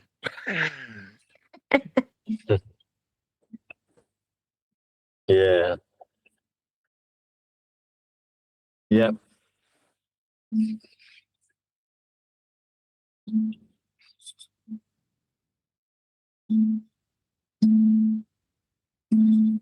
Yeah, like you say, anything they say to you, any sort of topic or subject or what they want to talk about, that where they're thinking that they're backing up there. I mean, the guy he was desperate to get into talking about the moon mission, and Nathan just kept it on altitude from sea level, and then Huygens, orbital mechanics and where that was derived from, all relying on a flat Earth. Guy couldn't handle it. Oh, I love that. Because the old boy was like appealing to O-rings and denying that celestial or that their orbital motion had flat Earth measurements in it. It was like, you don't need orbital mechanics to go into orbit. No, I know why too. He's appealing to those O-rings because there's been several. Is it fear porn or fear bombing? I can't remember the term, but NASA fear bomb. Yeah, it is fear bomb people with that story, the Challenger disaster. So they make out like there was some old engineer that was pestering them non-stop about these O-rings that wouldn't seal, and they launched it on a day that was too cold, and as a result the O-rings didn't expand at the rate that they should have, letting the solid fuel propellant come out of the side and cause the entire disaster. And if they'd have only listened to this old engineer that they all ignored, everyone would still be alive. Like, what the hell does this have to do with Earth measurements? Absolutely nothing. But it's been dramatized to the point where it seems like it's really important. O-rings, right? It's like, yeah, I saw that on the Discovery Channel too. It seemed really important when I watched it. But that was a rebuttal to you explaining that they'd come up with a distance to the moon using flat Earth measurements. Yeah, well, that was the rebuttal, was it? But O-rings. I think so. Yeah, I'm sure he was talking about. Well, you got claiming a distance to the moon, and the distance to the moon is derived from radial value and flat Earth measurements. Then he came up with O-rings. You said it doesn't change. That's why I was laughing. Yeah, your distance to the apparent moon doesn't change. You've got a distance to it. Well, we've got O-rings, and we have to account for different weather, temperatures, and things like that. Well, that doesn't alter your claim of the distance to the moon, which relies on flat Earth radial values. we covered this about a month and a half ago, maybe 7 weeks ago, and it was about the twins that they employ for plausible deniability. So in the case of the Challenger disaster, they've got all sorts of characters still in existence, not dead, doing their general engineering and teaching duties as though nothing happened. And yes, I've still got the same exact name as the woman that was supposed to have died in the disaster. That doesn't mean I'm her. Well, yes, I look exactly the same as her, just a bit older. That doesn't mean I'm her. Yes, I've got the exact same job. Doesn't mean I'm her. And so it goes on. You're like, yeah, but in reality, for us now, who cares? It's just subterfuge. Been using that word a lot recently because it's all just a mask to hide the reality of the measurements. If we can get them talking about O-rings on the pro-globe side, then that's the main focus. That's the main key important fact. If we can get the flatties to be talking about whether or not the people are still alive, they sound like complete conspirators. Whereas if we're just like, well, the trajectory's off a flat Earth. No, let's just not harp on about the measurements here. What are you doing harping on about those bits? Let's talk about O-rings and whether or not the people on it are still alive. Because then we all look like idiots. How dare you bring up the only relevant information that's necessary to discuss this topic? How dare you? You and your stupid flat earthers constantly harping on about these flat earth measurements that we absolutely require. Bloody hell, can you stop going on about how flat it's measured? Yeah, we're bloody sick of all that. On the red herring. Yeah, bloody red herring of flat earth measurements, like they're even important. That's what they do, like in politics. Go ahead. I'm sorry, but and then the way they deal with like bringing you away from it is to throw more flat earth measurements at you. It's getting comical, isn't it? I'm glad you've said that because that's why I was doing it right. So about, I don't know how long ago, let's say it's 6 months, I was like, there's no point going back into any of these servers because there's no debate. But it dawned on me that me recognising that there's no debate can just be hand-waved by somebody who doesn't realise why there is no debate. That's to say, just saying, well, what's the point of going in and debating? If I'm saying there's no debate, initially you think, well, if I go and debate, I'm contradicting my own rhetoric by saying, look, there's no debate, so I'm going to go and debate it for a bit.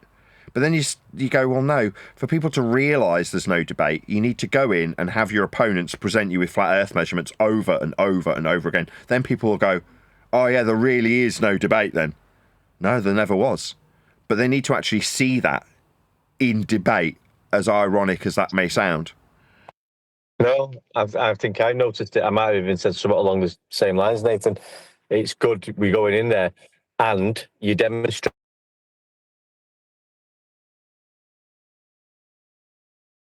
emotion in the book, and there's no argument. This is what it is.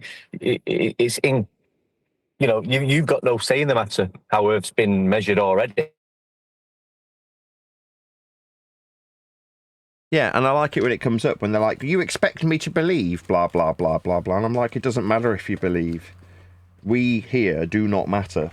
I don't have to convince you, and if you're not convinced, it won't change the measurements. So it's all a big folly. I don't have to convince you. You don't need to be convinced. It's utterly moot.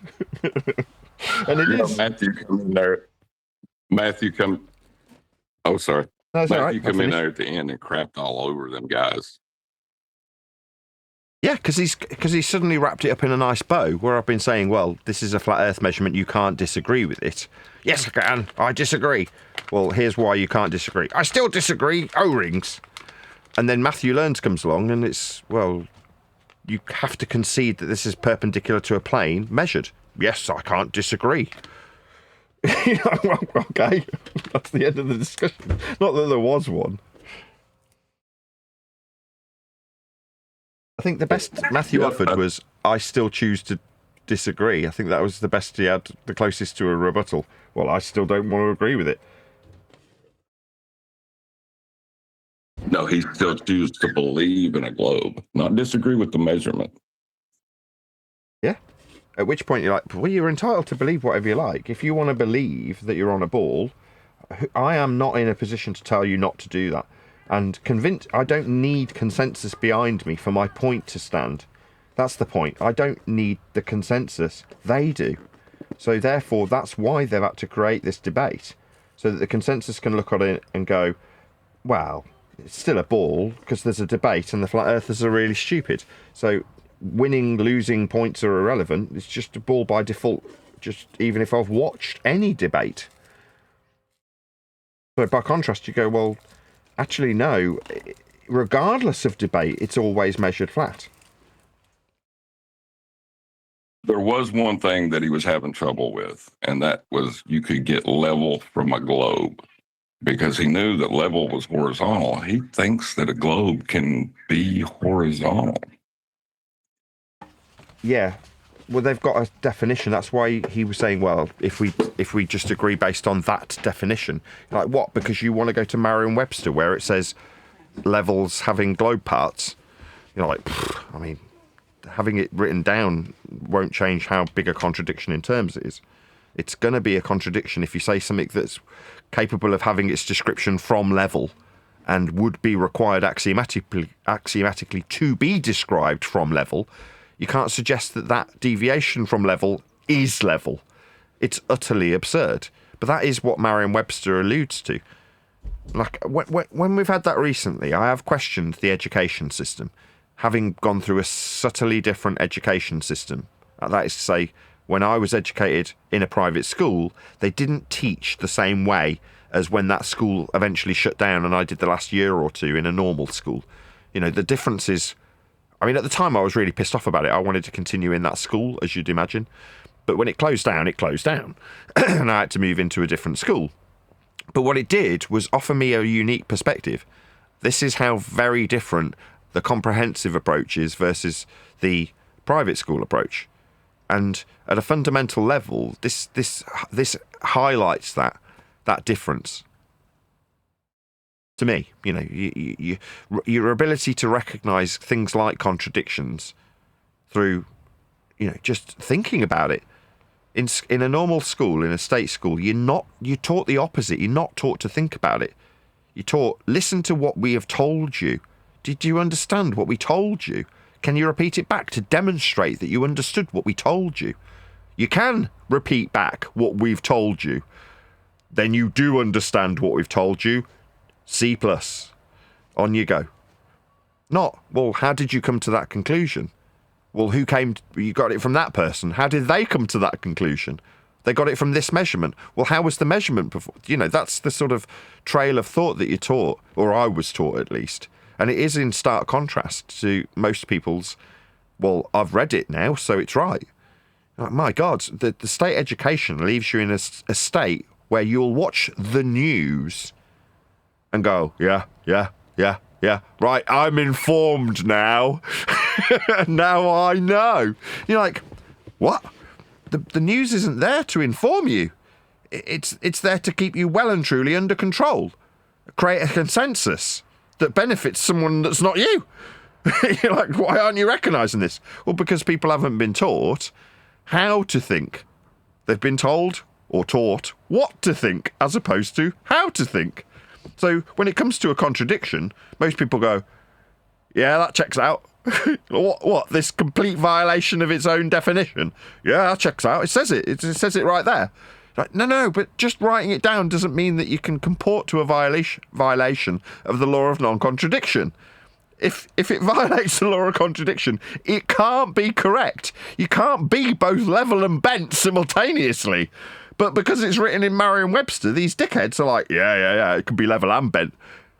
Edibed did it right at the beginning. Oh, if we've got an elevation profile and it's got a horizontal flat line for the distance, and it was globe-shaped, you wouldn't be able to tell any difference.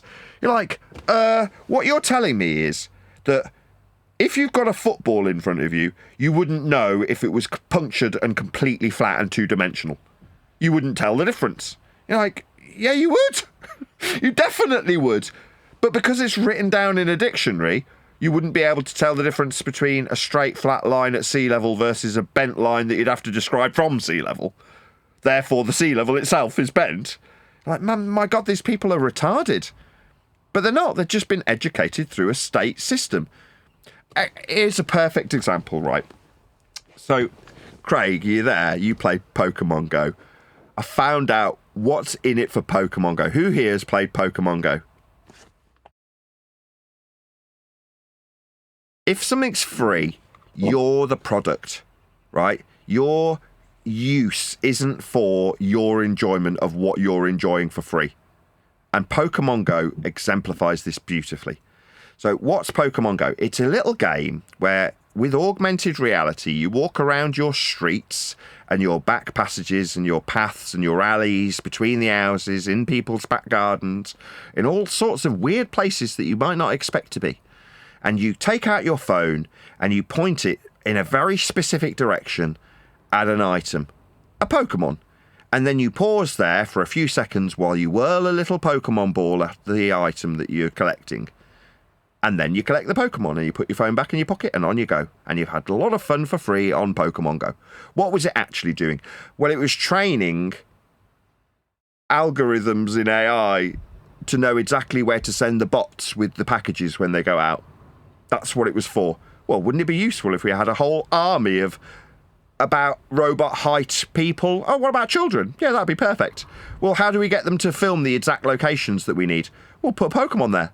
They'll go and stand there for about 5 seconds filming the exact location that you want, and we can use that data to program our algorithm with, and then the little bots will know where to go on the street, because Street View's no good.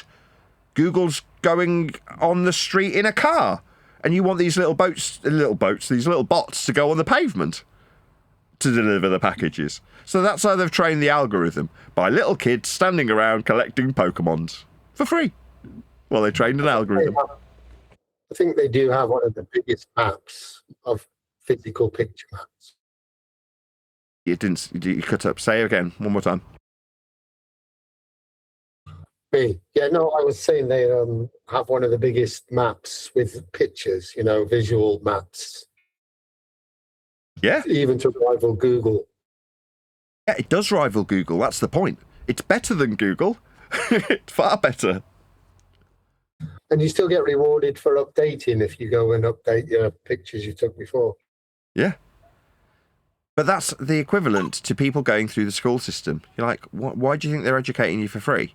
Well, because then you become a productive, useful member of society, and society isn't structured to benefit you. You're just a member that's propping it up with the ways and means that they've indoctrinated you with when you were educated for free. You are the product now. It does beat a bunch of crabs in a bucket, though.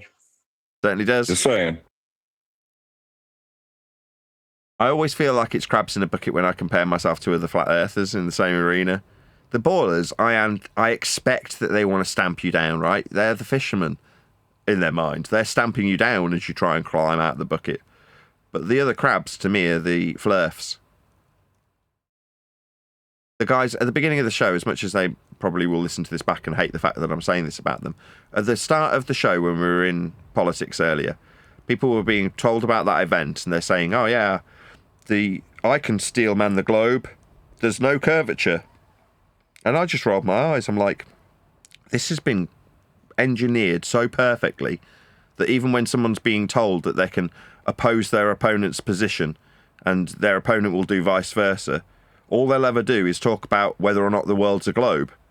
And the flatty, who was already saying the world's not a globe, what goes back to saying it is a globe, while the so-called globe earther goes to the position of saying it isn't. Now, this is ideal. Even if you flip the roles, everyone still argues about whether or not it is or isn't a globe. Yep. We had the guy early on, didn't you, talking about you could see this mountain at this distance, and you could even see, in another sort of southerly or easterly direction, you could see another mountain range. And this is what they're presenting, saying, look, I can see this distance, linear distance, and I can see in this easterly direction, and there's no curve in the way. They're still doing it. Yeah. I'm seeing too far. Yeah, it's the flatties doing it. And he said he didn't want to offer it in the I see too far logical consistency, but he did. He was like, at the horizon when he gave the 250 and 72 mile distances. And you're like, yeah, you are inadvertently introducing a limitation called the horizon, and while not explicitly saying we see too far, end quote, that is what your suggestion is. And it does simultaneously whistle past parallels, plums, and distances. Yep. All of which are flat Earth by prerequisite. And when I said to him, you don't need to make a logical consistency statement after that. It's just a statement of what is. And he was like, yes, I do understand that. Then he launched into 10 minutes of telling me that logic created God and our existence. No shit. You're like, what? But not even that, Nathan. I think even the first, I can't remember the word for word. I think the first time you pointed out you sort of we're seeing too far. Do you understand the linear distance to the mountain and the height of the mountain? But I was like, yeah. And then he went on then to further explain it again, not thinking the penny didn't drop, basically. Yeah, he put it into a logical consistency. Yeah. He didn't say, fucking hell, I'm not going to use that again then. I can see exactly what you mean and what you're saying. I don't need to explain how I shouldn't be seeing that mountain, which is, I don't know, 2,000 miles away, and the mountain adjacent to it in the easterly direction maybe, which is, a horizontal distance, 72 miles, whatever it was, is also related to flat Earth. That's just the way it is. It's all related to flat Earth measurements, linear and distance. I don't have to say now, I shouldn't be seeing this. Yeah, because if you try and formulate it in a logical consistency and then point out the flat Earth prerequisites in the statement, like I've been doing with the Black Swan a few times, you're suddenly introducing, if I take the mountain's height off a flat Earth and observe that flat Earth height of a mountain measured from sea level from a different point on the same plane, also measured from the same axiomatic flat Earth prerequisite measured with sea level, called mean sea level, and my altitudes above, then I can see at a flat Earth prerequisite distance of X. You're like, okay, that's quite a few flat Earth prerequisites. No, there's more. But if I was to suggest that there's a ball distance at a flat Earth height off a flat Earth sea level, then the distance, when assuming a flat Earth prerequisite goes through a curve calculation with an R that's derived from a prerequisite flat Earth measurement also, I can say that there would be a limitation that is being breached when I see too far in flat Earth linear distance value units. I see. So both sides need to assert that we've got flat Earth prerequisites and measurements to make a logical consistency where the flat Earth distances and the flat Earth heights aren't matching up with the flat Earth calculations that produce an R value limitation at a distance that's also a flat Earth value. Therefore, too far. How wonderful. Yeah. Yeah. Justin, Flat 1, 2, Earth, 3. Flat Earth are giving all that information away, saying we see too far, and then the globe turns around and says refraction, which you should be getting back onto how you explained before about it's a flat Earth situation anyway, and then we get into refraction. Get away from the measurements of the miles and the distance, the direction, and let's talk about refraction. What did you say in Discord? Was it measured? Hold on one sec. Just one sec. Was that measured flat in Discord? Go ahead. Hey Nathan, how you doing? Very well. Thank you for all your comments. You're welcome. Yeah, I have a crazy guy now named What Neil Says Goes here in the flip side.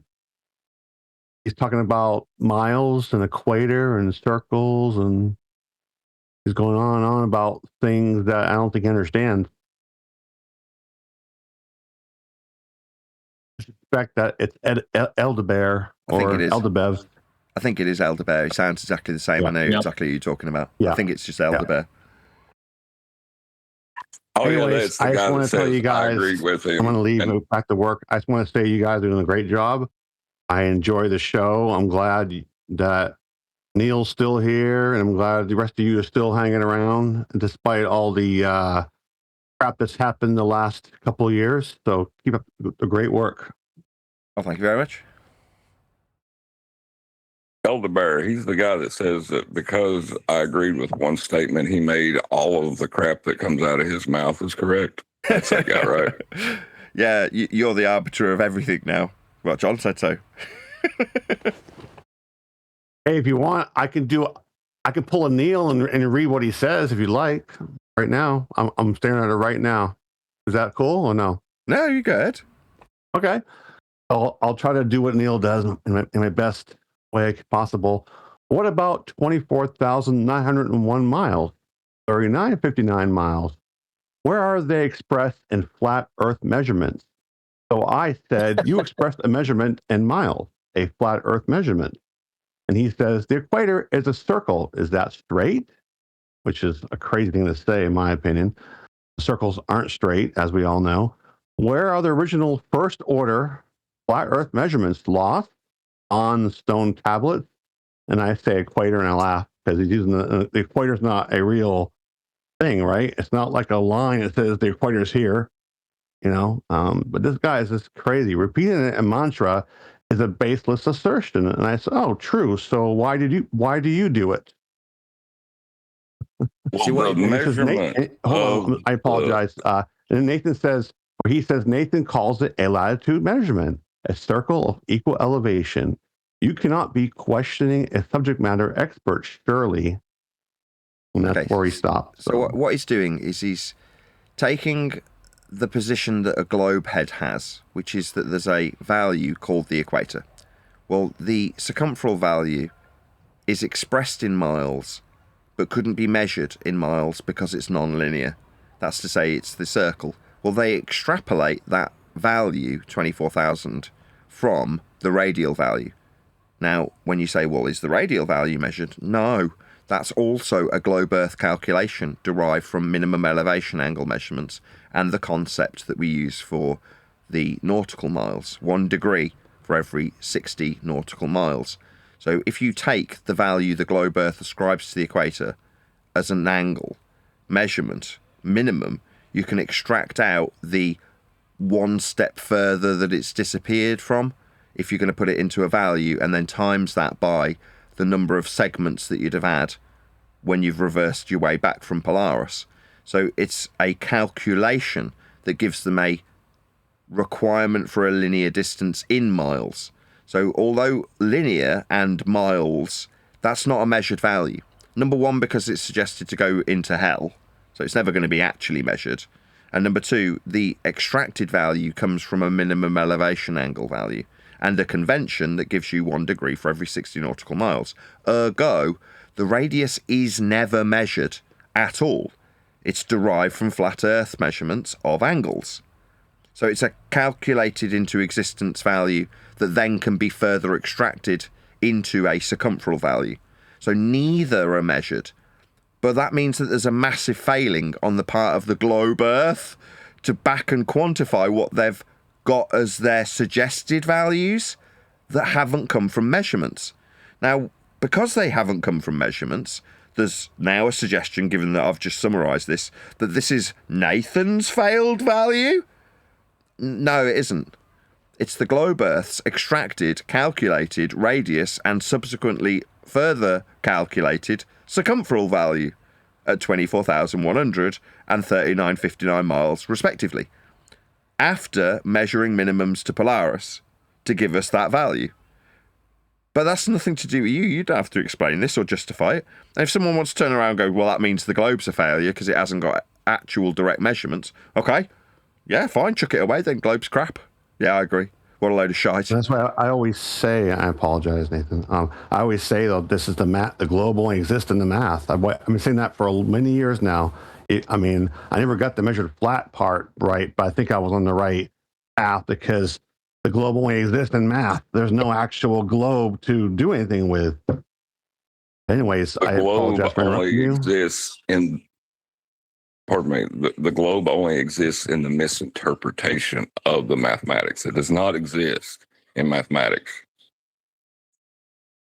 Yeah, the design is to better explain the movement of the light already measured with respect to a plane with out-of-the-box thinking that if reified, that's to say you actually live in that system of heliocentrism, you then have to violate the axiomatic principle of being inside the ball on the equatorial plane that you've derived from flat Earth measurements with a glorified protractor wrapped around you and you around the sun in an orbital elliptical motion.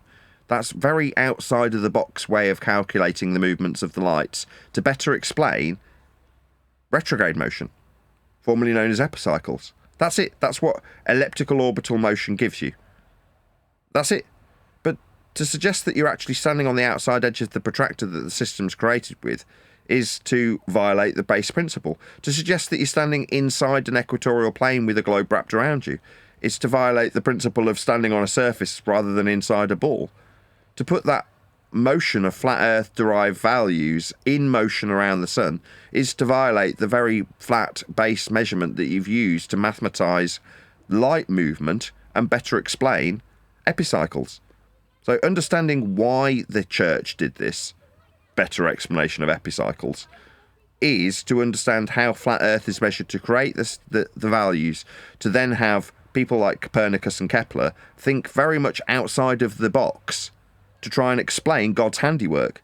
Now, it's a fucking ludicrous folly, in my humble opinion. The fact that they even got remotely close to giving you a half-arsed explanation when you violate the fucking world you're standing on to do it is beyond me. But that's where we're at. I can't control where we're at. The reification after the fact is something I'll never be able to explain because it's probably gone down the memory hole forever. We won't ever know why or at what point someone said, what about if we take this mathematics that's fucking bonkers because it's putting us inside a ball moving around the frickin' sun? That's on its face absolutely absurd. What, we're going to literally move the very foundations of the ground that we stood on that cannot move and move them around in space around another light that's moving around us? Yep. Because that'll explain why these lights are slightly further back tomorrow night. You're like, okay. That's like just beyond reasonable thinking if you're going to suggest that that's actually the world. Now, like I say, there's nothing wrong with saying, but that does actually better predict where the lights will be in that system with that motion. You're like, yeah, so what? What it's doing is contradicting what you do know to explain what you don't. Yep. You Good can't way of putting do it. that. Yeah. Yeah, well said. Yeah, you're contradicting the ground measurement and the angle acquisitions and the logs of the data and the positional information on the ground with coordinates. All of it has to be violated so you can better explain epicycles. That's all it's for. That's it. Yeah. Oh, and like John just said, you could just say, well, we don't know. I think that's the problem. The government, or back then the church, had to be omnipotent. No, what's the word? It is omnipotent, isn't it? All-knowing. Omniscient. Yeah. Omnipotence, all-powerful.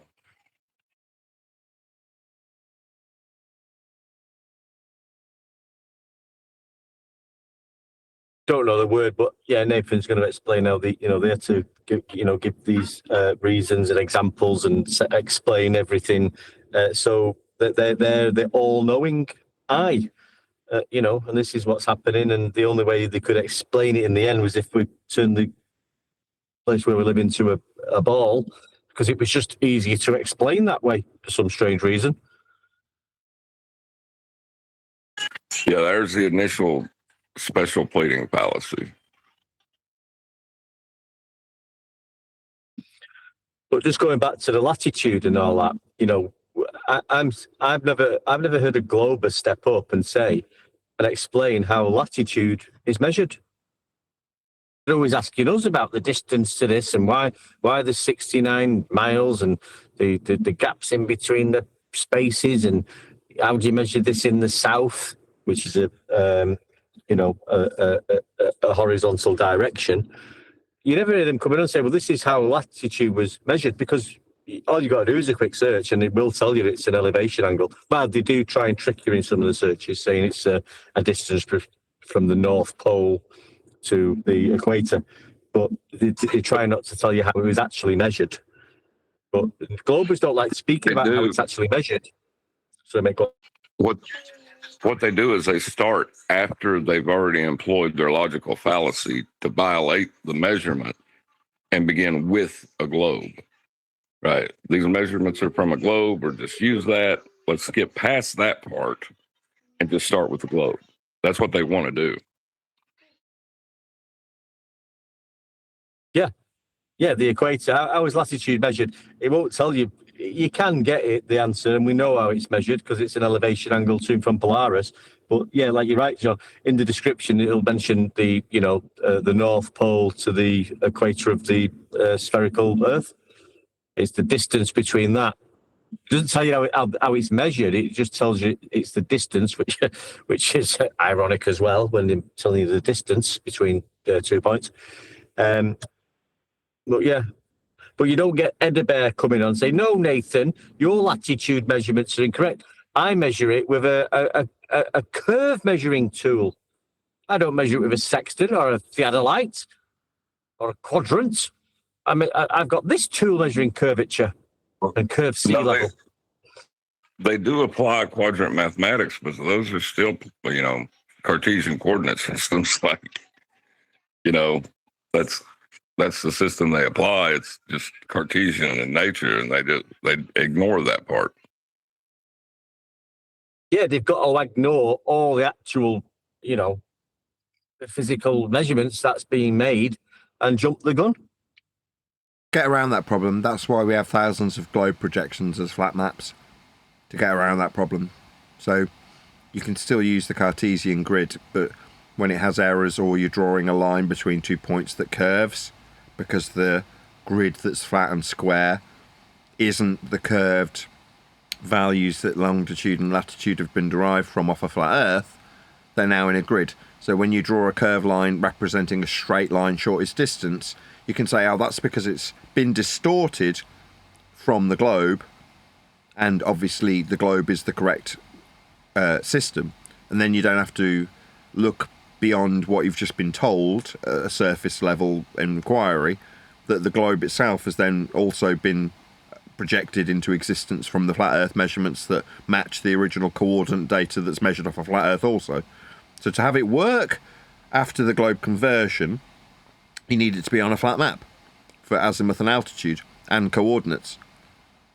But then when they're wrong, that's because it's not global. Oh, right, so the reason this flat map doesn't match as a world map is because it isn't the map of the globe. Well, why wouldn't we just use a globe if that's accurate? Well, because it isn't. The projection of the system onto a globe fundamentally ignores the fact that the degrees that are projected onto the globe come from within the globe.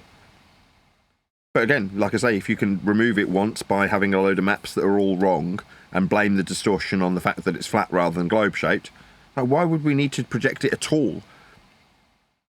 You just map it, but we haven't got one. It's like suddenly that becomes our problem as well. Well, you haven't got an accurate map of the world. Well, no, there aren't any accurate maps of the world. They've all been propagandized and gerrymandered into existence for political ends. Yeah, show us the accurate map. Why should I? I'm not a cartographer.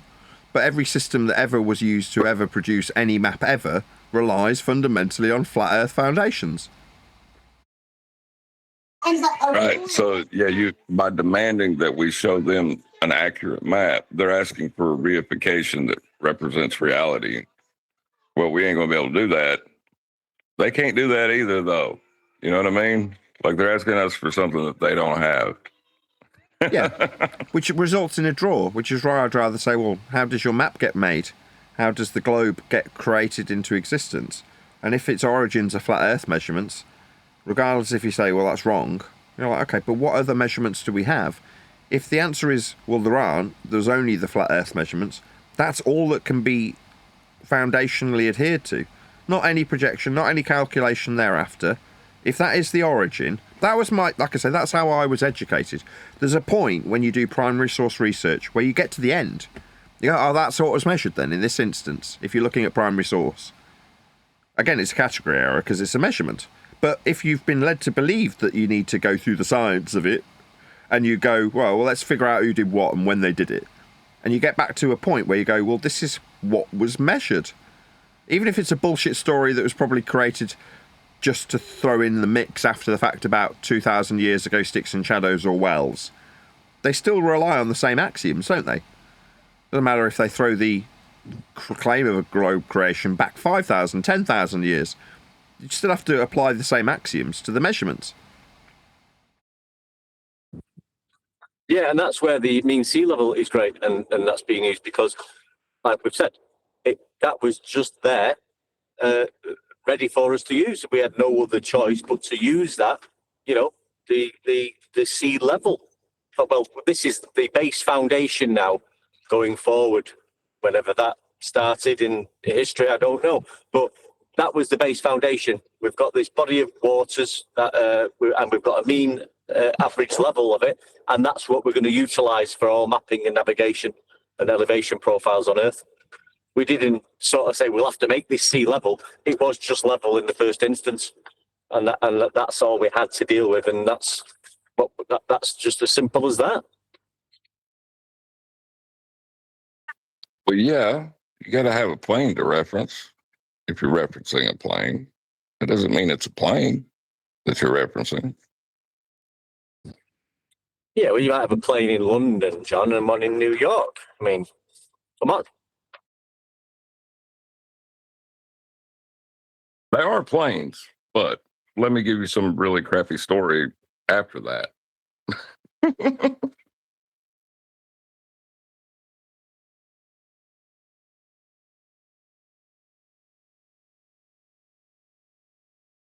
Yeah, we're measuring planes, but the planes that we're measuring was linear distances apart. You know, there was a mileage distance from one plane to the other, and there was also a direction to one plane to the other. We are talking about planes. That's what I do like about.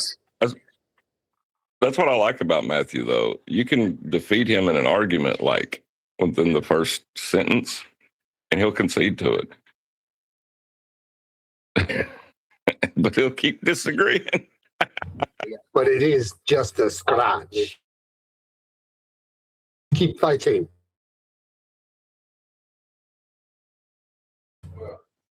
Yeah, but that's all I got now. Yeah, but my leg. Keep fighting. But especially from us and Nathan, I'm talking about, is he's not getting the, like I said before, 3-4 years ago, you'd all be wanting to jump on him and how can you say this? You said plane, it's horizontal. You know, you'd be jumping all over thinking, how's this clown not realising this? And you know, remember like a Kumu virus when everyone's jumping on him, wanting to get a piece of him, and we're all frustrated because why is he understanding this? But now we're not doing that anymore. It's a bit more relaxed, and they're understanding it more than we are. It just reminded me. You know, your favourite saying is sea level. I mean, mean sea level. Can I just confirm which sea we're talking about? Because there are lots of them. All of them. It's one continuous body of water. No, it can't be. There's different ones. There's the oceans, and there's the Baltic Sea, the Red Sea, the Black Sea, the Dead Sea. They're all different. Yeah, they're all level. They're all level, mate. Yeah, but the same level. Would you have to take a mean average of every different one? You know, where they join sometimes. Yeah, is it like a step up from where some of them join? Yeah, you've got to put a bit of decking in between them so you can step up to that. Well, that's how they're calculated. The mean sea level is the source from all the different references applied to the horizontal plane. Right? The entirety of Earth. That's what mean sea level applies to. But each sea, ocean, whatever, will have different levels because of tidal forces, whatever causes them. I ain't going to try to explain that. But it's just, you know, it is how it is.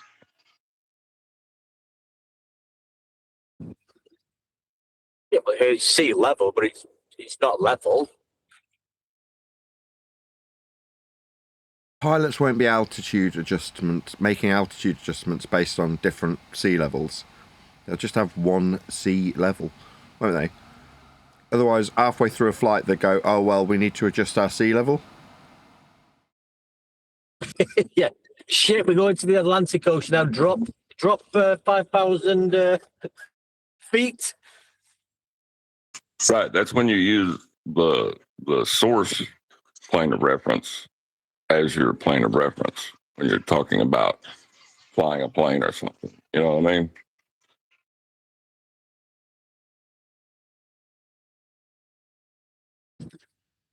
What do you mean? Do you know what I mean? Got a new song. Do you want to hear it? Yeah. Yeah.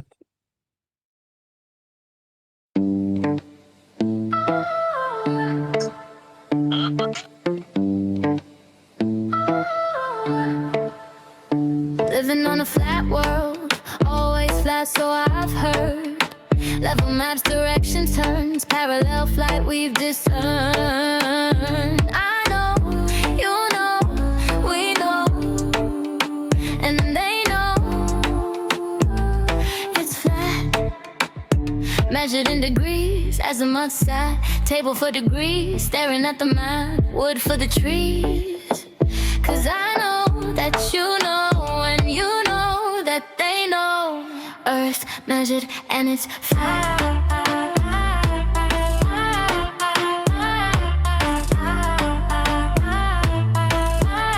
Direction up and down, flat over ground, descending from a breeze, heading in degrees, horizontal fly, hear me now.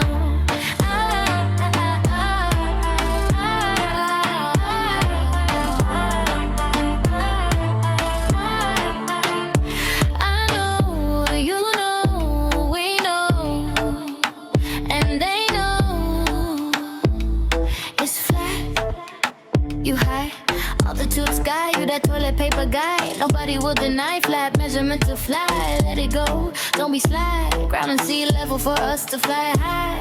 She'll pilot altitude, cause he know that you know, and I know that you know.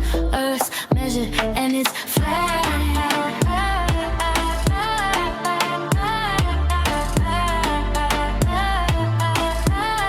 Direction up and down, flight over ground, descending from a breeze, heading in degrees, horizontal fly, hear me now.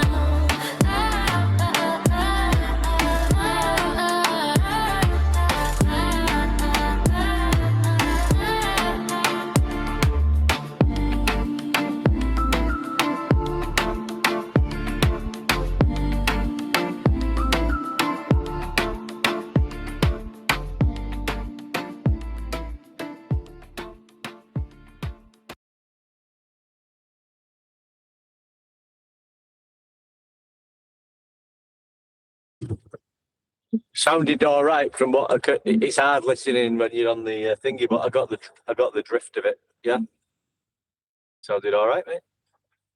Jolly good. I've been enjoying the. I've done a few of mine, but I've got into the like you can pick like a genre. I'm liking the raster style because I did the sea level again in raster, and I'm finding it because the raster's quite like, yeah, man, it's peaceful, maybe, and it's it comes across like what we're talking about when you're going onto these servers now and just dealing with it in a chilled vibe. When I'm listening to my sea level poem, which I've done in a few genres, like I've done it in hip hop, I've done it in grime, which is like a UK grime, which is quite aggressive and like in your face. But I think I'm finding the raster is where we're at with these things now. It's just like, yeah, man, it's measured flat, man. Have a spliff and it's measured flat. It's just there's no drop, or it's just chilled out. So you try one of your tunes in, just type in raster where it says don't use their choices, just type in raster, and it's really it's just chilled out. But yeah, well done. When it does it just make it into like a Bob Marley track? Yeah, I mean, I don't know. You can get. I don't pay for the pseudo, but it gives you a couple of examples of raster, like Bob Marley style. But then the other versions it give you have to pay for them. But when you listen, you can listen to them, but you can't save them. But you can tell if you paid for the extra thing, the music is a lot. You're thinking, God, that sounds pretty good. That one, I'd like that. I'd choose that over the other two. But they know that, and that's why they do it. Like we didn't measure we measured the earth. We didn't measure the radius. Like I shot the sheriff. Yeah, man. Right. Catch you all later. Oh, Friday, Nathan. Just out of interest, Friday this weekend. Oh, I'm up for a curry. Okie dokie, and anybody else listening, see you there. I'll speak to you tomorrow. See you later, click. Laters. I'll round out in a minute as well. I've actually a curry for my dinner today in 28 degrees, and I went to a takeaway in Rochdale on it don't matter what road it was, but it's full of like Asian shops and chip shops, and I got a lentil and mixed veg handy with 2 roti for £5. Wow, that's cheap. Absolutely fantastic. Yeah. This is a new one. There's another one I go to, it's £5, but this one is a new one I've not tried before. And I sat in, you have no knives and forks, you've got to use your roti to just like eat. So I've just sat with a few Asian people in this little pokey Asian curry place, eating curry with my hands all over my face. And it was absolutely fantastic. £5, 2 roti, and a mixed veg and lentil. Can't beat that, mate. Lovely. Hey, real quick. Does Suno have a blues? Suno? Yeah. It'd be kind of interesting to hear. Yeah, man. A blues song and maybe write lyrics coming from the baller's perspective. You know, I have a flat plane. I'm going to do that next. That'll be the next thing I write. That's brilliant. From a Glober's sad perspective. Yes, I love it. Yeah, I got the blues. I got the flat earth blues. Yeah. I'm going to round up. With that, I'm going to say another huge, massive, enormous thank you to both Discord and G+ panels for making today's after show possible. And of course, a massive thank you to all of you for liking, commenting, sharing, subscribing, joining as a Nathan Oakley 1980 channel member, and all that good stuff. I've been Nathan Oakley, and I will see you all in the next video. Millimeter, it be accurately measured. It's measured flat, direction up and down. Flat level we at.